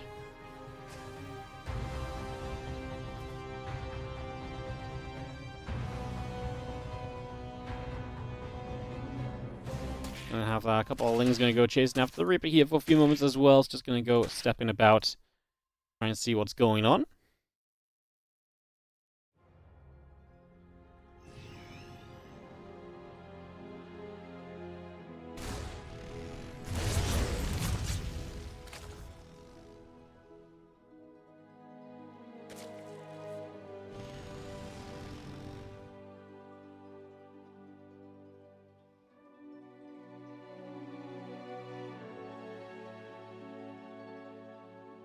Hellions and Reaper just gonna gather, get settled here for a couple of moments, and we just wait to see where we're gonna go. The Marine gonna hit the Overlord. The Overlord just gonna get some scouting.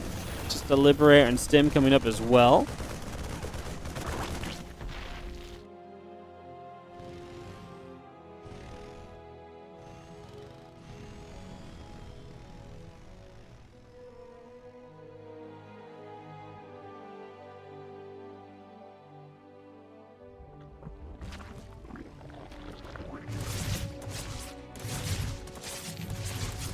It's gonna wrap around, just gonna be seeing the Hellion gonna get jumped on. Queen's gonna be there as well. Just gonna be seeing the Lings still gonna be there as well. Queens continue to chase as the Lings continue to come on through. There's gonna be 2 drones dead so far. At the same time though, from the Liberators, the Hellions go down. We get 5 drones because of the Liberator, which is not so bad. I'm just gonna be having ourselves the melee upgrades, carapace upgrade, extractors and drones all continue to come up for the moment.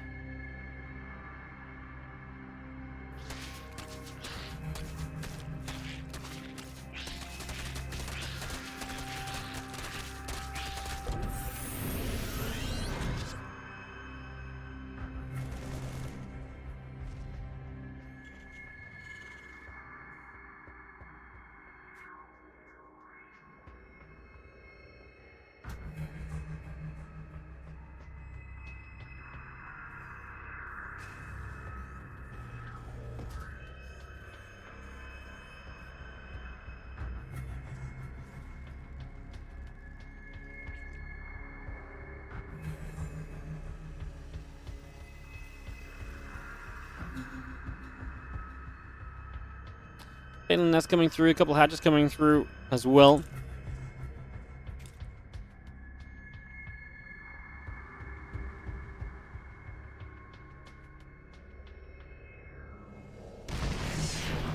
Just have ourselves a little bit of a push around. Just going to be seeing the Marines and the tanks end up as well. We see the burrow from Rogue. That's kind of fun. Don't see burrow as an opening all that often anymore, so we bring that burrow about. We get settled here. See what our next stage of this will bring us as we have one set of upgrades coming through, the melee upgrades and the burrow. Can burrow be significant? Obviously you burrow some Banes around the map and you can get some big connections with those.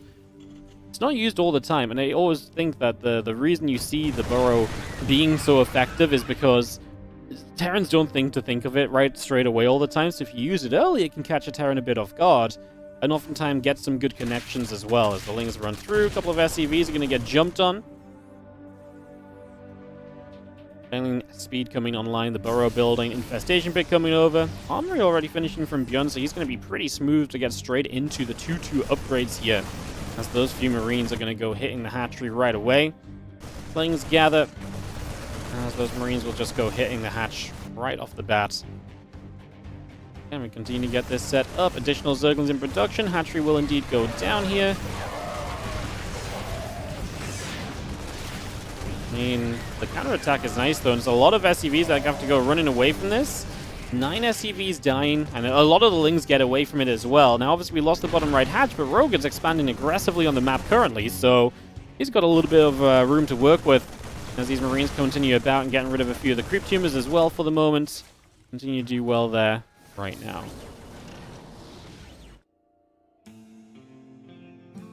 Baneland Speed will be finishing up in just the near future. We have ourselves a couple of Lings stepping across.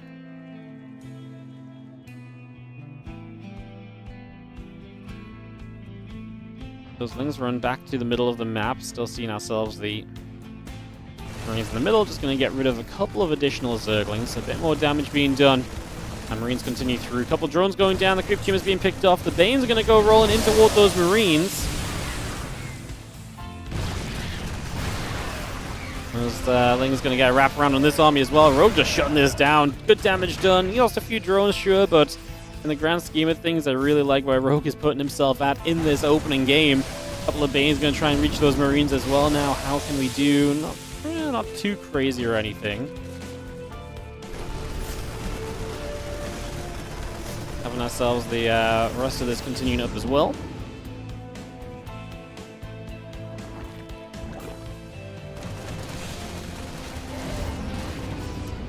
Now those medevacs load back into play, and we will once again just see them just trying to stay active, as Rogue definitely has done a good job of defending against Byun, but supplies are still close enough. Byun is still very much so in this. Fourth base building from him.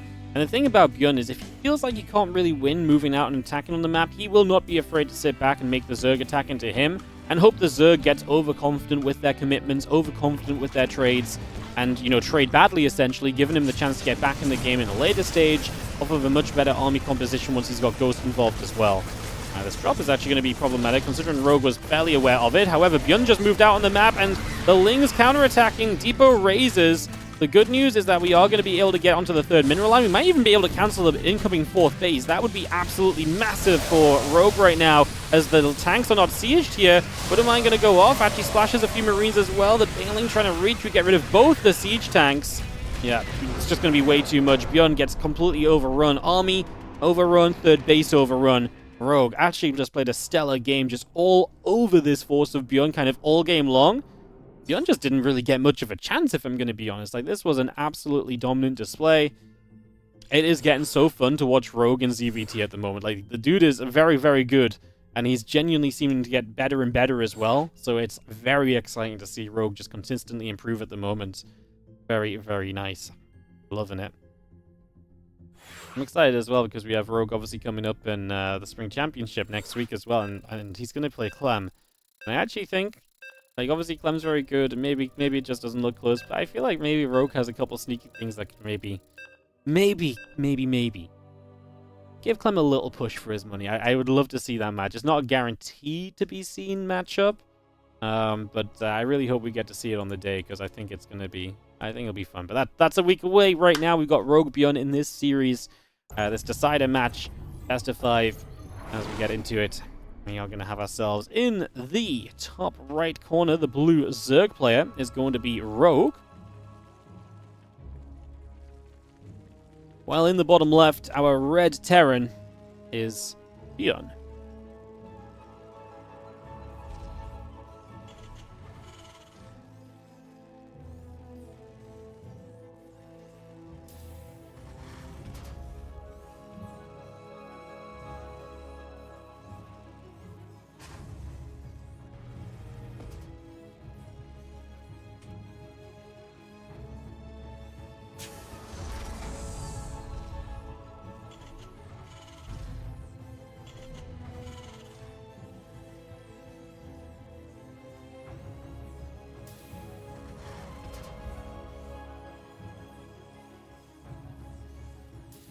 So just get this underway, as we have a couple of moments of setting up here. Refinery coming online, racks coming up, drones on the way, hatchery coming up as well.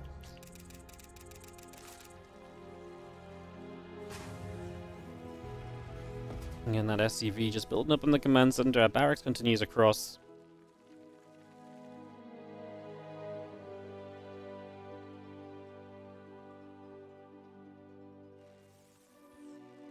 Reaper in the orbital command will just come straight on about. Get that on the way. SCV down to the low ground is just going to get ready to drop onto a little bit of production here, so we get that started up over the next few moments.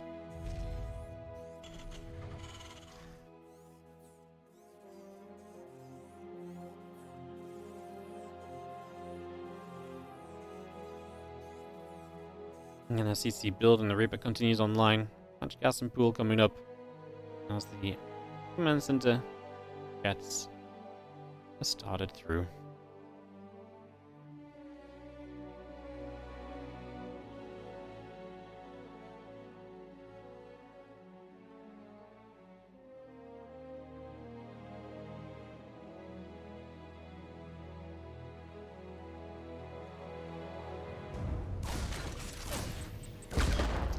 We'll just have our Reaper dancing backwards as the few Zerglings will get jumped on for the few moments here early on Killer's Mile. Second game of this best of 5 series. Again, Rogue dominant in that previous one.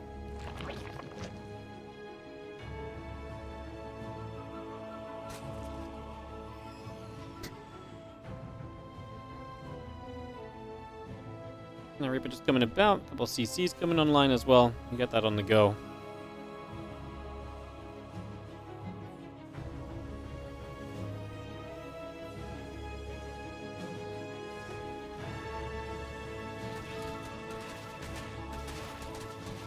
We're still gathering the link speed building. We have ourselves the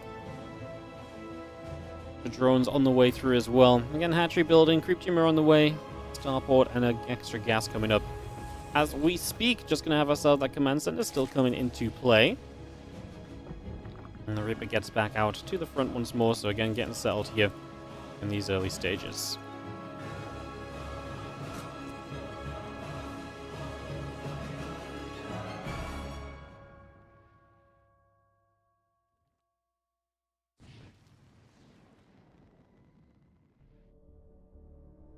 Hellions will produce through. We get that Banshee on the way out as well. Marine is still producing. As again, Reaper, a couple of Hellions gathering together, and we'll try and see what else we can get through for the moment, as we just see the cloaking coming up for the Banshee, so we get that started as well. Three Queens gathering in, and Marine going to be there to hit the Overlord for a little bit also. And another Marine going to hit the Overlord as well, so just going to go and hippity nab as we try and get some info. Overlord is going to get far enough in to see... Yep, sees the starport and everything already, so pretty good indicator of what's going on early at least. We get that information pretty much right away. There's a couple of Hellions and the Reaper still gathering up. And again, cloaking coming through for that Banshee, so we'll see how well Byun does harassment rise. Starts up the stim. Only going to build the 6 Hellions. It's not crazy. It's not super low. It's just, you know, sometimes you do see a few more than that as well. It does not get into that initially.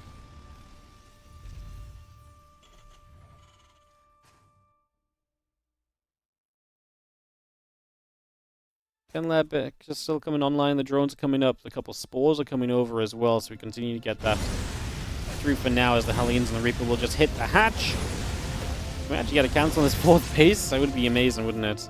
Shouldn't really happen. It's not really being allowed to happen as we push that back for the moment and wait to begin to deal with this. The Hellions just step away for now. Taking a couple moments.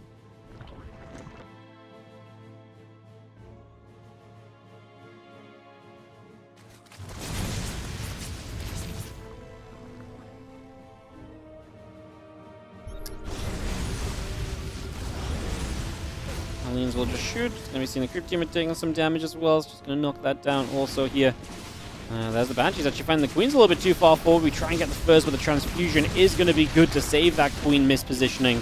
And so we are going to be able to save ourselves a little bit there right from the get-go.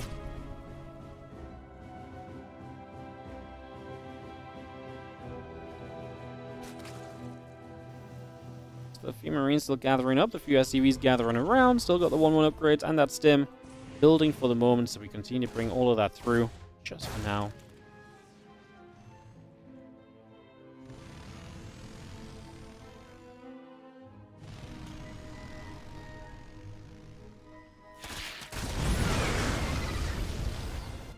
Hellions still in good position, just going to knock the Lings back again. Banshee around that right-hand side. Good use of the Hellenes this game. Just feels as though Byun's had a little bit more control early already, which is obviously great. Obviously, again, last game I really felt like Rogue took control and he just did not let up at any point once control was taken. At least Byun this time feels like he's poking around a little.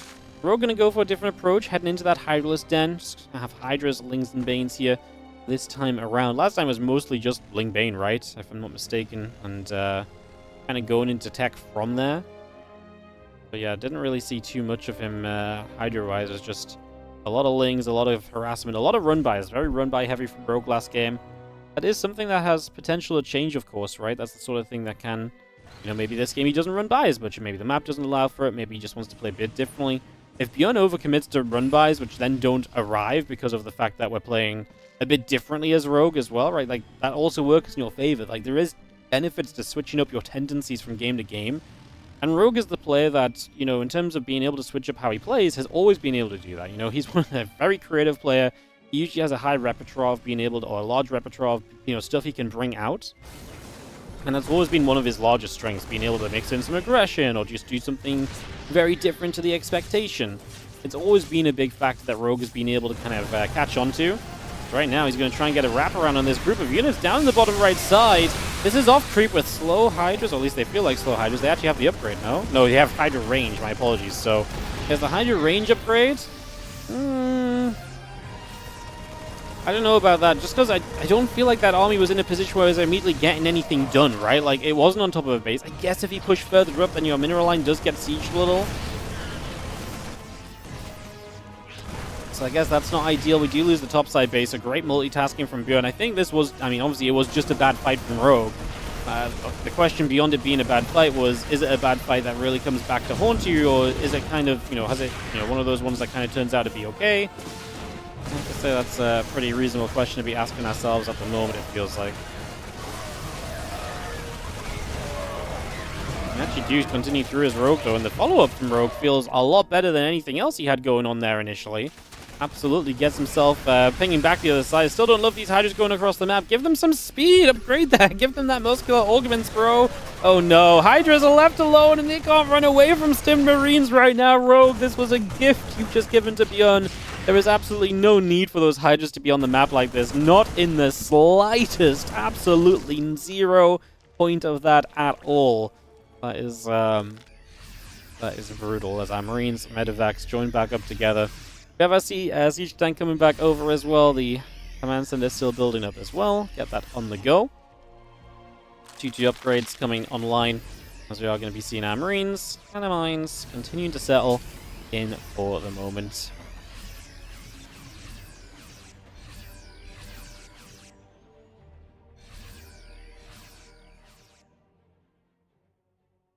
Marines of Byun continue to come across. We're just going to see Lingbane Hydra Lurker.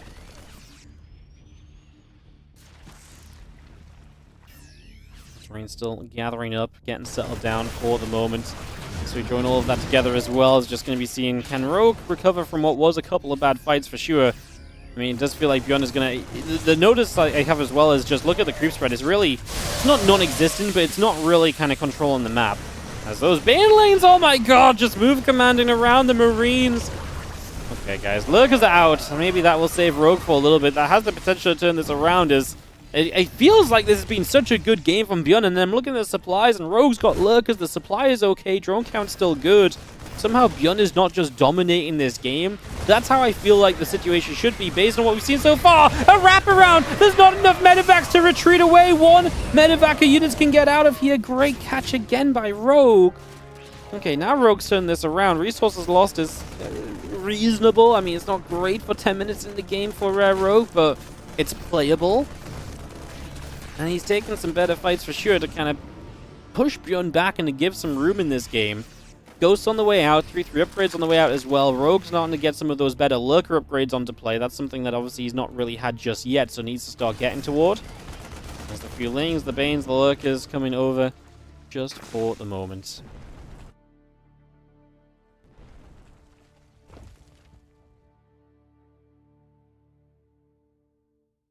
We continue around. Just for now, the army continuing up. A couple of creep tumors will go down again.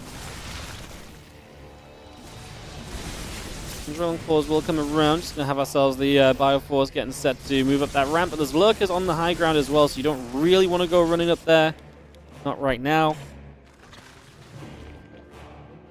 Interesting that Rogue really wants to take that central base, wants to hold the kind of middle of the map a little bit. I like it, though, because it gives you some strength having the middle. Like, the middle's easily pushed into in a way, but if you're confident you can hold it, then I actually think there's a lot of benefits to going for it. Ling's with a wraparound on the planetary. That's going to die. Ling's going to try for it. The Ghost plus the planetary together. Oh, my goodness. It just goes down. And really only just this group of units have to load back into the medevac to play the retreating game, so they're going to back the hell up. My goodness. This game's getting freaking crazy. Rogue is maxed out right here. Again, that hatch in the center coming online. The one thing I really think I'd love to see Rogue fix is just an attempt to get towards a couple more bases, right?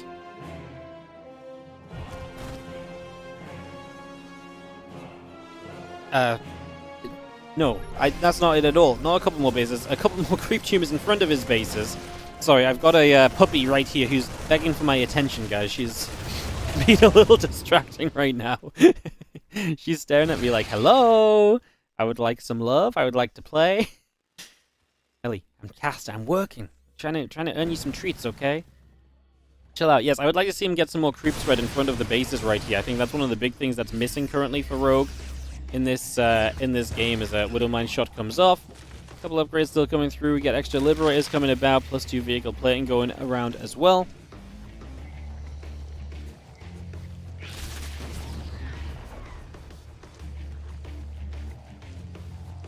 Nidus network building. I mean, Byun's ready to just play a long game, right? 4 more command centers, advanced ballistics, and all of the Liberators are on the way up as well. So we are absolutely getting to that sort of a point.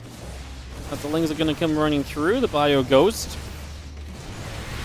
comes across. The Lurkers burrow. The Banes are going to get chased.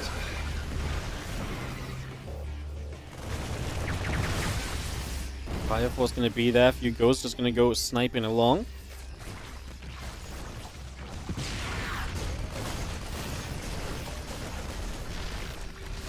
Spellfellow gets picked off.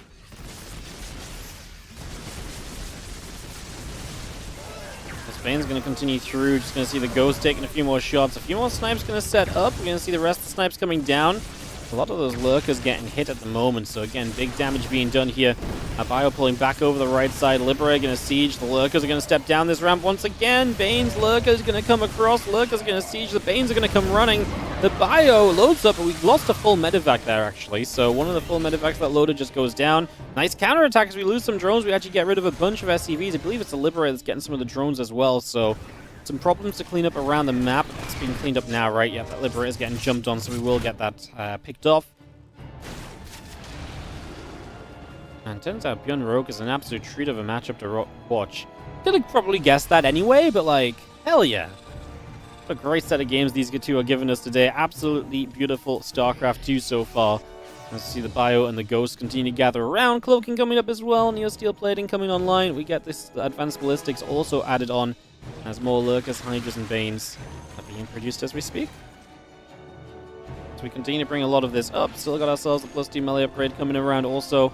3 Liberators, Advanced Ballistics coming online, high-tech auto tracking being produced too.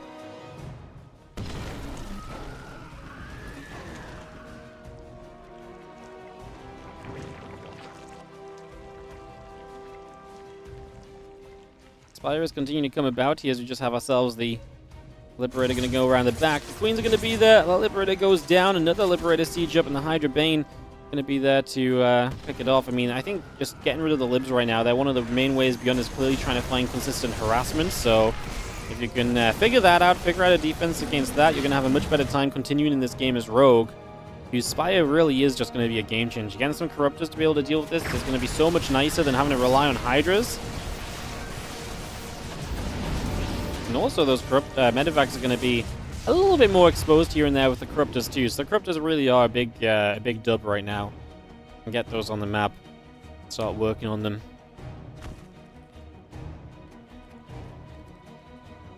The medevacs regather. A couple Liberators will set up. Bane Hydra going to hit the top side as we get a wrap around. The Hydra's going to dart forward. Going to hit the Liberator for a few moments as well. The rest of these Banes going to turn around to the center.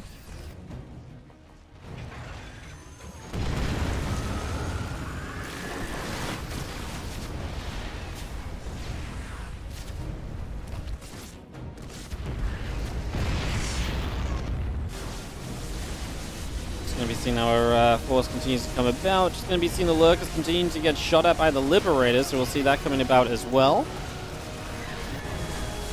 I mean, obviously, the Nidus in the main base is always frustrating, but liberators are one of the ways you can really deal with lurkers in your main, at least, so that is a big win, at least, if nothing else. And actually, Rogue is letting a lot of these lurkers just die to this liberator fire, slowly but surely. Not sure if I really love that. Feels like that's a little bit of a lax defense against those liberators, or response to the liberators.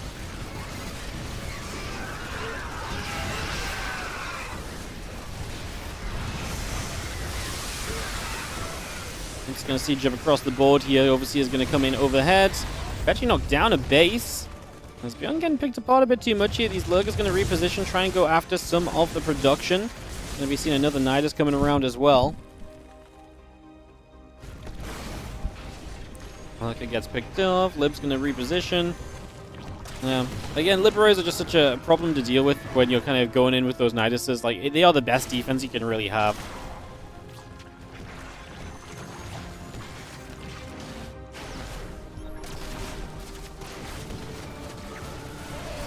Going to be seeing the Ling Hydra going to continue to chase. So actually going to get a massive wraparound on those ghosts. My goodness, you see those ghosts, guys? Holy, they got absolutely obliterated. That was a little bit brutal.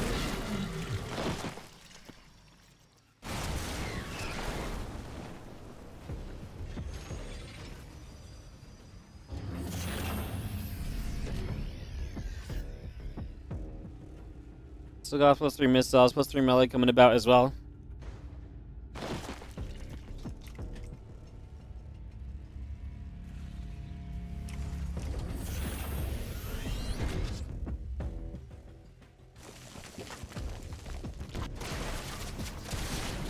Liberator gets shot down, a couple of shots coming through still. I'm just going to have our upgrade continuing about. So again, +3 missiles, +3 melee, still coming over for a couple of moments here. I'm just going to be seeing our Lib still joining up with those medevacs.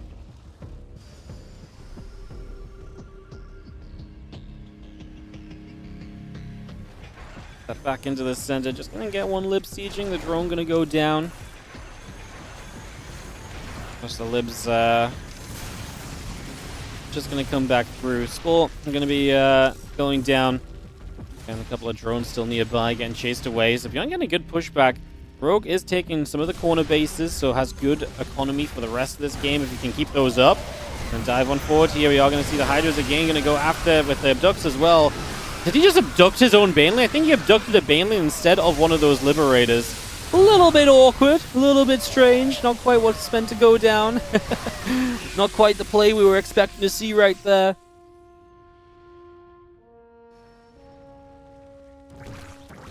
We do have a Liberator then sieging up right here, so just going to get that on the go.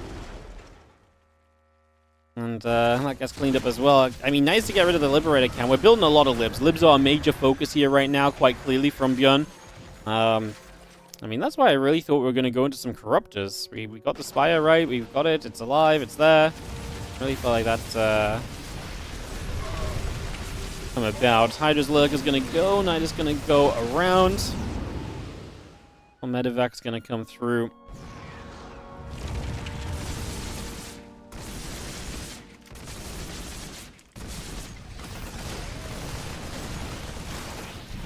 And you see those Hydras are going to get rid of that Liberator. Another Lib going to take some shots as well, so we get a few more hits off.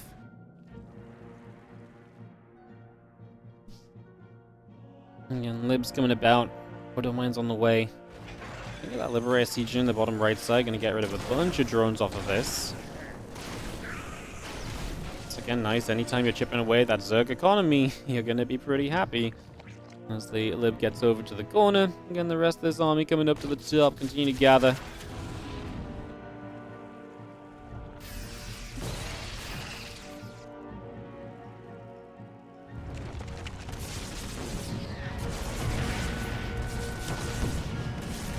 I'm just going to shoot through a bunch of those SCVs taking damage. And the Liberator going to get set up as well. So both players are trading for some workers at the moment. Does Byun need to get out of this 5-base setup is the next question, I suppose. 6 bases seems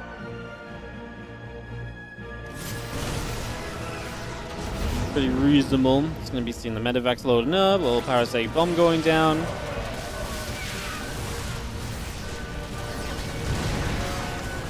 Going to see the Hydra still chasing forward. The Liberators move back over to the sides.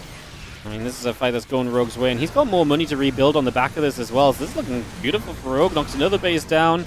I guess Byun really did need more than 5 bases, because he can't even keep 5 right here. Bro.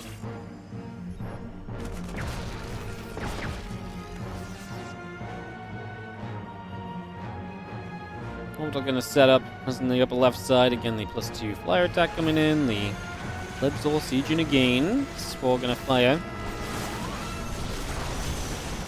Run down this ramp, and we have ourselves shots coming about once again. Still going to be seeing the rest of this Lingbane Hydra coming over. As Rogue just tries to get the catch. Parasitic Bomb to help knock the Liberators down quickly. These Hydras commit for the Libs. Lingbane is still winning on the ground as well, so it looks as though we're going to be good across the board.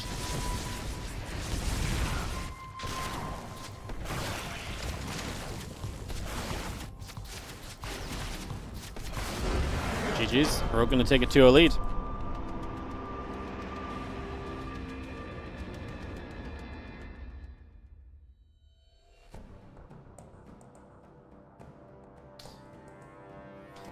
All right, 2-0 lead for Rogue. He's now 4-0 against Byun on the day. Maybe he is just going to 4-0. Maybe he is just going to 4-0. 5-0 Byun today. Maybe that is a factor.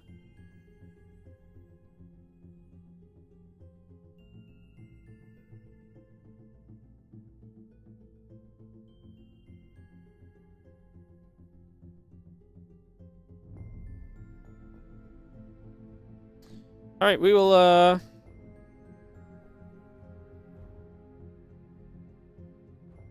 get this ready to go, guys. Game 3 of this series, as this is turning into a bit of a disaster for Byun.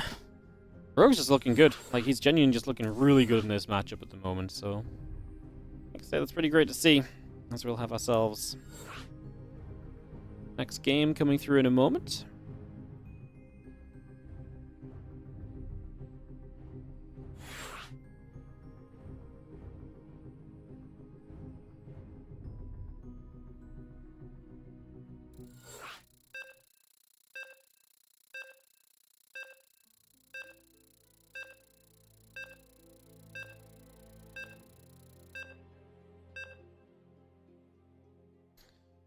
Alright, countdown finishes up.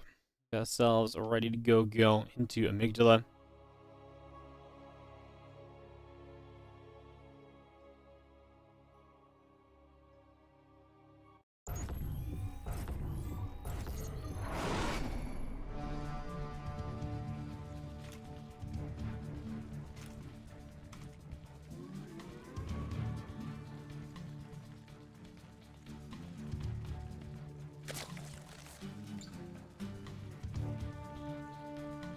Rogue in the bottom left-hand side, going to be up 2-0 in this series. Can he close it out? Can he get to the playoffs of the Rex April Madness?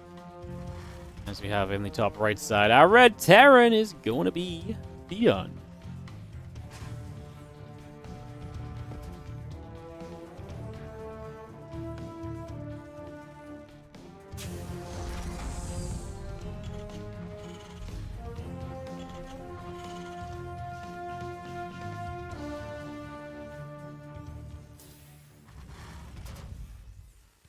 Well, as mentioned, I think this is a pretty brutal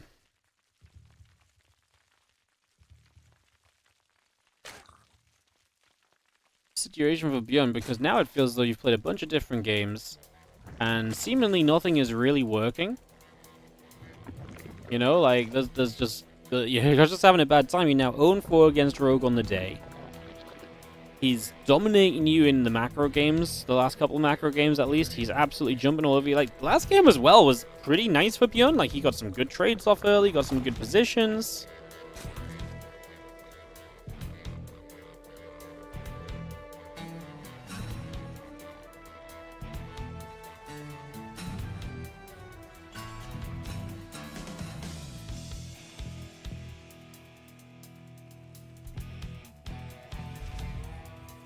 Goes down.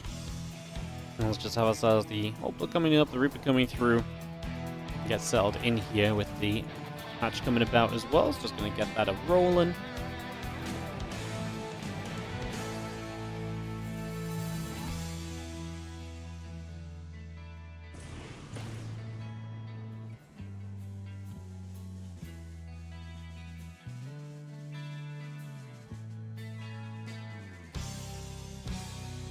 Let's see this Reaper. Let's see if Byun can get a bit more back on track here, guys. Could be our last game of StarCraft 2 today. Just a reminder if it is that, first of all, we're going to be doing some Tempest Rising on Twitch afterwards.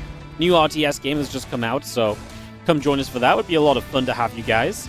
And if you're really enjoying, of course, you can support the channel, etc. But most importantly, come back tomorrow for the WardiTV Spring Championship.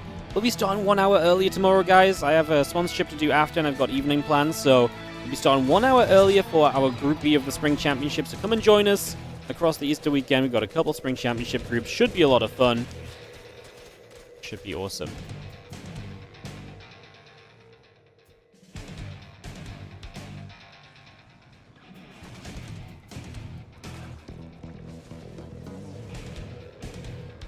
I'm actually really looking forward to our Spring Championship round of 16 tomorrow and Saturday, and then again, big excitement because the Spring Championship playoffs are next weekend too. Very, very fun times as this Reaper bops around. Queen gonna take a little bit of damage here and there as well.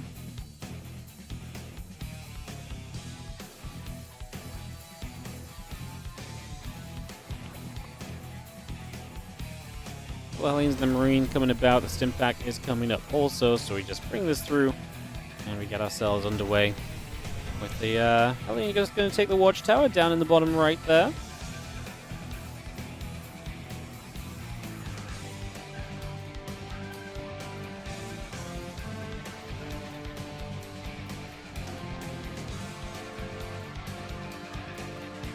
Little building, again, the couple of barracks building.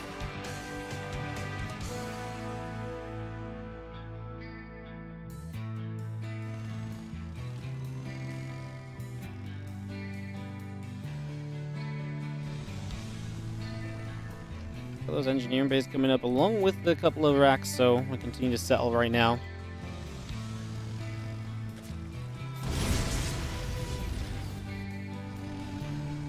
Marines will be there. The stim still building. Just got the couple of Evo chambers coming about at those queens. Marines setting up the front, so Byun maybe just needs to go a bit more aggressive with the bio. Maybe just kind of get some momentum going at that stage of the game. Could be, you know, a big way to see some success for him right now. Like I say, I'm just trying to think of what he can do, considering the early games as well. The thing is, it's not just like he's dying to one thing against Rogue. He's dying across a multitude of different ways. Like, there's been a lot of ways in which Rogue has played today, and Byun has not really had a good answer to a lot of them. And even when Byun seems to get ahead, Rogue is very good at kind of buying time and getting himself back into it too. So, yeah, I do think there's a challenge here for Byun 100% heading into this next game as well.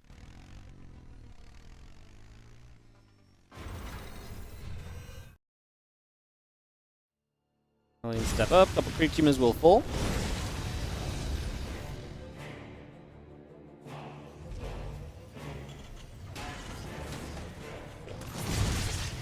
It's going to be the Queens get turned the other side. Melee upgrades coming up, the Lair and the Baling Nest coming up and online as well.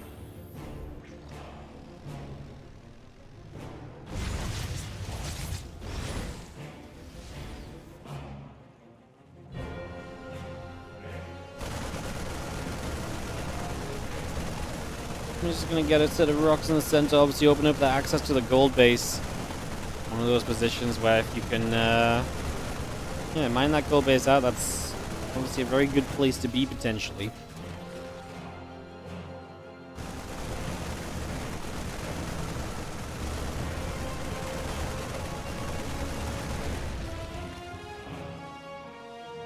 And this was the super long map they played earlier today as well.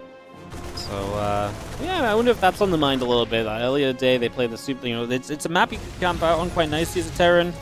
Rogue showed he had an answer, so does Byun once again kind of lean toward that, or does he go up the ante a little bit, try and get the game finished up before then?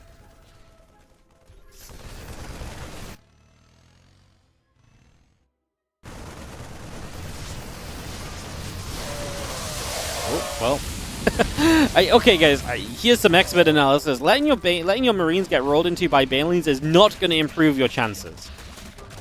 Unless this is the mega mind game of like, well, he thinks I'm not going to split next time, so he's just going to give up all his Banelings for free. That's not the kind of fight that's going to, that's just really not going to do it for you. So that wasn't great.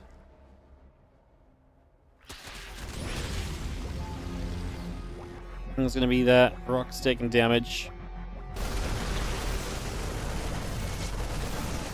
He's going to be there. Queen getting picked off. He's going to be getting a bunch of the Banelings as well. Love the target fire. And then we lose a full medevac of Marines. Okay. Yeah, nice to get rid of the few Banelings, right? But yeah, obviously should have been back away. You don't want to be losing medevacs. Marines inside as well.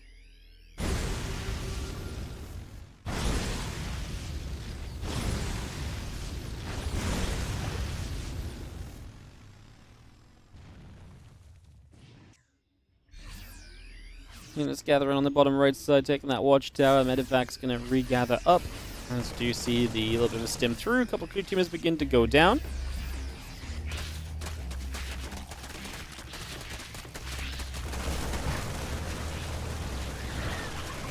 One's going to get there as, oh my god, a kill on the command center.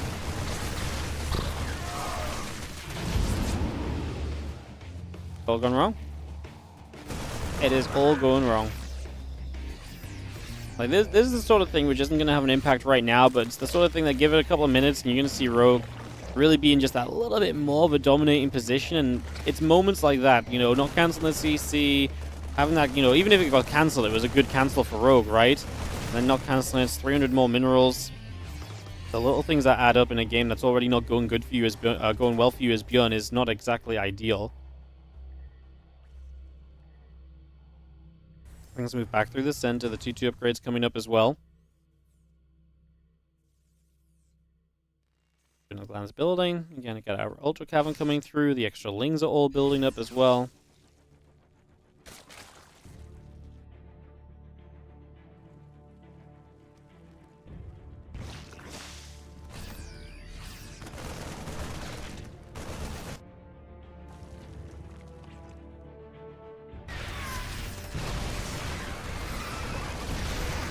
Tank is going to fire. The Ling Bane gets chased away. A couple of Banes is going to get knocked down as the tank just going to move across. Just going to have a Queen's going to be setting up.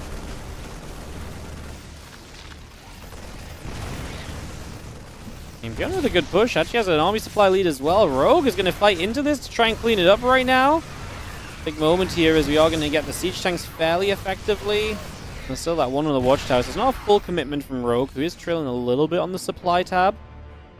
A little bit of army here and there. He has got ultras on the way though, so that's obviously a big addition, big improvement to the army for the most part, as we just have the Ling's going to wrap around again. Queen's target firing the medevacs really well today. We've seen multiple medevacs going down from Queen target fire, and multiple times just Byun punished for sticking around a moment too long, where he probably feels like he's usually fine, but the target fire has been so good that he ends up not being fine.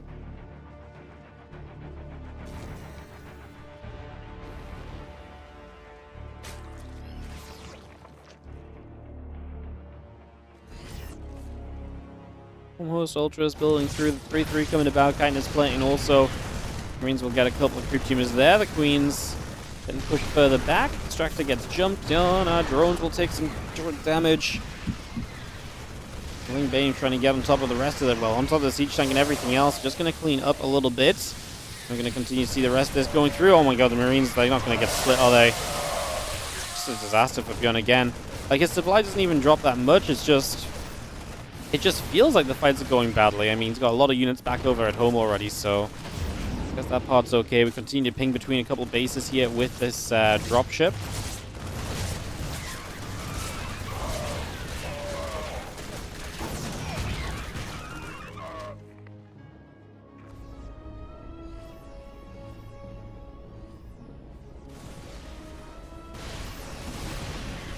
CC just goes moving over. Again, the upgrades all coming through. Ultra coming about. More Ultras, I think, good right now. There's going to be a point at which, though, Ultras become a little bit difficult to really do much with. Oh, we see the Drop Lords coming up. Rogue's just kind of winning over hearts today, I feel like. Drop Lords. Still coming about. See the medevac's coming over. Just going to be seeing the drop coming over. A couple of drones going down. The Ling's still going to get there.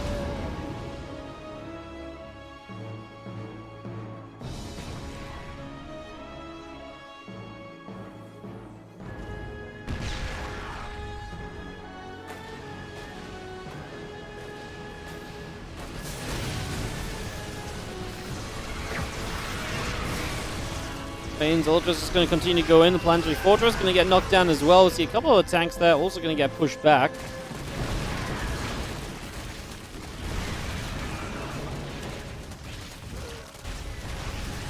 Ultra's still going to stand their ground. Byun losing a lot. 13 SCVs. Going to lose the tanks here as well. Is he actually going to lose all the Marauders too? Those Ultras are just not dying. Oh my goodness. Those Ultras are going monster mode, aren't they? Holy goodness. They were just chomping on down. They're having a great old time. As Rogue, again, just slowly chipping away at his opponent and just keeping him in a very difficult to play position, I think, is the fairest way to say this right now.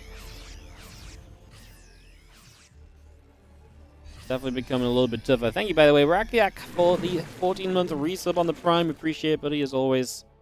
Thank you so much.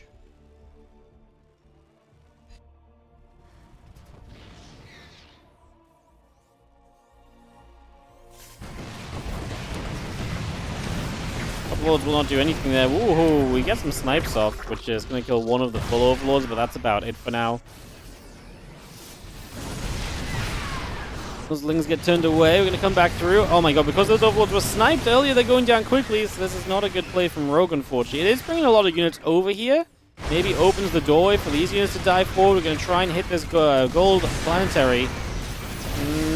The Banes are going to get rid of the base, but that's a very expensive base kill for Rogue. He does get a lot of SCV. Okay, he gets 25 SCVs at the end. That part is a lot better. It was not looking like it was going to go that well for him at first, though, so that was definitely a reasonable improvement from the starting point. Yeah, that really looked like it's going to be much more miserable initially as the couple of creep tumors set out in the center. A couple of Nidus networks coming up. The Spire coming through as well. We continue to bring that into play.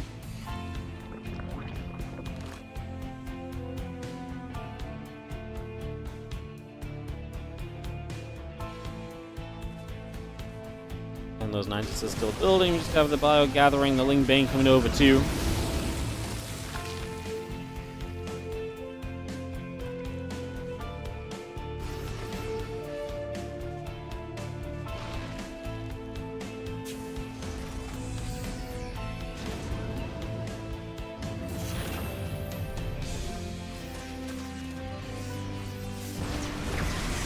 You've seen our Lings coming in on both sides. The Banes are going to come crashing through. The Ultras stepping up as well, as we are going to see the Planetary Fortress going to get jumped on.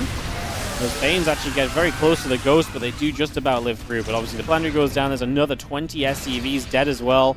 Gun doesn't have as quick a replacement base for that gold this time. He does have a 12 o'clock coming online. Maybe he can go over there. And the issue as well is, though, it's not that Rogue's just killing a base and Byun replaces it. It's that Rogue is killing a base and he's killing a bunch of workers that go along with it. So it's very effective trades from Rogue, time and time again so far. It's keeping him in the lead of this game as he controls the map. He's got both corner bases up and running. And running in here again, just going to keep on trading through. Byun's hope is that Rogue just keeps attacking and eventually overtrades, overcommits. A lot of the Banes reaching Ghost this time around, though. The Ultra's closing the gap. We're trying to get some more snipes off, but a lot of these snipes just getting cancelled. This was a huge trade for Rogue because he got rid of so many of the Ghosts here. That's an absolutely huge moment because obviously the Ghost count is one thing you just can't replace all of the time as Byun. So yeah, a lot of those going down is going to make life a whole lot more difficult.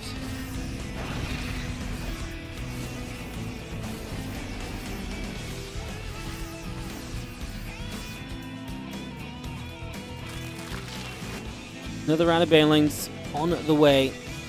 And we're going to get another base actually in position on that gold as Rogue has not really seen the reason to kind of switch into anything other than just more Ling Bane Ultra. I don't really disagree either, right? Like, it is working. He is making progress. There is 100% a time when sometimes you overcommit to this kind of an army. Resources lost in this game, for example, is 35 to 26k. I think for now, this is absolutely fine. I just wonder if there is a point where maybe he should just make sure he can switch if he needs to.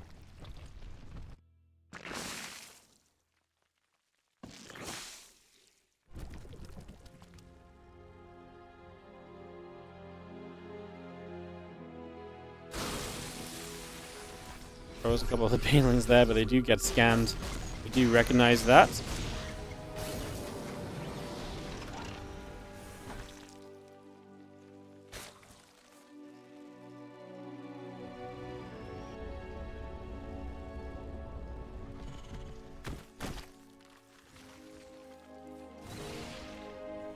Changes coming through. Again, the Ultras coming about, gathering together. We get more Libs, tanks, and Marauders on the way from Byun, who's just trying to survive on the bare minimum, the rags of an army. And the rags of an economy as the Lings are going to run up. A couple of tanks are starting to go down, coming from all angles. The Ghosts try to find their snipes. We need a way to get rid of some of these Banelings. They're getting close to the Ghosts. The Ghosts are going to get blown up. Byun is busy typing GG. That will probably be why he stopped moving. Rogue. 5-0s Byun today. 2-0 on the initial match, 3-0 on the decider rematch best of 5. That is a pretty darn significant set of results. Like, that is a pretty nutty set of games, plain and simple. Damn, Byun just not doing it at all against Rogue. I told you guys Rogue was good at the minute, right? Like, Rogue is freaking good right now. He really is. He is freaking good right now. All right.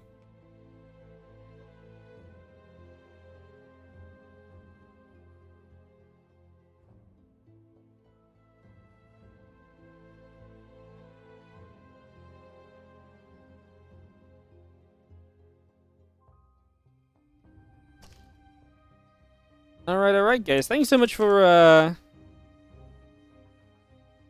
joining us. I appreciate you all being here and watching some StarCraft 2 with us. We're going to be switching it up right now, so obviously on the YouTube we're going to be turning the stream online, but if you are interested in watching another RTS, we're going to be playing some Tempest Rising for the next couple of hours. So we're going to be going to play that for the next couple of hours, like I say, and we're going to jump on in and see what it's all about. So we're going to jump onto that. We will be back for more StarCraft 2 tomorrow. So we're going to go a couple hours of Tempest Rising right now. More StarCraft 2 tomorrow. We start 1 hour earlier tomorrow, so don't miss out. Make sure you're there for that. I'm just going to let the ads run on YouTube, and then I'm going to turn the YouTube off. Again, if you want to join us for the other RTS that we're checking out, Tempest Rising, you can join us on Twitch. We will continue to be live here. As I will just move a couple things around, get this turned on. And if you want to find out about Tempest Rising, guys, on the Twitch channel, if you _Tempest, I will actually post this quickly in the YouTube chat as well. Just in case anyone is interested, it does support the stream. If you go through our link, so I'll just quickly head on over there, as I will just and give you guys the link in case you want to check out Tempest Rising, which is what we are going to be going into right now. Let me just add a quick hashtag out on that one as well.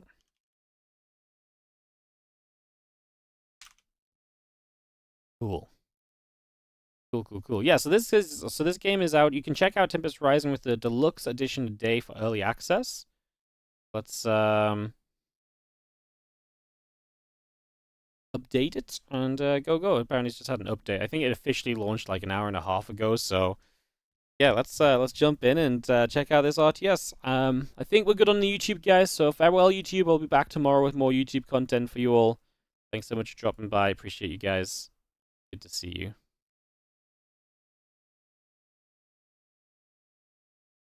Alrighty. So a couple of things to mention and just tell you guys about Tempest Rising. I'm in the wrong folder. Ay. This is taking a couple moments to update, by the way, guys, so we'll just give it a second. As a couple of things to tell you guys about Tempest Rising, this is an RTS inspired by the 90s and 2000s kind of RTS kind of genre. So it's a base-building RTS game set in an alternate universe, 1997, years after the Cuban Missile Crisis escalates into a nuclear World War III. In the wake of devastation, a mysterious but beneficial electoral plan begins spreading across the globe. So you can play it today, early, 7 days early, comes out in a week officially, but you can play it today early with a deluxe edition for early access. And, yeah, like I say, there's going to be multiplayer. I believe you can't play multiplayer. I believe it's only the campaign you can play today. But either way, we're going to jump in. We're going to have a look at it. And, yeah, we're just going to dive on through and, that was loud. And get into this. Let's do it. Alright,